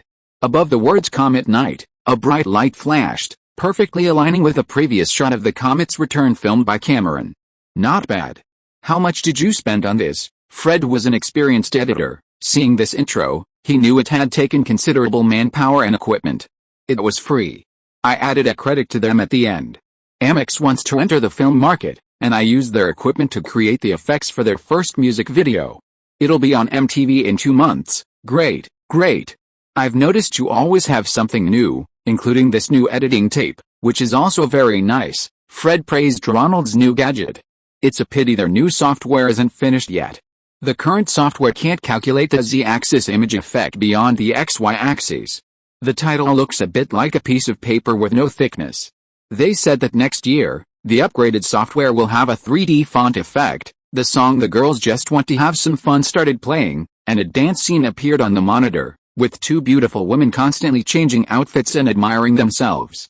I think the title of this song could be the title of a movie, Fred joked with Ronald while editing. Portrait Records only licensed us to use the music, not the title. Now many movies are following Saturday Night Fever, directly using the title of a popular song as the movie title. So the record company has to charge extra. Ronald explained the reason. Besides not wanting to spend money, Ronald also felt that the song couldn't fully explain the elements of the film. Unlike the easily understood Night of the Comet, he also lacked confidence that the song would become a hit and boost the film's popularity. How is this shot? Fred found another piece of film and showed it to Ronald. A comet apocalypses the world. The crowd watching the comet outside experiences flashes of intense light on their faces, and then the 2 female protagonists' stepmothers watch in shock as their arms begin to rot. Tisk, the brightness is still not quite right. It looks a bit like a camera flash, or a high-powered indoor fluorescent light. It doesn't have the realistic feel of lightning, Ronald said. I think it's alright. That's how lightning is filmed. You can't make it any brighter, there's no way around it. I had the electrician short-circuit the circuit to create this effect. If a really high-powered light were switched on and off like that, It would definitely explode. These two zombies are pretty good too. They gave Samantha, the female protagonist, a big fright, Ronald said. Watching the scene where two real police officers playing zombies were about to jump into the car to attack Samantha. How about we cut to the frame after she screams? That way, the audience won't realize it's a dream. The two police officers who cameoed as zombies were also included in this scene. Unlike the 7 major studios, or New World under Roger Corman, Atlantic didn't have a dedicated trailer editing department. Ronald had to do it himself, working with editor Fred to edit a 1-minute trailer. Because they were saving money, they only made 1 copy, so Ronald couldn't open the cut of the finished film. The trailer used film footage that had been abandoned in the early film editing. All done, Ronald selected the last piece of footage, which was the scene of the 2 sisters and Hector, along with the children who escaped from the base, finally encountering a survivor whose initials were DMK. Want one? Fred struck him a Marlboro, and the 2 of them smoked while resting outside the editing room. Speaking of which, you do more sound design? Ronald asked editor Fred. Yes, I'd actually like to be like your friend Walter Merkic, handling both roles, but often the big studios aren't willing. I don't have his Oscar. Oh, that's true. Ronald took a drag of his cigarette. He rarely smoked except when writing scripts or editing films, but when doing those extremely mentally taxing tasks, cigarettes, coffee, and wine were readily available. Which film did your sound editing? First Blood, Fred exhaled a smoke ring, and Crazy Guy with your friend Tom Cruise, a Stallone film. What kind of person is he? Ronald asked. What else can he do? He's a star. He has privileges. Regular actors aren't allowed in the editing room to prevent them from vying for screen time. But Stallone can, and he's interfered with a lot of editing decisions. Anyway, everyone in Hollywood knows his style, so I'm not afraid to speak ill of him. What do you think of Cruise? Will he become a star? I don't know, but he definitely has a star's face. Every girl in America would want to date him. After finishing their cigarettes, the 2 returned to the editing room and watched the trailer again. The red filter created an apocalyptic atmosphere. Ronald picked up his prepared voiceover and began reading. Have you ever thought about what would happen if you became the last living person on Earth? The 2 sisters accepted the fact that all their relatives were dead and began riding alone through the streets. What do you think? What do you do? Where would you go? Ronald continued reading. The music and atmosphere suddenly changed, becoming cheerful, and the 2 sisters began a free costume change show in a shopping mall. This city is ours, the 2 sisters shouted. Ready? When the comet arrives on your planet, Ronald continued the voiceover. The 2 sisters engage in a gunfight, spraying bullets at cars and enemies. This is when you rule the world, Night of the Comet. The camera cuts to the title of the film, displayed in special effects. I think your voice is alright, Ronald. Why don't you do the narration? You really think you can? If you can, then I'll do it. Ronald picks up the microphone, prepares, and records the narration. The trailer clearly showcases the film's main elements: apocalypse, zombies, youth, dance, gunfights, romance. In the end, the 2 female leads find lovers and live well in the post-apocalyptic world according to the Valley Girl's philosophy. Catherine Mary Stewart plays Regina, with short hair, strong facial features, jeans, a gun, and a high padded shoulder top.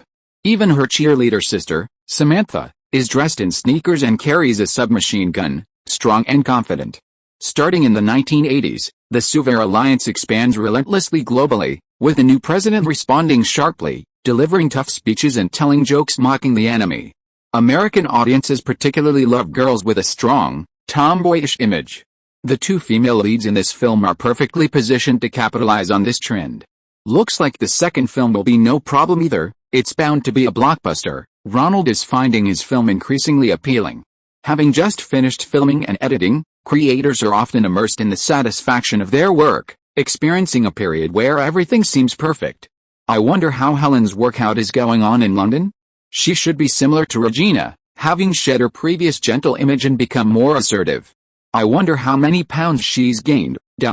Here's your plane ticket, passport, CAA's London office phone number, your luggage. These are your traveler's checks. There's also a map of the London area, and a rented car. Ronald takes everything from his agent, Richard. After finishing the editing, he plans to visit his girlfriend, Helen, in London. By the way, can you drive a right-hand drive car? The traffic rules are the opposite over there. No, Ronald replied. How about I just take a taxi? That would be expensive. I'll contact the London office for you and have them send someone to pick you up. Richard took out his notebook and wrote this down. This is the address of the producer for Supergirl in London, and this is the address of Pinewood Studios. It's a big place. Several film crews are shooting at the same time. Remember to get permission from the producer first. No problem, I've got everything packed. Ronald put all the documents into his suitcase. In his travel bag, he only had a few changes of clothes, his passport, checks, and a copy of an interview with a famous film director written by Bogdanovich, who made this movie. After checking in his luggage, Ronald boarded the plane with his travel bag. The Pan Am plane took off and flew towards London. Chapter 397 Prize. The plane flew over densely packed residential areas and landed at Ocean Terminal at Heathrow Airport. This largest air hub in Britain is located right in the middle of a dense residential area, and the old terminal didn't even have parking. It was quite some time after the flight landed when Ronald finally appeared at the arrival's exit, finding his name card in the crowd. I'm Ronald Lee, Ronald said listlessly to the CAA London office assistant who had come to pick him up. Hello, Ronald. What happened? I saw your flight arrived quite early, but there weren't many passengers coming out. My luggage was lost at the airport. I only had a carry-on bag. They had me register my name and address, so I wrote down your office's address and phone number. Don't worry, this happens all the time at Heathrow. 1 in every 100 pieces of luggage gets stolen or misplaced. So many people on the same flight losing luggage doesn't seem like theft, it's more like the workers got it mixed up. Whatever. Ronald and his assistant got into a car and drove to Pinewood Studios. This is your access card. Please sign here and write your name here. A staff member at Pinewood took a Polaroid photo of Ronald and issued him the lowest level visitor pass.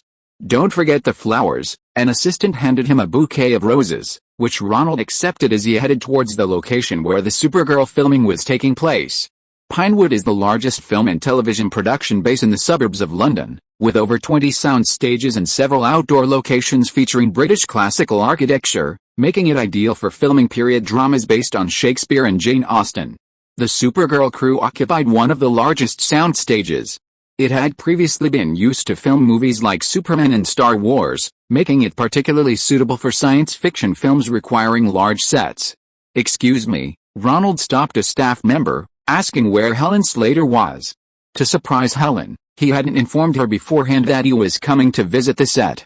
Excuse me, we're on afternoon tea break. If you need anything, come back in half an hour. The staff member, though wearing a top hat, firmly refused his inquiry, infuriating Ronald. This kind of stupid system was implemented in a particularly rigid way. He'd heard from people at CAA that when George Lucas was filming Star Wars here, many people would neglect their duties during afternoon tea, often abandoning a scene halfway through, which angered Lucas so much that he developed a sore throat and lost his voice. Finally, after afternoon tea, Ronald woke up from his jet lag and found a seemingly kind-looking middle-aged female staff member to ask for help.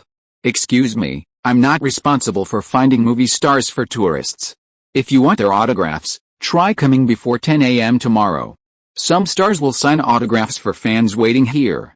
Good luck. No, I'm the female lead's boyfriend. Oh, you wish. Ronald's initial excitement at seeing Helen was completely ruined by these staff members. Hi, Ronald. Is that you? Ronald turned around and saw a familiar face. Woody Allen's partner, Maya Farrow, greeted him with a smile. Maya, it's so nice to see you here, Ronald told her, explaining his plan to visit Helen Slater on set. She was there to replace Jane Fonda, who had declined the role, and play Helen Slater's mother on Krypton. Oh, you're a little late. Helen just finished rehearsals and went back to the hotel to exercise. Huh? Ronald glared at the staff with resentment. These jerks. Maya Farrow noticed the roses Ronald was holding. Hey, Casanova, let me take you there. She usually trains at the hotel's swimming pool around this time. She's a good girl, very hardworking every day. I know, thank you. Ronald grinned broadly, showing all 8 teeth, upon hearing Farrow praise his girlfriend. Maya Farrow led Ronald by bus to the hotel where the film crew was staying. In the hotel's annex was a large glass building, filled with steam, a heated swimming pool. There weren't many swimmers in the afternoon, only one man was on the shore, cheering on those in the water. Helen, come on. Just one more lap and you can have the chocolate energy bar, The coach, a middle-aged man, rhythmically clapped for the swimmer, encouraging her to push her limits. I don't want a chocolate bar, it'll make me fat. I've already gained 20 pounds. In the water was Helen, whom he hadn't seen for months, wearing a red one-piece swimsuit, gritting her teeth as she swam towards the pool. This is your reward for your hard work. Here, have one. The coach peeled the energy bar, tempting Helen. No, no, no, I don't want it. I'll resist your temptation. I don't want this reward. Helen swam to the shore, stopping to catch her breath. This coach turned out to be Christopher Reeve, the actor who trained Superman. His training method for Helen wasn't just strength training. Instead, he took her to various sports, swimming, fencing, horse racing, a more classical, aristocratic training method. In the movie, Helen had to be suspended in mid-air by wires, performing various movements, so the training required a combination of strength, coordination, and flexibility. Come on, eat it. It's good for your health. Don't secretly spit it out again. I'll watch you eat it. You just finished swimming and need to replenish your energy. After you eat it, we'll do a few more laps. Oh, I don't want to. If I eat this, I'll get as fat as a ball. Want some other reward to motivate me? Helen pleaded with the coach. AWW, the coach made a mouth shape. You really don't want it? Helen, have a piece? Smell it, it smells so good. No, no, I don't want to listen. Get me some other reward? How about this reward? Ronald walked to the edge of the pool, squatted down, and said to Helen in the water. Ronnie. Helen jumped out of the water excitedly and grabbed Ronald. Hey, hey, hey, Ronald hadn't expected Helen's strength to increase so much after 3 months of training. He lost his balance and was pulled into the pool with a splash. PFFT, Ronald lifted his head from the water, wiping his face. This is it, this is all the clothes I have. The airport lost everything else. Ronnie, what brings you here? I missed you so much. Helen wrapped her arms around Ronald's neck, draped herself over him from the water, and planted a happy kiss on his lips. Oh, looks like your prize today is much better than energy bars, the coach interrupted from the shore. My boyfriend came today, I'm so happy. Helen grabbed the handrail and got ashore. I'll eat, but training ends here for today. Ronald carried his soaking wet shoes and walked with Helen to her room. After changing his shoes and clothes and putting them away, Ronald took a quick shower and put on his pajamas. Helen had already changed, and she had placed the wet roses in a glass vase. She sat on the bed, smiling at Ronald. The two gazed at each other deeply for a moment, then Ronald picked Helen up and kissed her passionately. Have I gained weight? Helen straddled Ronald's waist again, clinging to him tightly. You're so strong, Supergirl. I think you're so sexy. Ronald touched Helen's arms and thighs. She had indeed gained a lot of muscle compared to her previous thin state. Supergirl is invincible, no villain can beat her. Helen pushed Ronald forcefully onto the bed, bouncing on the mattress. Then she jumped up and pounced on her boyfriend. Really? I, an earthling, am going to challenge you. Ronald also hugged Helen, and the two rolled onto the bed. After a long while, they lay flat on the bed, panting. After talking for a while about what had happened since they parted, Helen touched her face again. Have I really gained weight? I've gained almost 20 pounds, and the director said I'm not strong enough. Look, my face is so round. Ronald touched Helen's face. It was indeed much rounder. But you can't say that. Really, Helen, you look so much better. I think you've looked the healthiest I've ever seen you. Really? Let me tell you, everyone here is so nice to me, they really pamper me. The coach teaches me fencing, horseback riding, and wrestling. The actors have all come these past few days too. There's Maya Farrow, Faye Dunaway, and Peter O'Toole. Peter plays my best friend in the movie. He's a really great actor. Let me tell you, the other day he even taught me to recite Shakespeare's lines, and I sounded like an American girl. He told me the secrets of British Shakespearean actors. Ronald didn't speak, just quietly looked at Helen. Don't swear by the moon, it's fickle. It waxes and wanes every month. If you swear by it, maybe your love will be just as fickle. Helen recited it first in her uptown New York accent. Then Peter told me to recite it with Shakespearean flair, to imagine myself holding a delicate dandelion in each hand. Helen closed her eyes, her hands seemingly actually and carefully cradling the dandelions. Don't swear by the moon, it's fickle. It waxes and wanes every month. If you swear by it, perhaps your love will be just as fickle. How was it? Did I recite that line like a Shakespearean actor? Helen opened her eyes and smiled, praising her boyfriend. Of course, very good, Helen. But movies and Shakespearean plays are actually quite different. The dialogue should be more natural, and the actors' performances are also directed at the camera, so the lines and gestures aren't actually that important. Helen was a little unhappy. She had learned a trick from the veteran actor Peter O'Toole in Lawrence of Arabia, hoping Ronald would praise her, but she hadn't expected his attitude. Are you jealous, Ronnie? Helen thought for a moment, then cheered up again. Are you jealous? She raised her hand to tickle Ronald's waist. Ha, I'm jealous, so what? Ronald laughed heartily at her antics, reaching out to tickle Helen's armpit. Ha. Helen closed her eyes, feeling her lips again enveloped by Ronald's warm, moist lips. Oh, I think I overdid it today. After a long while, Helen reached for the bedside drawer, grabbed a chocolate cookie, and ate it with a mixture of happiness and annoyance. It's all your fault. If I get fat, it'll all be your fault. It's okay. If you get fat, I'll make a movie just for you to star in. Ha. Sure, let's see when you'll make a movie for me. Chapter 398 Saving the Day. This is where I film the flying scenes. I come here every other day to learn how to film while suspended by wires. The next morning, Helen showed Ronald the enormous soundstage. The following morning, Helen led Ronald on a tour of the various sets and scenes from the Supergirl filming set. So high? Why don't they use stunt doubles? Ronald looked at the towering cranes, a wave of fear washing over him. He glanced at Helen with concern. Isn't using a stunt double less realistic? Helen said, pulling Ronald's hand. I do all the flying stunts myself, so the close-ups won't reveal anything. I don't understand. You could use editing. I'm not saying there will be any accidents, but even if the actor has the skills, they shouldn't be the ones doing these dangerous stunts. Okay, that's how the Superman series is filmed. I was just trying to make it more realistic. At first, I didn't even dare to hang on the wires. Later, Peter told me to let go of my fear and go all out, and that's how I completed the flying stunt rehearsals. Peter, Mr. O'Toole, Helen, promised me, if you think a stunt is dangerous, don't listen to that nonsense about letting go of your fear. Protecting yourself is the most important thing. If you think it's too difficult, just use a stunt double.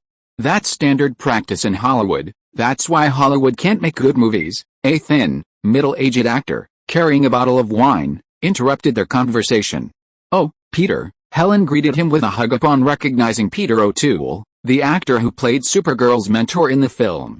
Peter, this is Ronald. Ronald, this is Peter, Mr. O'Toole, hello. Do you Britons drink in the morning? Ronald naturally felt a bit of aversion to this handsome older man. He had been giving Helen lessons on lines and encouraging her to do her own stunts, and they seemed quite familiar with each other. Moreover, for an actor to have a bottle of strong liquor at breakfast time suggested he had a considerable alcohol addiction. To drive away the fat jack is to drive away the whole world. Peter O'Toole picked up his large, belly-shaped bottle, waved it at Ronald, and slowly recited a line that sounded remarkably like something out of a Shakespearean play. Falstaff from Henry IV, Helen Slater asked Peter O'Toole with a look of intense curiosity. Hey, if Falstaff isn't in Henry IV, who's going to watch Henry IV? Damn it, Ronald muttered angrily. He couldn't understand a word this handsome old drunkard was saying. He only knew that it was a comedic character from Shakespeare's play Henry IV. Ronald, who came from a self-taught background, suddenly felt incredibly uncultured in front of a British actor with a formal Shakespearean background. He couldn't keep up with the conversation and didn't know if the actor was mocking him or if there was some deeper meaning. So you're also in the film industry, Ronald? Seeing that Ronald didn't speak, O'Toole knew that he was probably not familiar with Shakespeare, so she changed her tone and started chatting with him. Hey, I'm actually a director. I make small productions in Hollywood. Ronald is amazing. His debut film grossed $40 million, and he even taught me how to audition for the Supergirl role. Helen took Ronald's arm, trying to boost her boyfriend's reputation. Oh, that's wonderful. But you two sweet little sparrows have to forgive me. I need to get some breakfast for my little Falstaff. O'Toole nodded to Ronald and went to the restaurant at Pinewood Studios for lunch.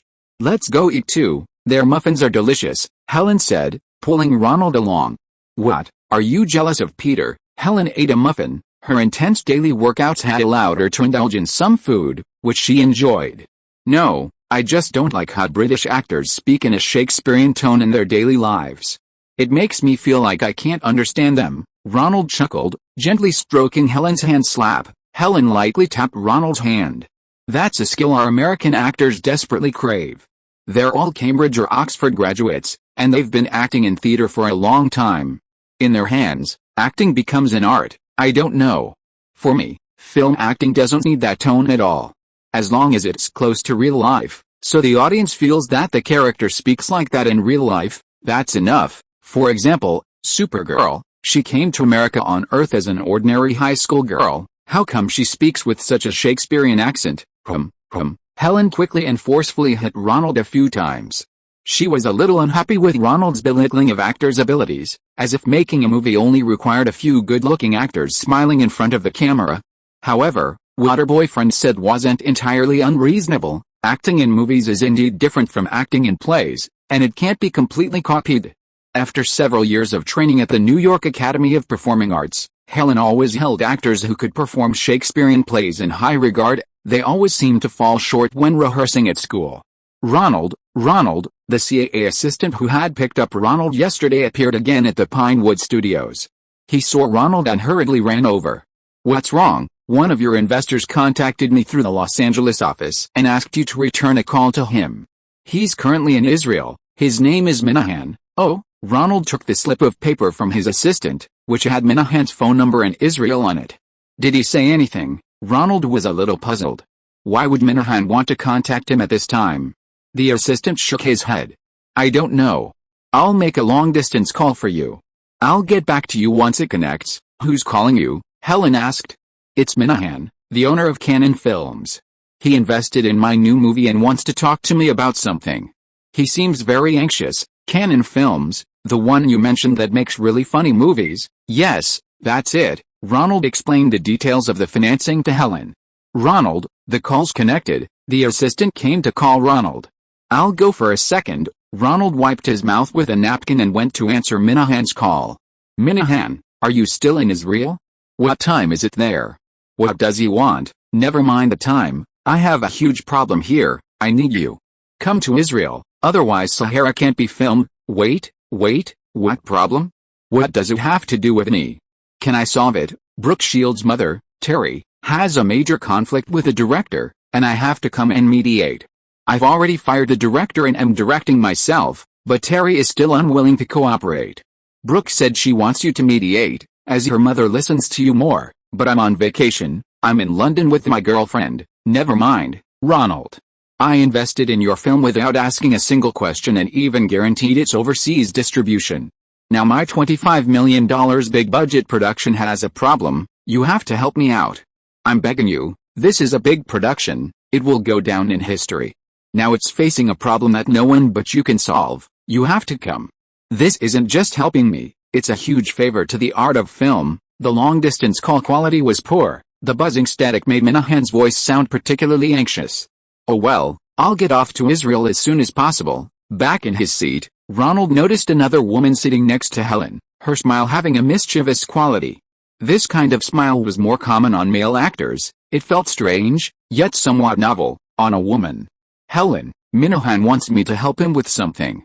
His $25 million production is in big trouble, and I have to go help him. After all, he invested in my film without asking any questions." "Oh, okay. You were going back to America anyway." Helen turned and kissed Ronald. "Let me introduce you. This is Miss Faye Dunaway, who plays the villain in the movie." "Hello." Ronald greeted her, extending his hand. "You mean that Minahan? That big?" Dunaway made a pighead face. Minahan Golan from Cannonball Pictures. If you mean he's a bit overweight, then I can't argue with that. Yeah, it's that fat pig. He tricked me into playing the Wicked Lady, which was supposed to be a female superhero film. After I finished filming, he didn't tell me and secretly added a lot of erotic scenes for the supporting actress. Now it can't even get an R rating." Faye Dunaway made a disgusting gesture. Spit up? I don't know about that." Ronald imagined Minahan's character. Such a sneaky trick of adding erotic scenes wasn't impossible. "No, you know. I heard from Helen that you also make exploitation films. How could I not know your tricks?" Ronald slammed his napkin down. He didn't want to argue with the main supporting actress in Helen's film. He'd leave in a couple of days and didn't want to ruin Helen's relationship with this crazy woman. Ronald got up to get some bread and bacon. When he returned, Dunaway had already left the table. "What's wrong with her?" Ronald pointed to his head and asked Helen. Every morning, sometimes in the afternoon on set too, Helen whispered in Ronald's ear that Faye Dunaway had a habit of abusing drugs, and her temper on set was quite unstable. Everyone had learned about her habit these past few days.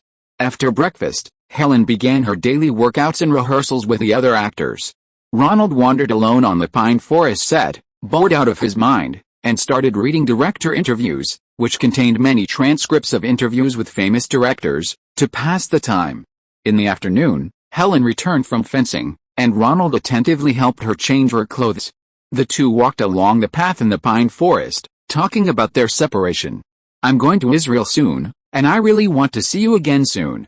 You're filming Supergirl, and you'll be on set for so long. I really miss you." Ronald gently brushed Helen's long, dyed blonde hair aside and whispered, "That's how actors are."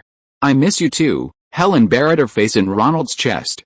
"Once you finish filming Supergirl and go back to New York, we'll have time to be together." Ronald patted Helen's back. "Really? Actually, we just need to seize the moment. I like you. And you like me. Isn't that good?" "Of course." Ronald looked down into Helen's eyes. "Why would you think that?" "No, Ronald. Of course I like you. I just feel that it's not so easy to be together in the entertainment industry. Look how long we've been apart before we had the chance to be together. As long as we've treated each other sincerely, that's good enough." Helen's big blue eyes blinked beautifully, but her words weren't so sweet. Ronald frowned, wondering who had instilled this fallacy in her, the idea that seizing the moment is good, that if you like each other, you should be together, then get married and have children, and that finding someone you truly like isn't easy. "Of course we will, or I'll prove it to you." Ronald picked Helen up and headed towards the hotel. "Ha ha ha, I believe you, I believe you." Put me down. After their passionate encounter that evening, Ronald sat on the sofa, embracing Helen. "Why did you say that this afternoon? Is there something wrong?" "You know my parents divorced. They used to be so loving, but they still broke up. I've always felt that good relationships have an expiration date, they don't last. Look at Faye Dunaway, Maya Farrow, they're both actresses, and neither of them stayed with their first husbands, but there are model couples in the entertainment industry, aren't there?" "I don't know. Anyway, if you have someone else you love, you must tell me honestly." Helen gently stroked Ronald's lips, speaking slowly. "I only love you, Helen. Love isn't like moonlight, with its full moon and new moon. It can last a long time." Helen's reply turned into a passionate kiss. "I have to go to Israel to fill in. You stay here and be good. I'll come visit you in London when I'm done." After a few happy days together, it was time for Ronald to leave for the airport. He and Helen embraced and poured out their hearts to each other. "Your workout is over, and don't diet anymore. I love your figure. Don't keep thinking about Shakespearean lines, listen to the director. Also, for any dangerous stunts, make sure the stunt double does them. So, that's it? Goodbye." Ronald said all the things he wanted to say. "Yes, I'll wait for you to come see me again." Helen kissed Ronald and opened the car door for him. Ronald waved to Helen, and CAA's assistant drove off. Helen stood by the roadside, touched her lips, savored the moment, and turned back to the film set.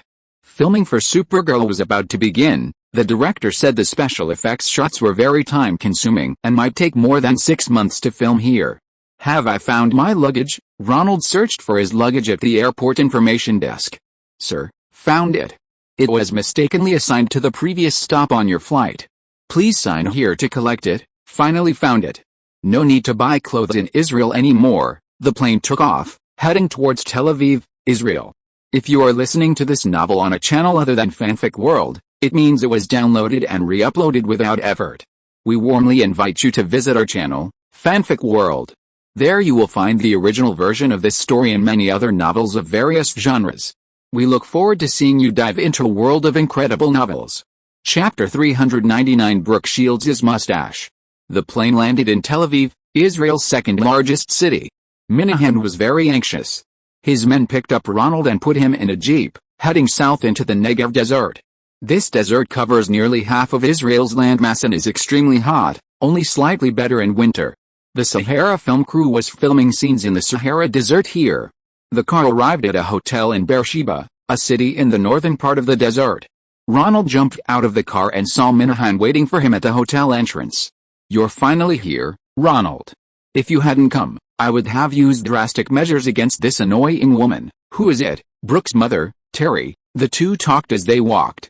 It turned out that the plot of Sahara was about Dale, played by Brooke Shields, who disguised herself as a man to participate in the Paris Dakar rally in place of her father, who died unexpectedly. However, Brooke Shields' mother, Terry, always believed that Brooke shouldn't wear a fake beard to impersonate a man.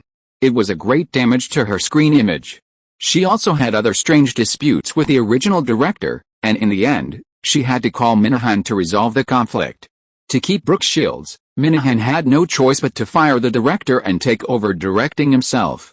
However, the issue of the beard eventually angered Terry, who resolutely refused to allow Minahan to film close-ups of Brooke with a beard. Filming had been stalled for a long time, and many shots couldn't be filmed. Minahan was in a difficult position and could only ask Ronald to mediate. "Why did you listen to Terry?" Ronald asked, puzzled.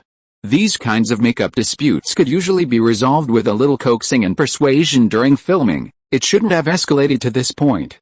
Fuck. To get Brooke to sign a contract, I agreed to let Terry be a producer, gave her tens of thousands of dollars, and gave her the power to decide which scenes to film involving her daughter. Fuck. Ronald cursed as well. Minahan, this amateur, dared to sign such a clause. It seemed he would do anything to get Brooke Shields to star. "I can only try. I can't guarantee anything." Ronald entered the hotel, checked in, and before he could even put down his luggage, Minahan urged him to go up and knock on Brooke and her daughter's door. "Ronald, come in quickly." Terry, unusually not drunk, saw Ronald and immediately pulled him into the room, then looked around carefully before closing the door. "I have to be careful. The previous director was a real scoundrel. He wanted to have Brooke film scenes with a beard without my consent. Wasn't that going to end my daughter's acting career? Huh? Why?" Ronald opened his mouth wide, not understanding for a moment. "Don't you understand? Ronald. This is making my daughter play a man. How can she play teenage girls in the future? You're a director too, you should definitely support me in this matter." Sigh. Ronald looked at Brooke, wanting to ask her what she thought. But when he turned his head, he saw Brooke looking distressed, her brows furrowed, and the corners of her mouth turned down, as if she was about to cry. "Terry, I just arrived in Israel and I still need to adjust to the time difference. Here, I'll grab the script and look at it first, then I'll talk to Minahan." Ronald gave Brooke a wink, deliberately leaving the note with a room number on the sofa, and then said goodbye and left the room. 10 minutes later, Brooke arrived at Ronald's room and knocked on the door. Inside, Ronald was talking to Minahan about beards. "Brooke, your mother seems a little agitated? What's wrong?" Brooke hugged Ronald first, then looked at Minahan, seemingly a little embarrassed. "My mom's a bit obsessed. I don't know who told her, but if an actress's image is fixed, later audiences can't break free from that image. So she's very against me wearing a fake beard. If I understand correctly, you're playing a girl disguised as a boy in the movie, fighting in a rally race in place of her father, right? Like Mulan." "Mulan? Who?" "Don't worry about the details. What I mean is, when the audience sees you dressed as a boy, they actually know you're playing a girl disguised as a boy in the movie, right?" "Yes, that's it. The audience won't see you as a boy, they'll only think you're a girl playing a boy, and then, bam! Nobody can tell you're a girl. Isn't that a great display of acting skills?" Minahan was anxious to convince Brooke. "Huh? What do you mean?" Brooke didn't understand and looked at Ronald. "It's hard to explain in a short time. Why did your mom let you out alone?" "Oh, I said I needed to buy some Coke. The desert climate is too dry, and I've finished all the Coke in the hotel room." "Okay." Ronald took 2 bottles of Coke from his small refrigerator and handed them to Brooke. "Minahan and I will go see you and your mother tonight to see if we can explain things to you." "Oh, you always have a way with things. I'll be going now, Ronald." Brooke Shields walked out with the 2 bottles of Coke in her hand. "Ronald, you already have a solution, don't you?" "Haha, I knew I wasn't wrong. You can solve this problem now. Tell me, how do you plan to convince her?" "I've tried for days, and every time I bring up this issue, I end up arguing with Terry," Minahan said, looking intently at Ronald, hoping he would reveal his secret. "It's a matter of trust, Minahan. You'll see what I say tonight. I need to rest. I'm exhausted from 2 long haul flights." No, no, tell me first, you want to convince Terry to let Brooke play a boy? Want to? Then get the hell out of here. Ronald shooed Minahan away, feeling like taking a shower and going to bed. When jet lag is acting up, you need to stay awake like this, pushing yourself until you really want to sleep, then go to sleep. That way, you can get through most of the jet lag by the time you wake up. Ronald lay down on the bed and picked up the script for Sahara to read. Brooke plays Dale, whose father was a race car driver and car manufacturer who tragically died during a test drive after inventing his own race car. To save the company, Dale disguises herself as a man and participates in a rally race. After crossing the starting line, she removes her wig and beard, revealing her true gender to the other participants. That's fine, I took it off after a while anyway. Ronald fell asleep. Ronald woke up in the evening. After a good night's sleep, he went out to find Minahan to help persuade Terry. Terry, look at this script. Before Brooke's character, Dale, cross-dresses, wasn't she already appearing as a girl and recognized by the audience? Ronald flipped to the first few pages and showed them to Terry and Brooke. Yes, that's right, Brooke chimed in. And then, when Dale's father dies and the company faces bankruptcy, she disguises herself as a man and secretly puts on a fake mustache to save the company. Terry nodded. That way, the audience will actually see a girl dressed as a man in the movie, and no one will recognize her. That way, the audience won't mistake Brooke for a man, but will see her as a highly skilled actress, and the other characters in the movie won't recognize her either. Brooke wants to transition into a serious actress, right? This is a great start. Besides, Brooke is about to go to Princeton, so it's good to leave her with the impression of improved acting before pausing her acting career. And look, this scene is actually very short. The audience will remember her scenes as a woman more clearly, so the audience won't remember her as a man because of her makeup. Ronald looked at Minahan, implying that it was time for the director to give a guarantee. Of course, Terry.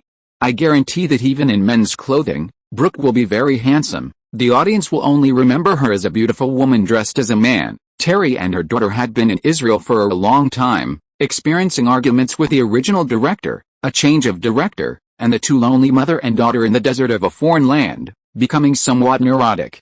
Adding to this was Minahan's impulsive nature, which inevitably led to a loss of trust between them. No matter how much they talked, the other would remain suspicious, further solidifying their own beliefs.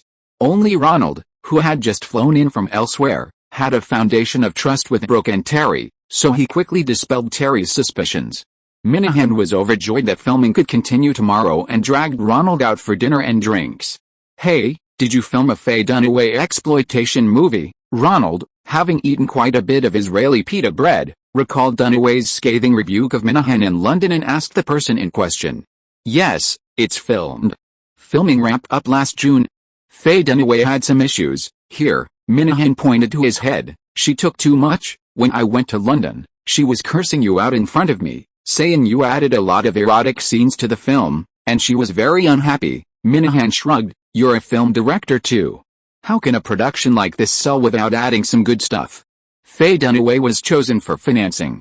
We valued her past experience, and I didn't make her take her clothes off. Okay, that's enough. Ronald roughly knew Minahan's methods, using stars to attract investment, then having supporting actors take their clothes off.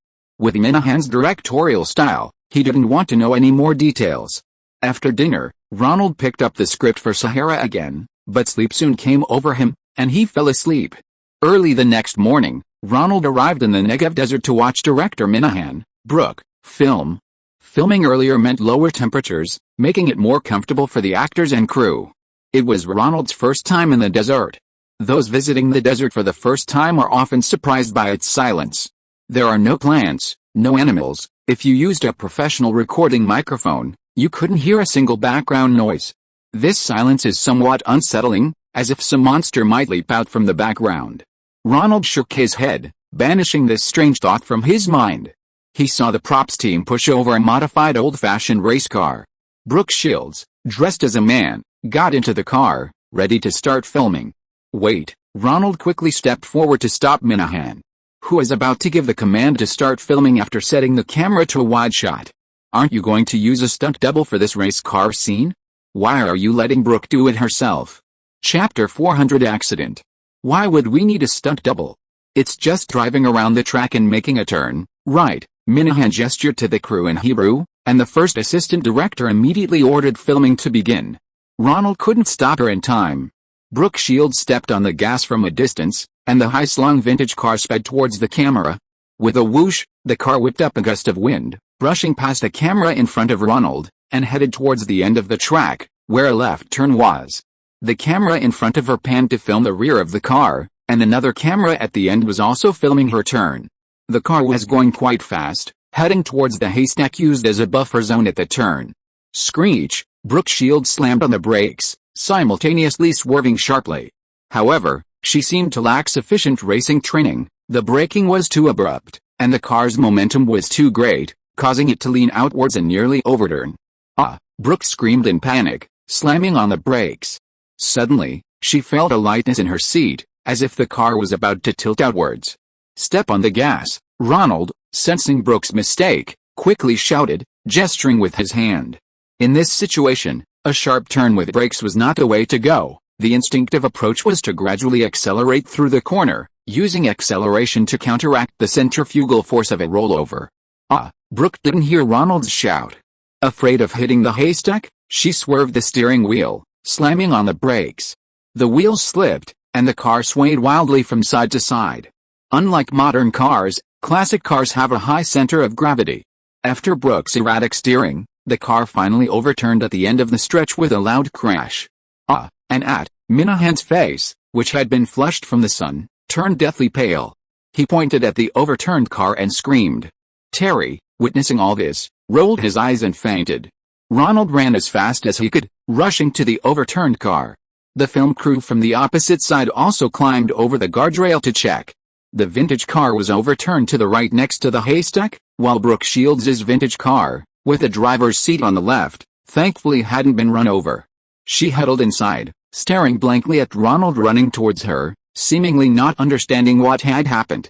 "Do you feel any pain anywhere?" Ronald leaned over the side of the car, looking inside at Brooke Shields' legs. There seemed to be no fractures or bleeding. Brooke, do you feel any pain anywhere?" Ronald patted Brooke's face. No, I'm fine, I'm okay." Brooke Shields seemed to realize what was happening and struggled to get up. Brooke cried out in pain. Her ankle, which she had used to break, appeared to be twisted. Ronald gently squeezed it and found it was swollen. He quickly draped Brooke's arm around his neck, grabbed her by the knees, and with a swift movement, lifted the tall girl into his arms. "Minahan, tow truck. Go get a doctor." Ronald said a few words to Minahan, who was running behind him, and gestured for him to open the trailer door. Ronald then carried Brooke towards the trailer. Brooke seemed still shaken from the earlier fright, resting her head against Ronald's chest, too afraid to open her eyes. At the trailer door, Ronald turned Brooke sideways, carefully positioning her head towards the door, and slowly turned the trailer. The tall girl could easily bump her head if she wasn't careful. Soon, the doctor Minahan had called arrived. He examined Brooke. "It's nothing, just a minor sprain. Apply ice now, and a warm compress tonight. You'll be fine by tomorrow. Girl, if you feel dizzy, have a headache, or a throbbing in your head, please tell me. Some concussions have a delayed reaction time. I'll go see your mother first, thank you." Ronald thanked the doctor and placed an ice pack on Brooke's ankle. "Thank goodness you're alright, that scared me to death." Minahan sat to the side, constantly touching his chest. He had almost had a heart attack. If Brooke had been unlucky and the truck had overturned to the left, it would have been a disaster. "My mother," Brooke, just regaining her senses, gradually remembered the accident. She started sweating, beads of sweat clinging to her flushed face like morning dew. She took Ronald's hand and pressed an ice pack to her ankle. "I'll go see." Ronald got up to get out of the truck. Minahan, now very obedient, immediately jumped up. I'll go. The doctor has already seen your mother. It's nothing serious, she just fainted from shock." "I'll go see if she's awake." Ronald sat back down. Sunlight streamed in through the trailer window, illuminating Brooke's face and neck, her fine hairs glistening with sweat. He took out his handkerchief and wiped Brooke's face. "Are you hurting somewhere? Why are you sweating so much?" "I'm fine, I just got a fright." Brooke shyly blocked Ronald's hand, then took the handkerchief and wiped her face a couple of times before handing it back to Ronald. Ronald took it, and the scent of a young girl's sweat wafted from the handkerchief. He looked down at Brooke. The girl's face was a very typical American beauty. Her jaw was a bit wide, with a small dimple in the middle, separating her chin vertically. Her eyes were medium length and long, with long eyelashes. What was most striking were her eyebrows, thick and somewhat wild. Without this wildness, Brooke would be more like a refined city beauty. With these wild eyebrows, she had the air of an American country girl with a pitchfork. Ronald cleared these random thoughts from his mind. Brooke was a model who had become famous at a young age and knew how to dress herself well. She also had a thin layer of powder on her face, which shone in the sunlight. Ronald inexplicably thought of Brooke trekking through the haystacks and glanced back at her face. Brooke seemed to sense Ronald's gaze and looked up at him. Their eyes met, and Ronald seemed momentarily lost in thought.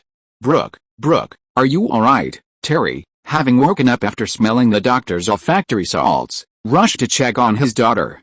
Once in the trailer, Terry saw Brooke sitting in a chair, her feet bare and without socks, with an ice pack on her feet.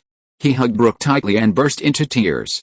Ronald patted Minahan on the shoulder as he followed. Go revise your storyboards, don't do this anymore. That evening, Ronald drew several storyboards in Minahan's hotel room. Wouldn't this still create the racing effect? First, he drew a shot of Brooke sitting in the driver's seat. Here, have the camera on the pickup truck in front, film Brooke. Then, several long shots and close-ups of Brooke's back. These shots will use male stunt doubles wearing wigs. Wouldn't this montage also show Dale's lightning-fast racing skills? Ronald pushed the drawing across to Minahan. Ronald, you're a genius. Damn, I wish I had your storyboard design skills. Minahan slapped his thigh. Today's accident had terrified him. He had spent a lot of energy signing many unfair terms to appease Brooke's mother and get her to agree to let Brooke continue filming. However, Brooke couldn't film any of the scenes herself, so he went to Ronald to redesign the storyboards. Minahan turned around and poured 2 glasses of strong liquor, handing one to Ronald. Why don't you stay and help me finish the rest of the script? Although you can't be the director because of union regulations, I can put you as a producer. How about that? If it wins Best Picture, you can go on stage to accept the award. You know, the director's award usually doesn't go to someone as young as you. But it's different for a producer. Michael Douglas, the producer of One Flew Over the Cuckoo's Nest, was also very young and he still won his Oscar. I have to go back to work on the distribution and marketing of Coherence. This vacation has already taken up a lot of my energy and time, and I need to go back and rest. Ronald declined the invitation. He had finished reading the script and watched some of the previously shot footage, and it felt very forced. If it were just a simple adventure or racing movie, it would be fine, but with the addition of many elements from other movies and many scenes copied from classic works, Ronald felt it was just awkward, and he had no confidence that he could save the movie by intervening halfway through. Is that so? You really don't want to participate? This is a very rare opportunity. No, you also invested in Night of the Comet, so if I go back to work on distribution, it'll be to make money for you. Okay, you really surprised me today. I didn't expect you to be so good. You must make a movie for me someday. After I finish this one, I'll go back to America and sign a contract with you. Okay, I'll definitely help you make it when I have time, but I have to decide on the script, and the editing has to be my choice. Ronald felt scared just thinking about Minahan's bizarre taste in editing. It's a deal. Minahan extended his hand and shook hands with Ronald. I'm a man of my word. I'll come to you to finalize the subject matter later. It's a deal. Back in his room, Ronald picked up the phone and called Helen, who was at the Pinewood Studios in London. Israel is 2 hours ahead of London, which was exactly when Helen was resting after her workout last night. Helen, this is Ronald. After the operator's efforts, Ronald managed to get the call to Helen's room. Ronnie, why are you calling me? Are you still in Israel? Yes, I had a terrible experience today, so I called to talk to you. Ronald recounted the terrifying incident on set to Helen. Was it that bad? Is Brooke alright? She was lucky. If the car had flipped over, you might have seen it on the news. I felt uneasy, so I called you. If you can use a stunt double, don't do it yourself. Those dangerous scenes, like flying, chasing, driving, or going into the water, now that you mention it, there really was a dangerous scene. I didn't think so at first. Helen was also a bit emotional on the other end of the phone. She had a scene where she flew out of the lake at high speed. They were originally planning to use a crane to film it on the lakeside of the Pine Forest set. She was wearing a Superwoman costume. With wires around her body, and was lifted out of the lake by the crane. Yet, what if the wire gets tangled in your skin during this kind of shot? What if you fall into the lake? Don't say that, it's too scary. Ronnie, I'll have my agent and the director talk to them. Let's have a stunt double do this shot. I don't want to get injured because of method acting. The two chatted for a while longer, then Ronald hung up the phone and prepared to rest. A moment later, there was a knock at the door. Ronald knew the hotel wasn't very soundproof, and he wondered who was at the door and if they had overheard his and Helen's conversation. He opened the door to find Brooke Shields, who was hopping around with a small ice pack on her foot, holding a plate of snacks. "Brooke, is your foot feeling better? Can you walk now?" Ronald invited Brooke in and had her sit on the sofa. I came to thank you." Brooke put down the plate and looked at Ronald. "It's good that you're alright. Minahan said to rest for a couple of days." "You should rest well," Ronald smiled. "Ronnie," Brooke suddenly hugged Ronald's neck, "I was so scared today. Thank goodness you were here." It's alright. Ronald patted Brooke's back, and he could smell that same scent from the girl again that morning. This girl, named the most beautiful American girl by Fashion magazine, was truly irresistible. Brooke released Ronald, then looked into his eyes. This boy had saved her today, and their collaborations on commercials and movies had been very pleasant. The way he carried her to the trailer today was truly heroic. That glance on the trailer was definitely not his imagination. Ronald felt Brooke's face getting closer and closer, the fragrance from her hair growing stronger, and suddenly he felt a surge of desire. Slowly, he kissed her lips. Brooke's lips were enveloped by the man's lips, a warm current making her weak all over. Ronald gently held her back. This was the first time she could film a kissing scene with a man without needing to adjust her height. No, this wasn't a kissing scene, but a real kiss.